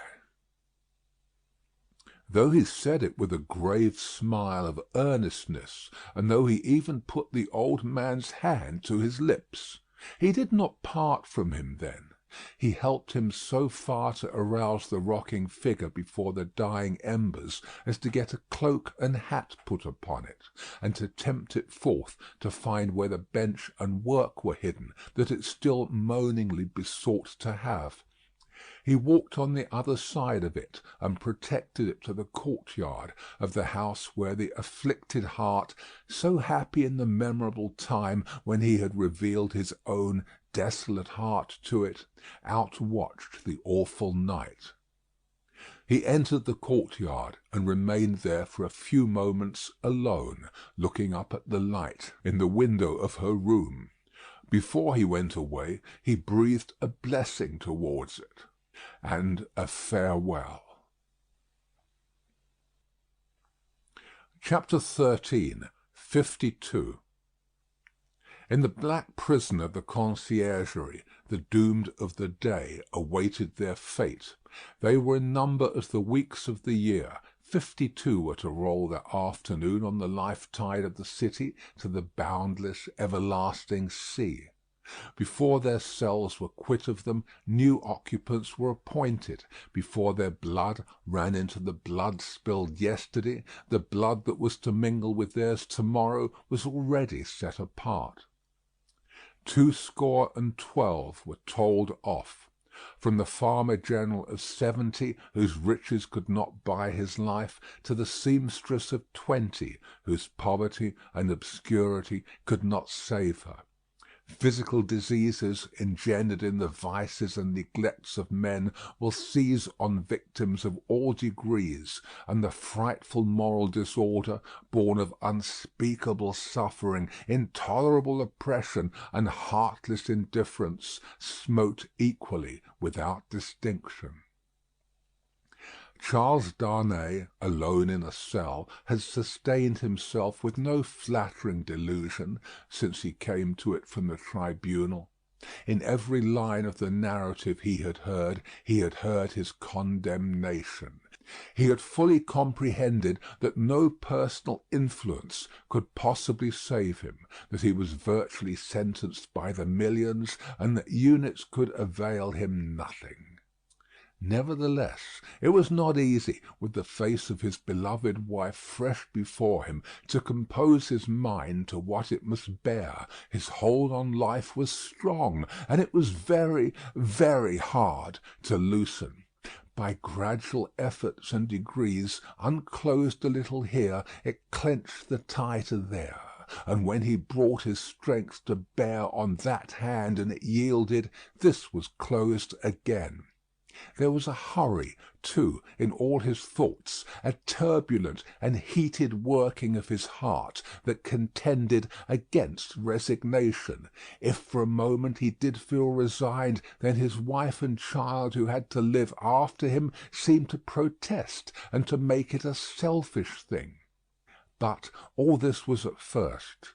Before long the consideration that there was no disgrace in the fate he must meet, and that numbers went the same road wrongfully and trod it firmly every day, sprang up to stimulate him. Next followed the thought that much of the future peace of mind enjoyable by the dear ones depended on his quiet fortitude. So by degrees he calmed into the better state, when he could raise his thoughts much higher and draw comfort down. Before it had set in dark on the night of his condemnation, he had travelled thus far on his last way.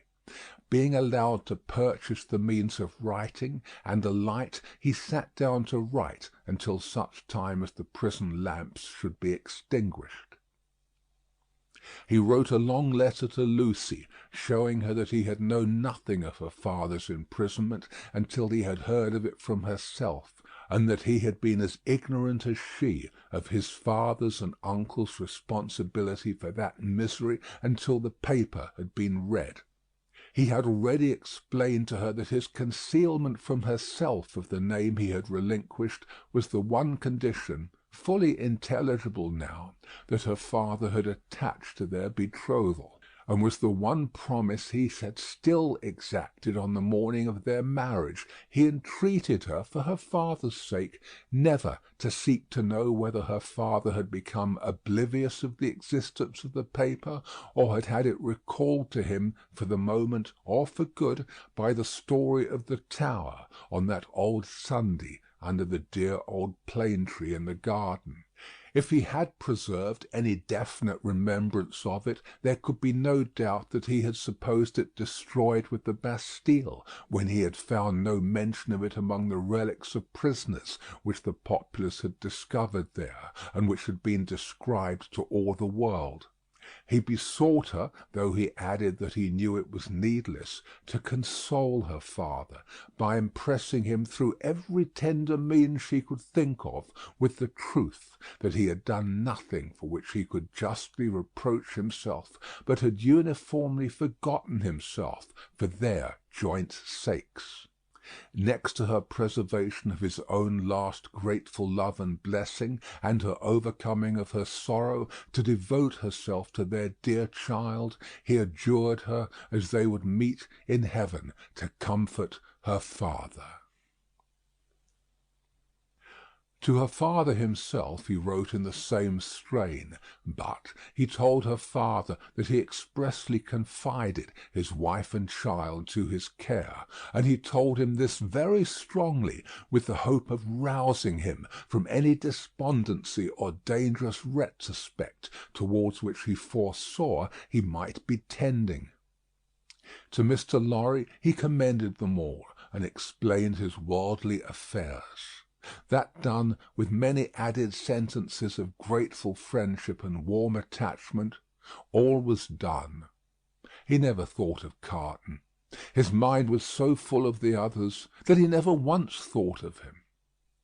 He had time to finish these letters before the lights were put out.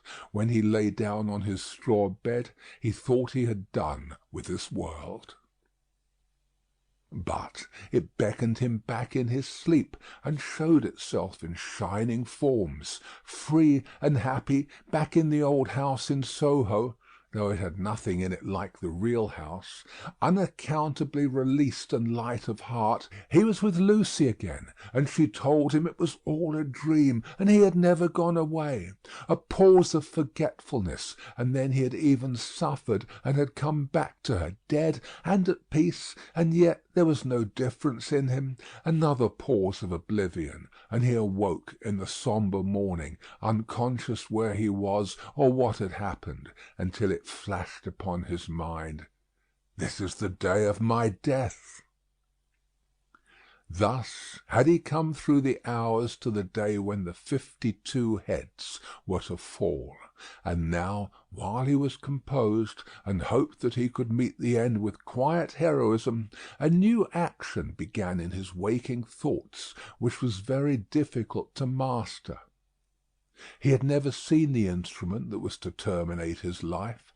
How high it was from the ground, how many steps it had, where he would be stood, how he would be touched, whether the touching hands would be dyed red, which way his face would be turned, whether he would be the first or might be the last, these and many similar questions, in no wise directed by his will, obtruded themselves over and over again, countless times.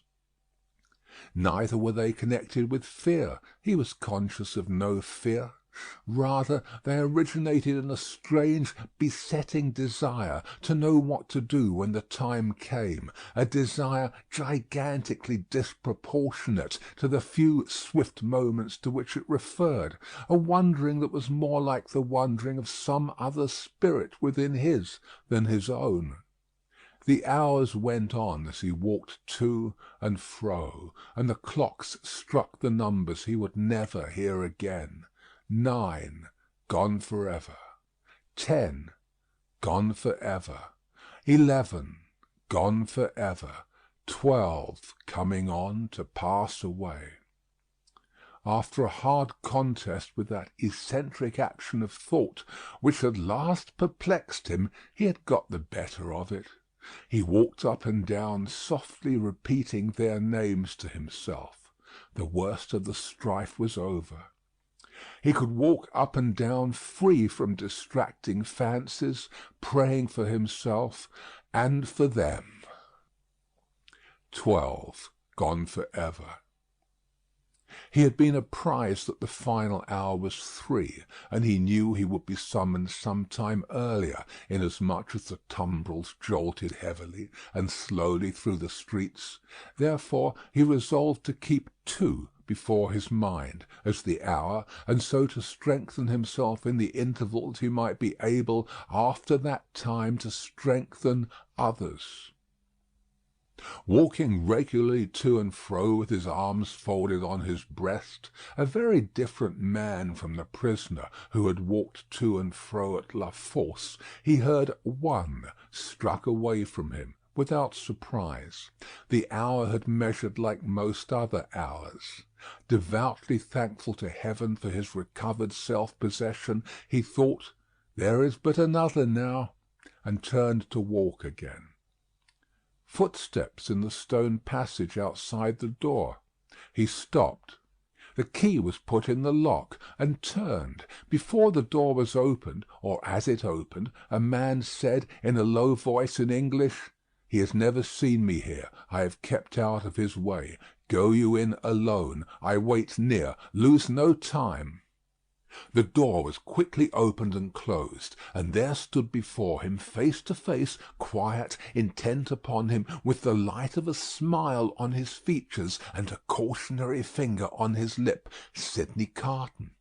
There was something so bright and remarkable in his look that, for the first moment, the prisoner misdoubted him to be an apparition of his own imagining. But he spoke, and it was his voice. He took the prisoner's hand, and it was his real grasp. "Of all the people upon earth you least expected to see me," he said. "I could not believe it to be you. I can scarcely believe it now. You are not—" The apprehension came suddenly into his mind. "A prisoner? No.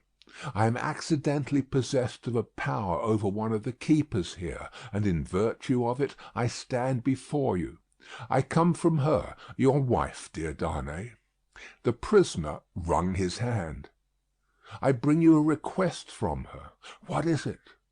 "A most earnest, pressing, and emphatic entreaty, addressed to you in the most pathetic tones of the voice so dear to you that you well remember."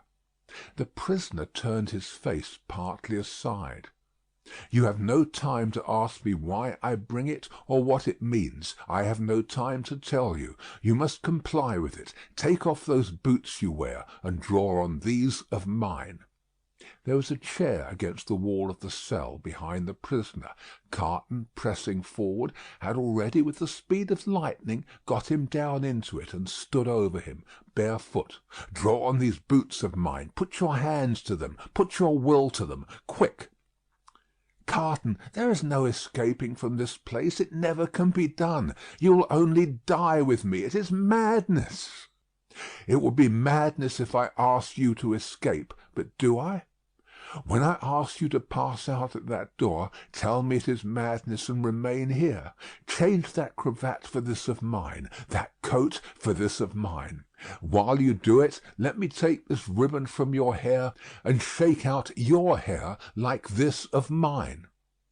With wonderful quickness, and with a strength both of will and action that appeared quite supernatural, he forced all these changes upon him. The prisoner was like a young child in his hands. "Carton, dear Carton, it is madness. It cannot be accomplished. It never can be done. It has been attempted, and has always failed. I implore you not to add your death to the bitterness of mine." "Do I ask you, dear Darnay, to pass the door? When I ask that, refuse. There are pen and ink and paper on this table. Is your hand steady enough to write?" "It was when you came in. Steady it again, and write what I shall dictate. Quick, friend, quick." Pressing his hand to his bewildered head, Darnay sat down at the table. Carton, with his right hand in his breast, stood close beside him. "Write exactly as I speak." "To whom do I address it?" "To no one." Carton still had his hand in his breast. "Do I date it?" "No." The prisoner looked up at each question. Carton, standing over him with his hand in his breast, looked down. "If you remember," said Carton, dictating, "the words that passed between us long ago, you will readily comprehend this when you see it. You do remember them, I know. It is not in your nature to forget them." He was drawing his hand from his breast. The prisoner, chancing to look up in his hurried wonder as he wrote, the hand stopped, closing upon something. "Have you written 'forget them'?" Carton asked. "I have." "Is that a weapon in your hand?" "No, I am not armed." "What is it in your hand?" "You shall know directly. Write on. There are but a few words more." He dictated again. "I am thankful that the time has come when I can prove them. That I do so is no subject for regret or grief." As he said these words with his eyes fixed on the writer, his hand slowly and softly moved down close to the writer's face. The pen dropped from Darnay's fingers on the table, and he looked about him vacantly. "What vapour is that?" he asked. "Vapour? Something that crossed me?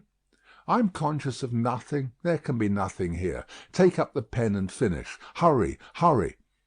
As if his memory were impaired, or his faculties disordered, the prisoner made an effort to rally his attention. As he looked at Carton with clouded eyes, and with an altered manner of breathing, Carton, his hand again in his breast, looked steadily at him. "Hurry, hurry."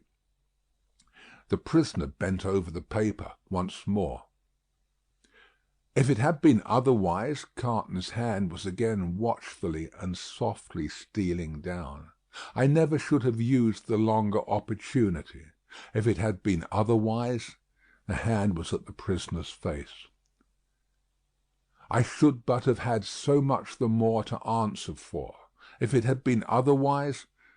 Carton looked at the pen and saw it was trailing off into unintelligible signs. Carton's hand moved back to his breast no more. The prisoner sprang up with a reproachful look, but Carton's hand was close and firm at his nostrils, and Carton's left arm caught him round the waist. For a few seconds he faintly struggled with the man who had come to lay down his life for him. But within a minute or so he was stretched insensible on the ground. Quickly, but with hands as true to the purpose as his heart was, Carton dressed himself in the clothes the prisoner had laid aside, combed back his hair, and tied it with the ribbon the prisoner had worn. Then he softly called, "Enter there, come in," and the spy presented himself. "You see," said Carton, looking up, as he kneeled on one knee beside the insensible figure, putting the paper in the breast, "is your hazard very great?" "Mr. Carton," the spy answered with a timid snap of his fingers, "my hazard is not that in the thick of business here. If you are true to the whole of your bargain, don't fear me. I will be true to the death." "You must be, Mr. Carton, if the tale of 52 is to be right. Being made right by you in that dress, I shall have no fear." "Have no fear. I shall soon be out of the way of harming you, and the rest will soon be far from here, please God. Now get assistance and take me to the coach." "You?" said the spy nervously. "Him man with whom I have exchanged. You go out at the gate by which you brought me in?" "Of course." "I was weak and faint when you brought me in, and I am fainter now you take me out. The parting interview has overpowered me. Such a thing has happened here often, and too often. Your life is in your own hands. Quick, call assistance." "You swear not to betray me?" said the trembling spy, as he paused for a last moment. Man," returned Carton, stamping his foot, "have I sworn by no solemn vow already to go through with this, that you waste the precious moments now? Take him yourself to the courtyard you know of. Place him yourself in the carriage. Show him yourself to Mr. Lorry. Tell him yourself to give him no restorative but air, and to remember my words of last night and his promise of last night, and drive away." The spy withdrew, and Carton seated himself at the table, resting his forehead on his hands. The spy returned immediately with 2 men. "How then?" said one of them, contemplating the fallen figure. "So afflicted to find that his friend has drawn a prize in the lottery of Saint Guillotine?" "A good patriot," said the other, "could hardly have been more afflicted if the aristocrat had drawn a blank."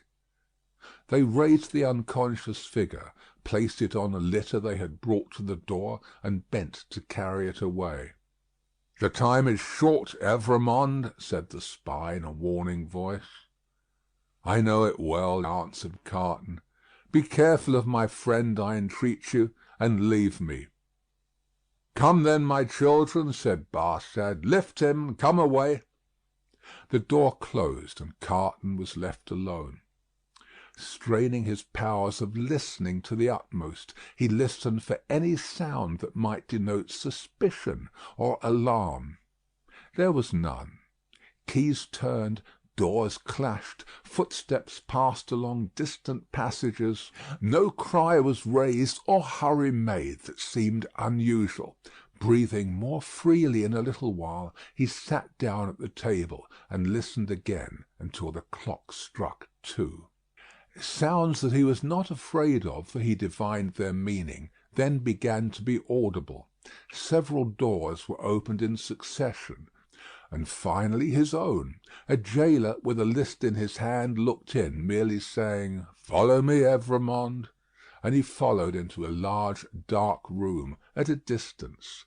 It was a dark winter day, and what with the shadows within and what with the shadows without, he could but dimly discern the others who were brought there to have their arms bound. Some were standing, some seated, some were lamenting and in restless motion, but these were few.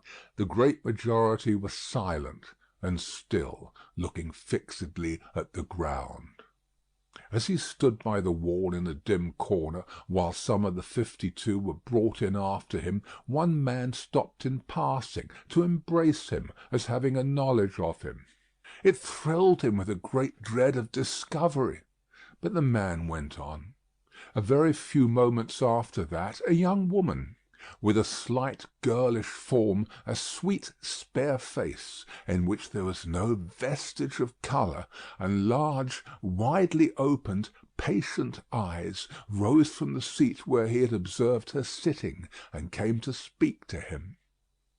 "Citizen Evrémonde," she said, touching him with her cold hand, "I am a poor little seamstress who was with you in La Force." He murmured for answer, "True, I forget what you were accused of." "Plots. Though the just heaven knows that I am innocent of any, is it likely? Who would think of plotting with a poor, little, weak creature like me?" The forlorn smile with which she said it so touched him that tears started from his eyes. "I am not afraid to die, citizen Evrémonde. But I have done nothing. I am not unwilling to die if the Republic, which is to do so much good to us poor, will profit by my death. But I do not know how that can be. Citizen Evrémonde, such a poor, weak little creature." As the last thing on earth that his heart was to warm and soften to, it warmed and softened to this pitiable girl. "I heard you were released, citizen Evrémonde. I hoped it was true." "It was, but I was again taken and condemned." "If I may ride with you, citizen Evrémonde, will you let me hold your hand? I am not afraid, but I am little and weak, and it will give me more courage." As the patient eyes were lifted to his face, he saw a sudden doubt in them, and then astonishment. He pressed the work-worn, hunger-worn young fingers, and touched his lips. "Are you dying for him?" she whispered. "And his wife and child. Hush, yes." "Oh, you will let me hold your brave hand, stranger?" "Hush, yes, my poor sister, to the last."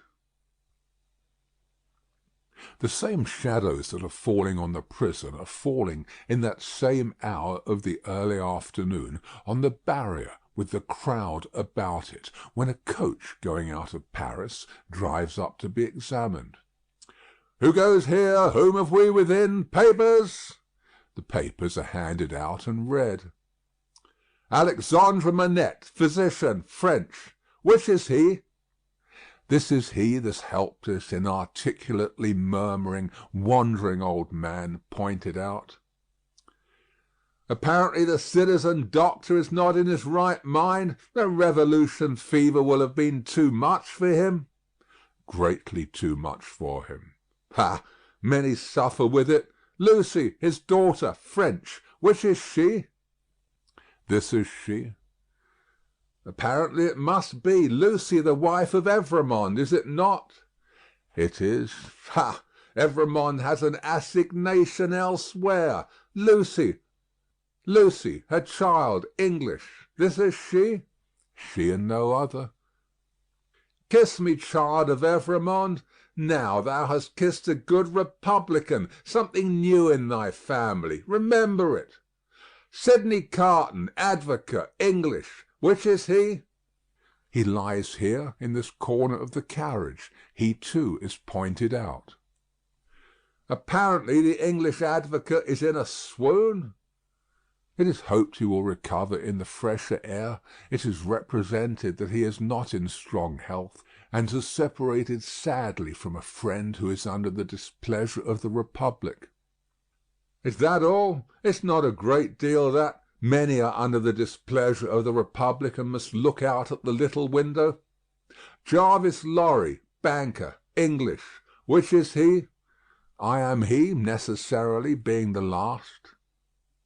It is Jarvis Lorry who has replied to all the previous questions. It is Jarvis Lorry who has alighted and stands with his hand on the coach door, replying to a group of officials. They leisurely walk round the carriage and leisurely mount the box to look at what little luggage it carries on the roof.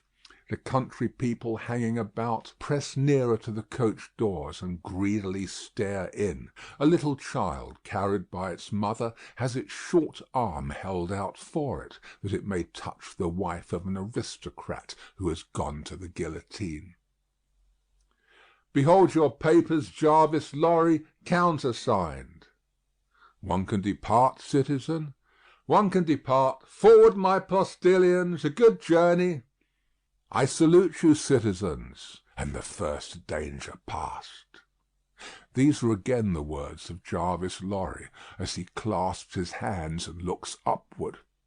There is terror in the carriage, there is weeping, there is the heavy breathing of the insensible traveller. Are we not going too slowly? Can they not be induced to go faster? Asked Lucy, clinging to the old man. It would seem like flight, my darling. I must not urge them too much. It would rouse suspicion. Look back, and see if we are pursued. The road is clear, my dearest. So far we are not pursued. Houses in twos and threes pass by us, solitary farms, ruinous buildings, dye-works, tanneries, and the like, open country, avenues of leafless trees. The hard, uneven pavement is under us. The soft, deep mud is on either side. Sometimes we strike into the skirting mud to avoid the stones that clatter us and shake us. Sometimes we stick in ruts and sloughs there. The agony of our impatience is then so great that in our wild alarm and hurry we are for getting out and running, hiding, doing anything but stopping. Out of the open country, in again among ruinous buildings, solitary farms, dye-works, tanneries, and the like, cottages in twos and threes, avenues of leafless trees. Have these men deceived us and taken us back by another road? Is not this the same place twice over? Thank heaven! No, a village. Look back, and see if we are pursued. Hush! The posting-house. Leisurely our 4 horses are taken out. Leisurely the coach stands in the little street, bereft of horses, and with no likelihood upon it of ever moving again. Leisurely the new horses come into visible existence, one by one. Leisurely the new postilions follow, sucking and plaiting the lashes of their whips. Leisurely the old postilions count their money, make wrong additions, and arrive at dissatisfied results. All the time our overfraught hearts are beating at a rate that would far outstrip the fastest gallop of the fastest horses ever foaled. At length the new postilions are in their saddles and the old are left behind. We are through the village, up the hill and down the hill and on the low watery grounds. Suddenly the postilions exchange speech with animated gesticulation, and the horses are pulled up, almost on their haunches. We are pursued. "Ho, within the carriage there! Speak then!" "What is it?" asks Mr. Lorry, looking out at window.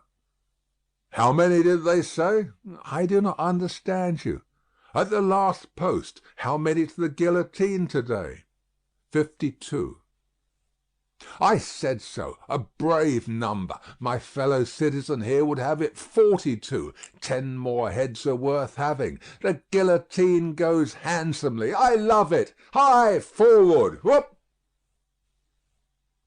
The night comes on dark. He moves more. He is beginning to revive and to speak intelligibly. He thinks they are still together. He asks him by his name what he has in his hand. "Oh, pity us, kind heaven, and help us! Look out, and see if we are pursued." The wind is rushing after us, and the clouds are flying after us, and the moon is plunging after us, and the whole wild night is in pursuit of us. But so far we are pursued by nothing else. Chapter 14. The knitting done. In that same juncture of time when the 52 awaited their fate, Madame Defarge held darkly ominous counsel with the Vengeance and Jacques Three of the Revolutionary Jury. Not in the wine-shop did Madame Defarge confer with these ministers, but in the shed of the wood-sawyer, erst a mender of roads. The sawyer himself did not participate in the conference, but abided at a little distance, like an outer satellite who is not to speak until required, or to offer an opinion until invited. "But our Defarge," said Jacques Three, "is undoubtedly a good republican, eh?" "There is no better," the voluble Vengeance protested in her shrill notes, "in France." "Peace, little Vengeance," said Madame Defarge, laying her hand with a slight frown on her lieutenant's lips. "Hear me speak. My husband, fellow citizen, is a good republican and a bold man. He has deserved well of the republic, and possesses its confidence. But my husband has his weaknesses, and he is so weak as to relent towards this doctor." "It is a great pity," croaked Jacques Three, dubiously shaking his head, with his cruel fingers at his hungry mouth. "It is not quite like a good citizen. It is a thing to regret." "See you," said Madame, "I care nothing for this doctor, I. He may wear his head or lose it for any interest I have in him. It is all one to me. But the Evremond people are to be exterminated, and the wife and child must follow the husband and father." "She has a fine head for it," croaked Jacques Three. "I have seen blue eyes and golden hair there, and they looked charming when Samson held them up." Ogre that he was, he spoke like an epicure. Madame Defarge cast down her eyes and reflected a little. "The child also," observed Jacques Three, with a meditative enjoyment of his words, "has golden hair and blue eyes, and we seldom have a child there. It is a pretty sight." "In a word," said Madame Defarge, coming out of her short abstraction, "I cannot trust my husband in this matter. Not only do I feel since last night that I dare not confide to him the details of my projects, but also I feel that if I delay there is danger of his giving warning, and then they might escape. "That must never be," croaked Jacques Three. "No one must escape. We have not half enough as it is. We ought to have 60 a day." "In a word," Madame Defarge went on, "my husband has not my reason for pursuing this family to annihilation, and I have not his reason for regarding this doctor with any sensibility. I must act for myself, therefore.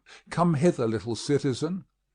The wood sawyer, who held her in the respect, and himself in the submission, of mortal fear, advanced with his hand to his red cap.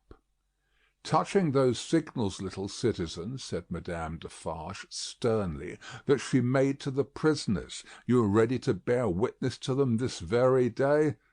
"Ay, ay, why not?" cried the sawyer. "Every day, in all weathers, from 2 to 4, always signalling, sometimes with the little ones, sometimes without. I know what I know. I have seen with my eyes."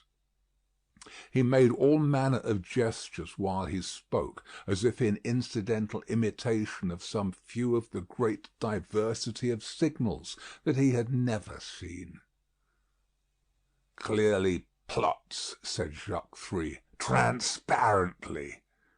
"There is no doubt of the jury?" inquired Madame Defarge, letting her eyes turn to him with a gloomy smile. "Rely upon the patriotic jury, dear citizeness. I answer for my fellow jurymen." "Now let me see," said Madame Defarge, pondering again. "Yet once more. Can I spare this doctor to my husband? I have no feeling either way. Can I spare him?" "He would count as one head," observed Jacques Three, in a low voice. "We really have not heads enough. It would be a pity, I think." "He was signalling with her when I saw her," argued Madame Defarge. "I cannot speak of one without the other, and I must not be silent, and trust the case wholly to him, this little citizen here, for I am not a bad witness." The Vengeance and Jacques Three vied with each other in their fervent protestations that she was the most admirable and marvellous of witnesses. The little citizen, not to be outdone, declared her to be a celestial witness. "He must take his chance," said Madame Defarge. "No, I cannot spare him. You are engaged at 3 o'clock. You are going to see the batch of to-day executed. You?"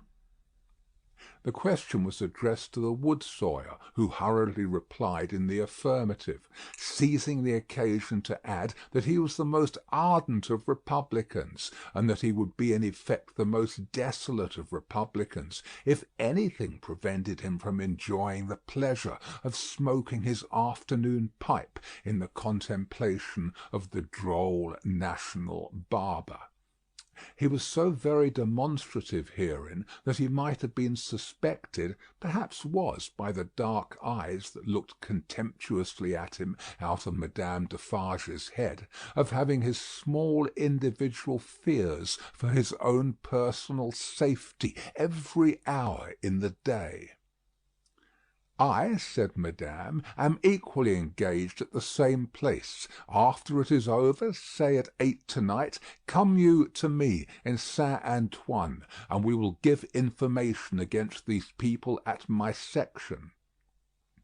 The wood sawyer said he would be proud and flattered to attend the citizeness. The citizeness looking at him, he became embarrassed, evaded her glance as a small dog would have done, retreated among his wood, and hid his confusion over the handle of his saw.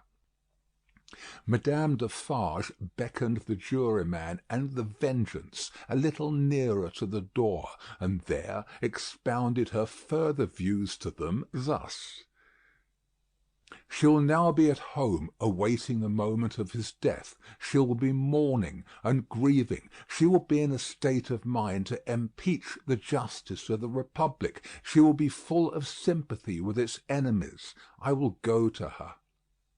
"What an admirable woman! What an adorable woman!" exclaimed Jacques Three, rapturously. "Ah, my cherished!" cried the Vengeance, and embraced her.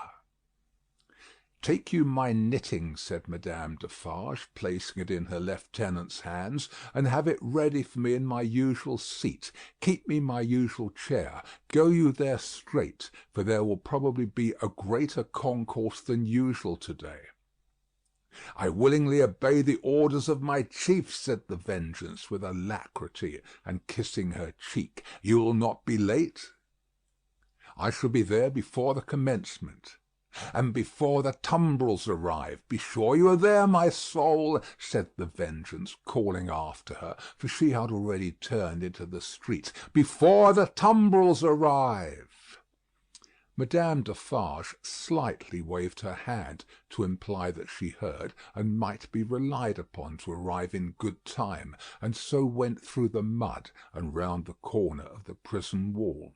The Vengeance and the juryman, looking after her as she walked away, were highly appreciative of her fine figure and her superb moral endowments.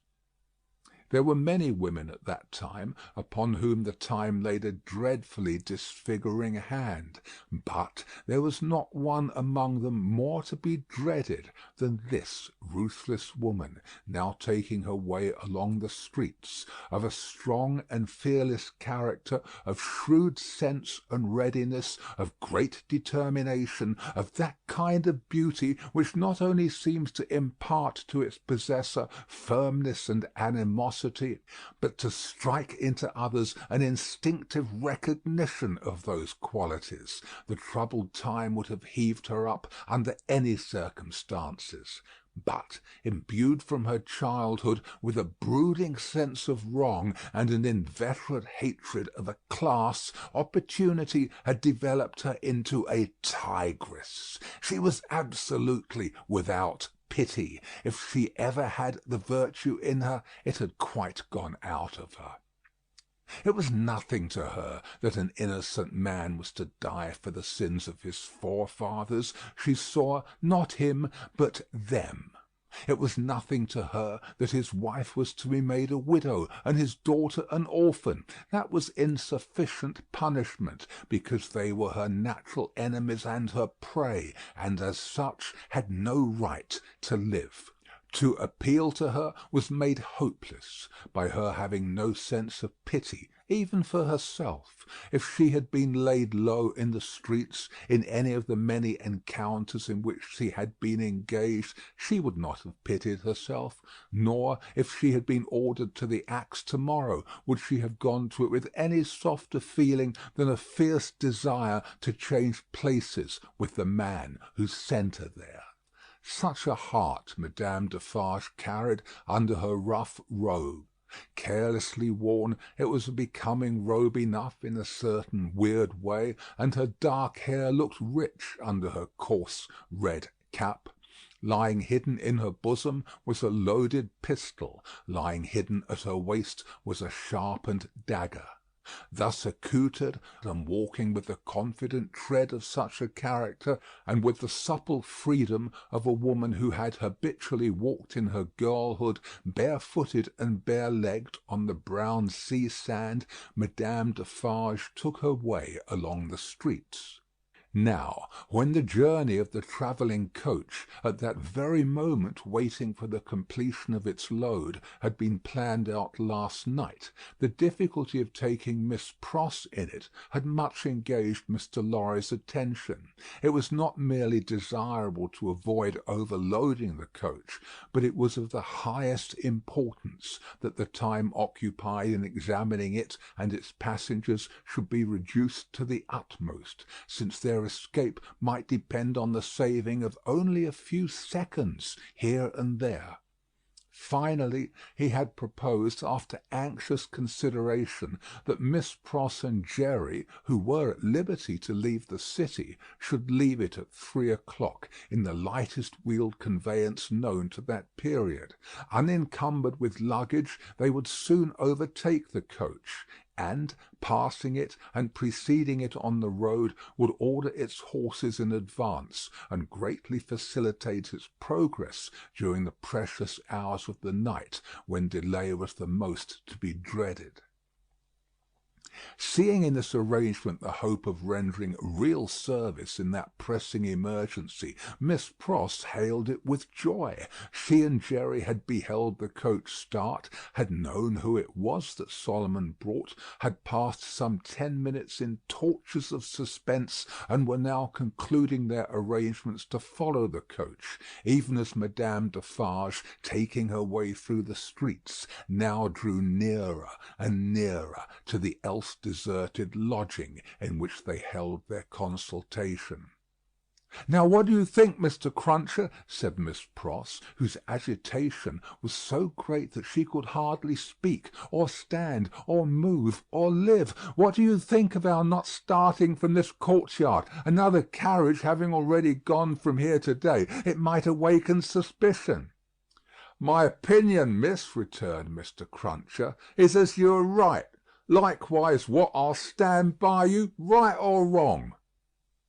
"I'm so distracted with fear and hope for our precious creatures," said Miss Pross, wildly crying, "that I am incapable of forming any plan. Are you capable of forming any plan, my dear good Mr. Cruncher?"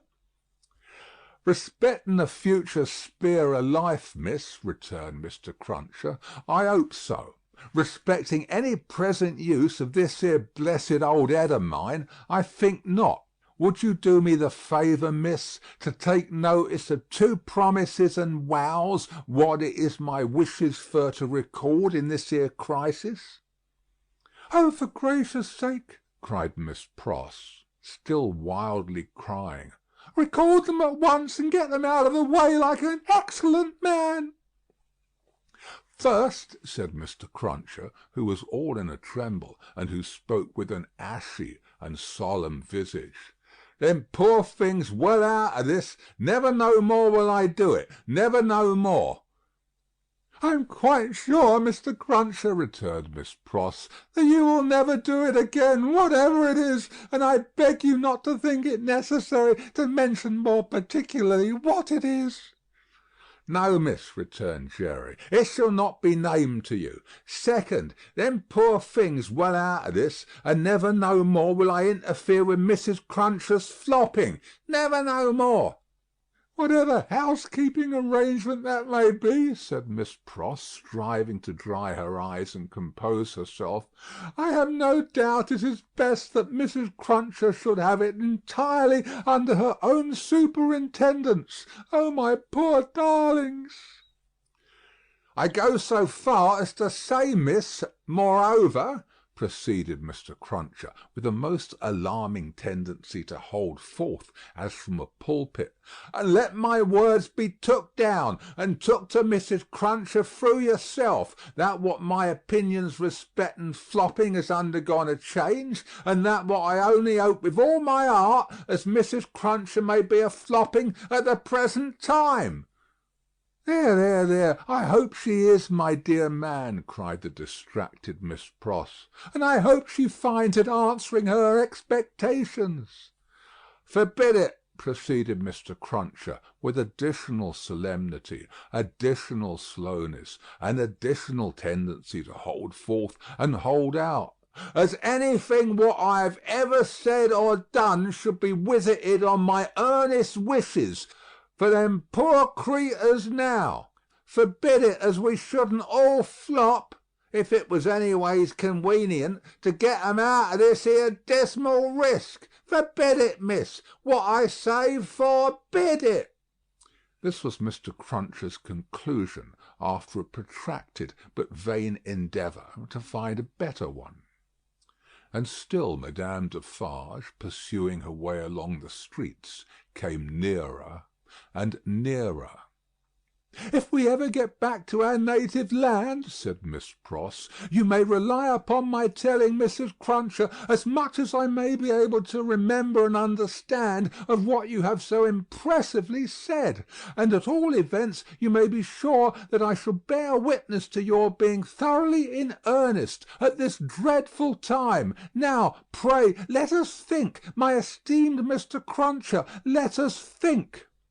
Still Madame Defarge, pursuing her way along the streets, came nearer and nearer. "If you were to go before," said Miss Pross, "and stop the vehicle and horses from coming here, and were to wait somewhere for me, wouldn't that be best?" Mr. Cruncher thought it might be best. "Where could you wait for me?" asked Miss Pross. Mr. Cruncher was so bewildered that he could think of no locality but Temple Bar. Alas, Temple Bar was hundreds of miles away, and Madame Defarge was drawing very near indeed. "By the cathedral door," said Miss Pross. "Would it be much out of the way to take me in near the great cathedral door between the two towers?" "No, miss," answered Mr. Cruncher. "Then, like the best of men," said Miss Pross, "go to the posting-house straight, and make that change." "I am doubtful," said Mr. Cruncher, hesitating and shaking his head, "about leaving of you, you see. We don't know what may happen." "Heaven knows we don't," returned Miss Pross. "But have no fear for me. Take me in at the cathedral at 3 o'clock, or as near it as you can, and I am sure it will be better than our going from here. I feel certain of it. There, bless you, Mr. Cruncher, think not of me, but of the lives that may depend on both of us." This exordium, and Miss Pross's two hands in quite agonized entreaty clasping his, decided Mr. Cruncher. With an encouraging nod or two, he immediately went out to alter the arrangements, and left her by herself to follow as she had proposed. The having originated a precaution which was already in course of execution was a great relief to Miss Pross. The necessity of composing her appearance, so that it should attract no special notice in the streets, was another relief. She looked at her watch, and it was 20 minutes past 2. She had no time to lose, but must get ready at once.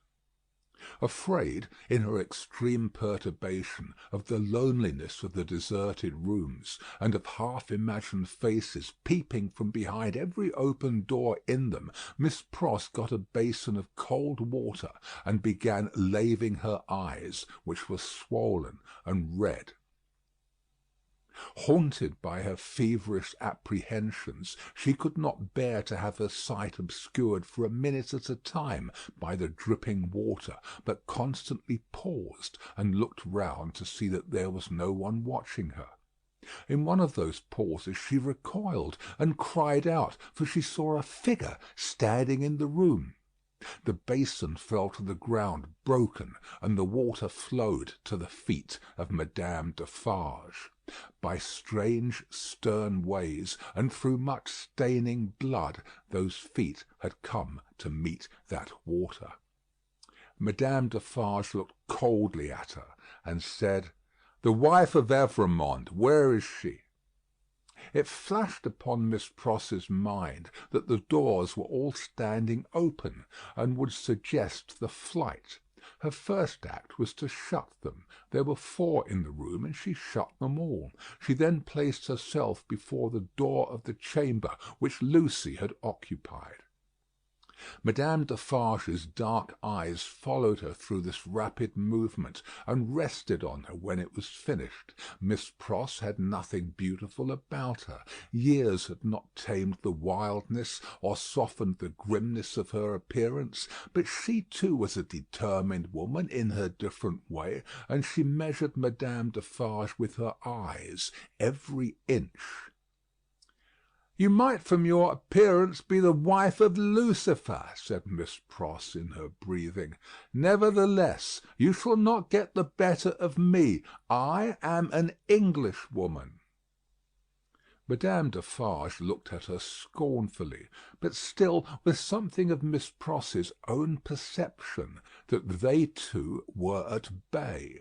She saw a tight, hard, wiry woman before her, as Mr. Lorry had seen in the same figure a woman with a strong hand in the years gone by. She knew full well that Miss Pross was the family's devoted friend. Miss Pross knew full well that Madame Defarge was the family's malevolent enemy. "On my way yonder," said Madame Defarge, with a slight movement of her hand towards the fatal spot, "where they reserve my chair and my knitting for me, I am come to make my compliments to her in passing. I wish to see her." "I know that your intentions are evil," said Miss Pross, "and you may depend upon it I'll hold my own against them." Each spoke in her own language. Neither understood the other's words. Both were very watchful, and intent to deduce from look and manner what the unintelligible words meant. "It will do her no good to keep herself concealed from me at this moment," said Madame Defarge. "Good patriots will know what that means. Let me see her. Go tell her that I wish to see her. Do you hear?" "If those eyes of yours were bed winches," returned Miss Pross, "and I was an English four-poster, they shouldn't loose a splinter of me. No, you wicked foreign woman, I am your match." Madame Defarge was not likely to follow these idiomatic remarks in detail, but she so far understood them as to perceive that she was set at naught. "Woman imbecile and pig-like," said Madame Defarge, frowning. "I take no answer from you. I demand to see her. Either tell her that I demand to see her, or stand out of the way of the door and let me go to her." This with an angry explanatory wave of her right arm.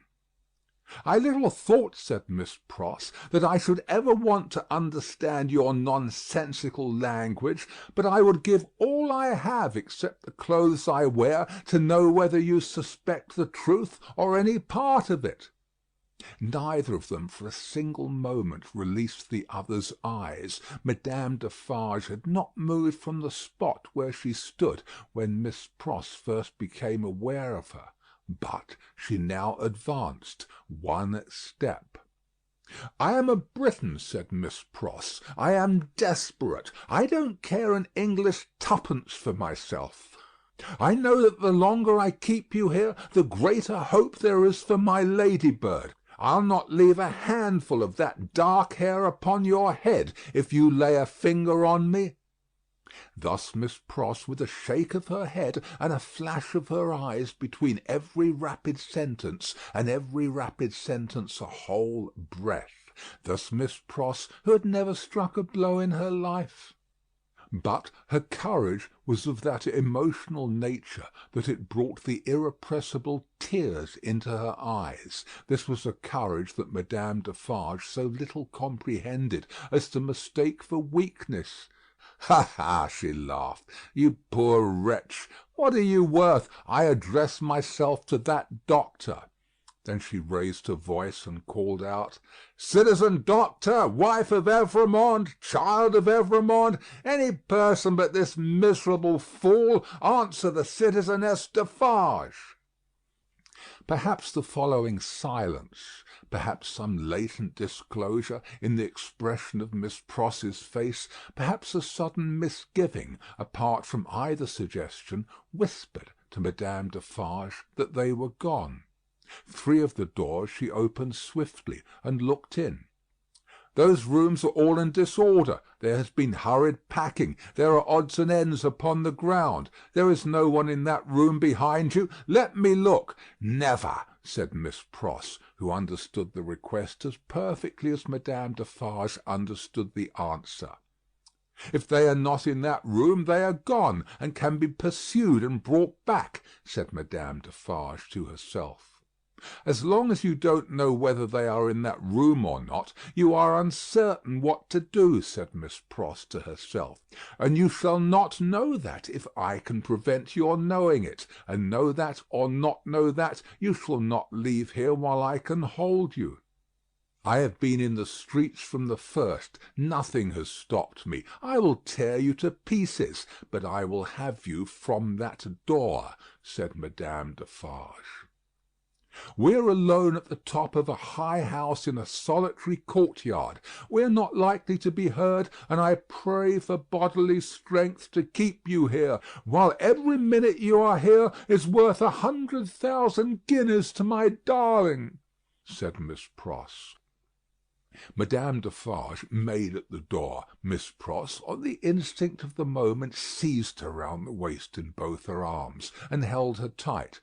It was in vain for Madame Defarge to struggle and to strike. Miss Pross, with the vigorous tenacity of love, always so much stronger than hate, clasped her tight, and even lifted her from the floor in the struggle that they had. The two hands of Madame Defarge buffeted and tore her face, but Miss Pross, with her head down, held her round the waist and clung to her with more than the hold of a drowning woman.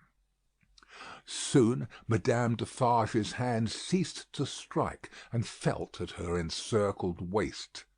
"It is under my arm," said Miss Pross in smothered tones. "You shall not draw it. I am stronger than you. I bless Heaven for it. I hold you till one or other of us faints or dies."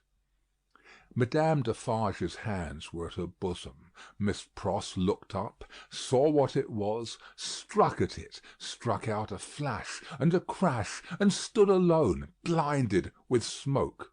All this was in a second. As the smoke cleared, leaving an awful stillness, it passed out on the air, like the soul of the furious woman whose body lay lifeless on the ground. In the first fright and horror of her situation, Miss Pross passed the body as far from it as she could, and ran down the stairs to call for fruitless help. Happily, she bethought herself of the consequences of what she did in time to check herself and go back. It was dreadful to go in at the door again, but she did go in, and even went near it to get the bonnet and other things that she must wear. These she put on out on the staircase, first shutting and locking the door and taking away the key. She then sat down on the stairs a few moments to breathe and to cry, and then got up and hurried away. By good fortune she had a veil on her bonnet, or she could hardly have gone along the streets without being stopped. By good fortune, too, she was naturally so peculiar in appearance as not to show disfigurement like any other woman. She needed both advantages, for the marks of gripping fingers were deep in her face, and her hair was torn, and her dress, hastily composed with unsteady hands, was clutched and dragged 100 ways. In crossing the bridge she dropped the door key in the river. Arriving at the cathedral some few minutes before her escort, and waiting there, she thought, what if the key were already taken in a net? What if it were identified? What if the door were opened and the remains discovered? What if she were stopped at the gate, sent to prison, and charged with murder? In the midst of these fluttering thoughts, the escort appeared, took her in, and took her away. "Is there any noise in the streets?" she asked him. "The usual noises," Mr. Cruncher replied, and looked surprised by the question and by her aspect. "I don't hear you," said Miss Pross. "What do you say?" It was in vain for Mr. Cruncher to repeat what he said. Miss Pross could not hear him. "So I'll nod my head," thought Mr. Cruncher, amazed. "At all events she'll see that." And she did. "Is there any noise in the streets now?" asked Miss Pross again, presently. Again Mr. Cruncher nodded his head. "I don't hear it." "Gone deaf in an hour?" said Mr. Cruncher, ruminating, with his mind much disturbed. "What's come to her?" "I feel," said Miss Pross, "as if there has been a flash and a crash, and that crash was the last thing I should ever hear in this life." "Blest if she ain't in a queer condition," said Mr. Cruncher, more and more disturbed. "What can she have been a-taking to keep her courage up? Hark, there's a roll of them dreadful carts. You can hear that, miss?" "I can hear," said Miss Pross, seeing that he spoke to her, "nothing. Oh, my good man, there was first a great crash, and then a great stillness, and that stillness seems to be fixed and unchangeable, never to be broken any more as long as my life lasts." "If she don't hear the roll of those dreadful carts, now very nigh their journey's end," said Mr. Cruncher, glancing over his shoulder, "it's my opinion that indeed she never will hear anything else in this world." And indeed she never did. Chapter 15. The footsteps die out for ever. Along the Paris streets the death carts rumble, hollow and harsh. 6 tumbrils carry the day's wine to la guillotine, all the devouring and insatiate monsters imagined since imagination could record itself are fused in the one realization, guillotine. And yet there is not in France, with its rich variety of soil and climate, a blade, a leaf, a root, a sprig, a peppercorn, which will grow to maturity under conditions more certain than those that have produced this horror, crush humanity out of shape once more under similar hammers, and it will twist itself into the same tortured forms. Sow the same seed of rapacious license and oppression over again, and it will surely yield the same fruit according to its kind. 6 tumbrils roll along the streets.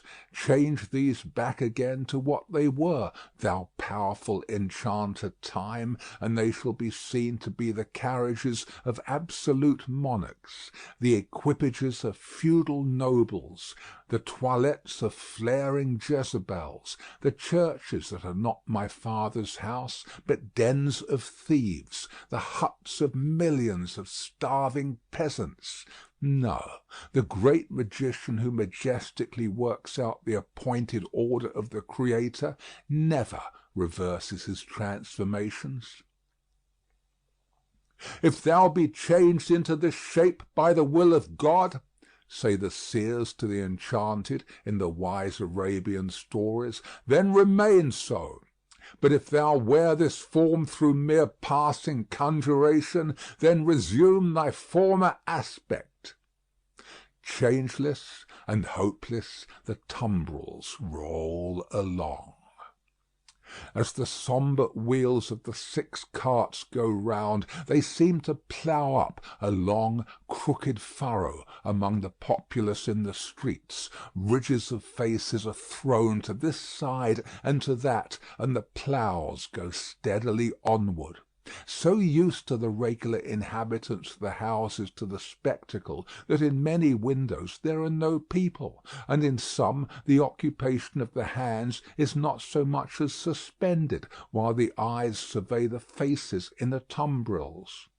Here and there the inmate has visitors to see the sight. Then he points his finger, with something of the complacency of a curator or authorized exponent, to this cart and to this, and seems to tell who sat here yesterday and who there the day before. Of all the riders in the tumbrils, some observe these things, and all things on their last roadside, with an impassive stare.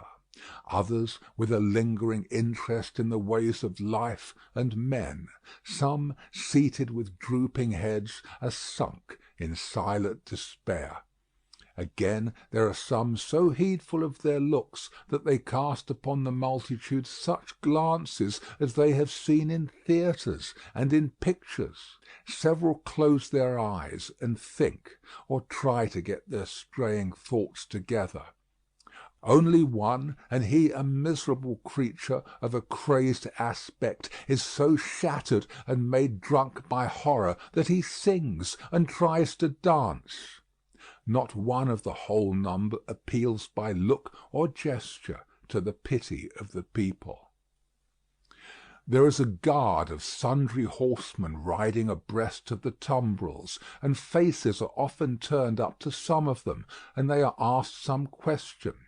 It would seem to be always the same question, for it is always followed by a press of people towards the third cart.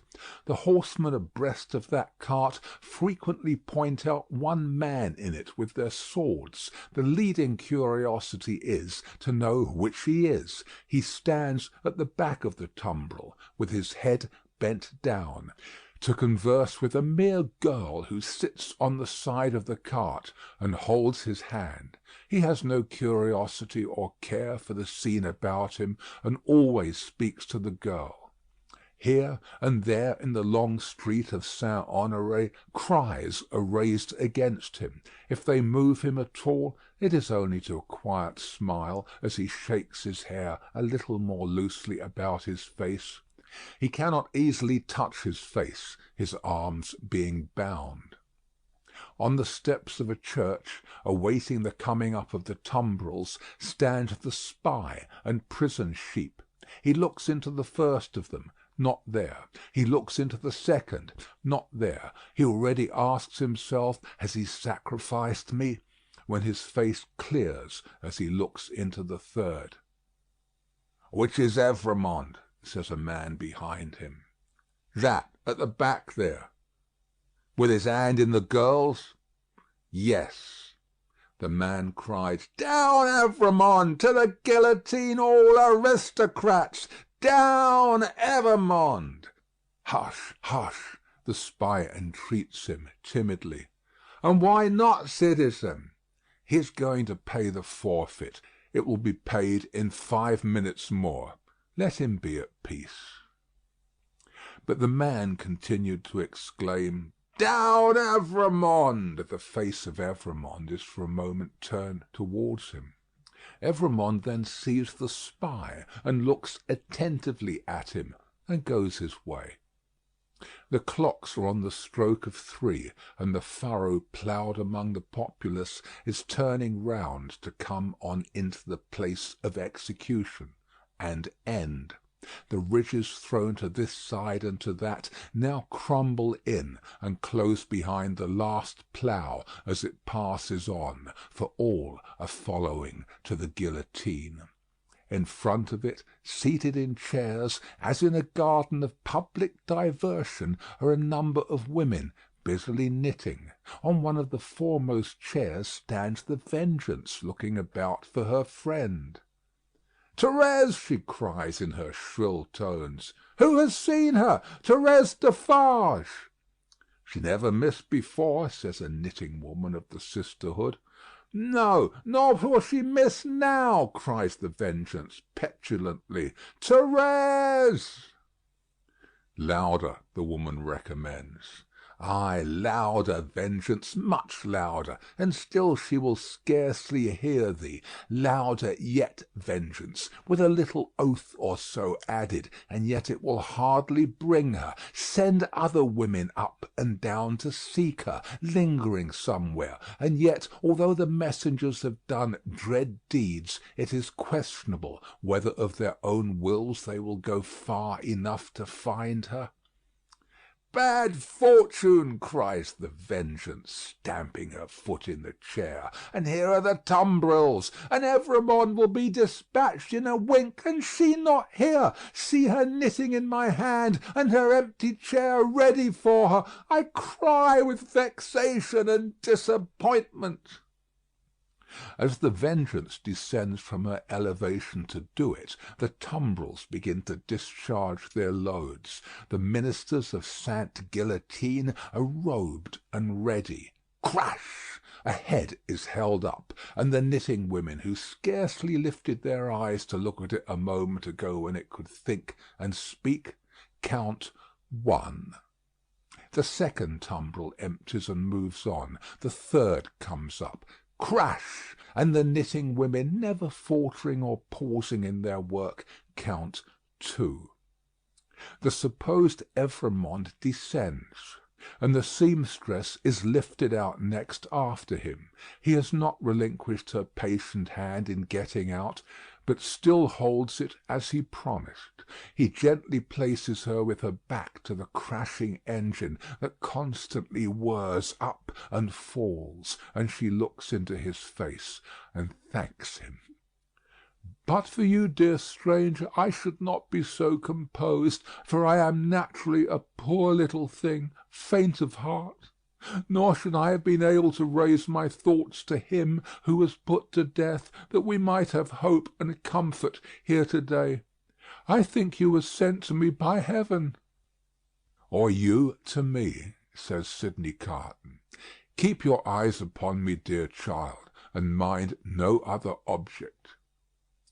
I mind nothing while I hold your hand. I shall mind nothing when I let it go, if they are rapid. They will be rapid, fear not. The two stand in the fast-thinning throng of victims, but they speak as if they were alone. Eye to eye, voice to voice, hand to hand, heart to heart, these two children of the universal mother, else so wide apart and differing, have come together on the dark highway to repair home together and to rest in her bosom. Brave and generous friend, will you let me ask you one last question? I am very ignorant, and it troubles me just a little. Tell me what it is. I have a cousin, an only relative and an orphan like myself, whom I love very dearly. She is 5 years younger than I, and she lives in a farmer's house in the south country. Poverty parted us, and she knows nothing of my fate, for I cannot write, and if I could, how should I tell her? It is better as it is. Yes, yes, better as it is. What I have been thinking as we came along, and what I am still thinking now as I look into your kind, strong face, which gives me so much support, is this: if the Republic really does good to the poor, and they come to be less hungry, and in all ways to suffer less, she may live a long time, she may even live to be old. What then, my gentle sister? Do you think the uncomplaining eyes, in which there is so much endurance, fill with tears, and the lips part a little more and tremble, that it will seem long to me while I wait for her in the better land, where I trust both you and I will be mercifully sheltered?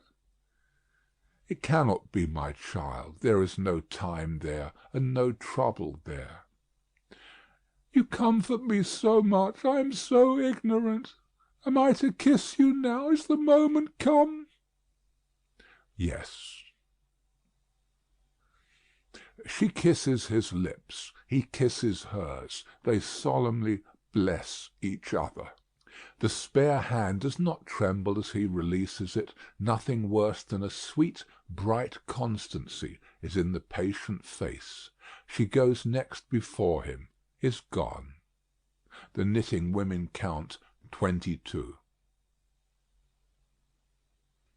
I am the resurrection and the life, saith the Lord.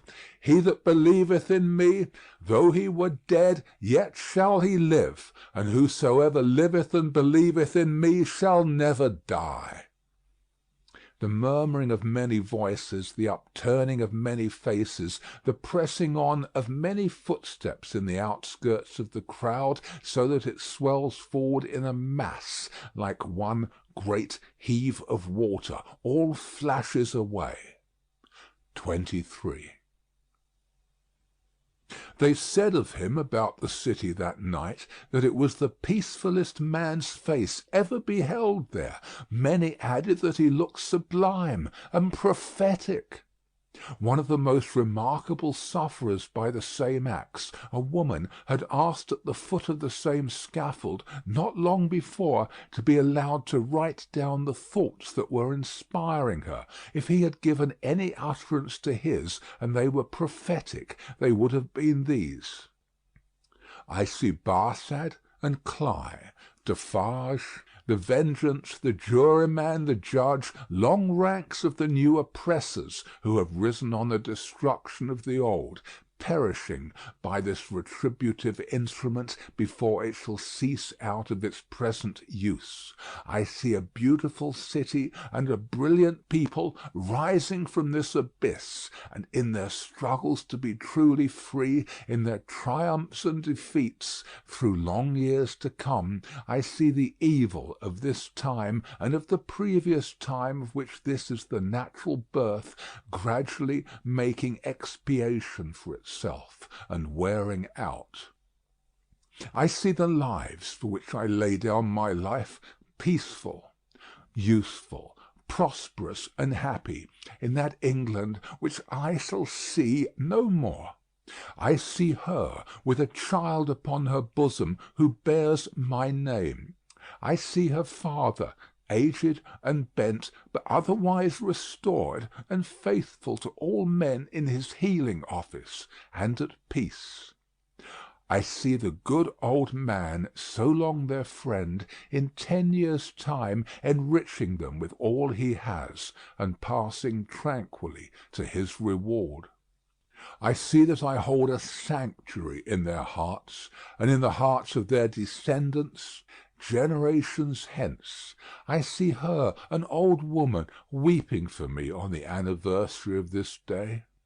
I see her and her husband, their course done, lying side by side in their last earthly bed.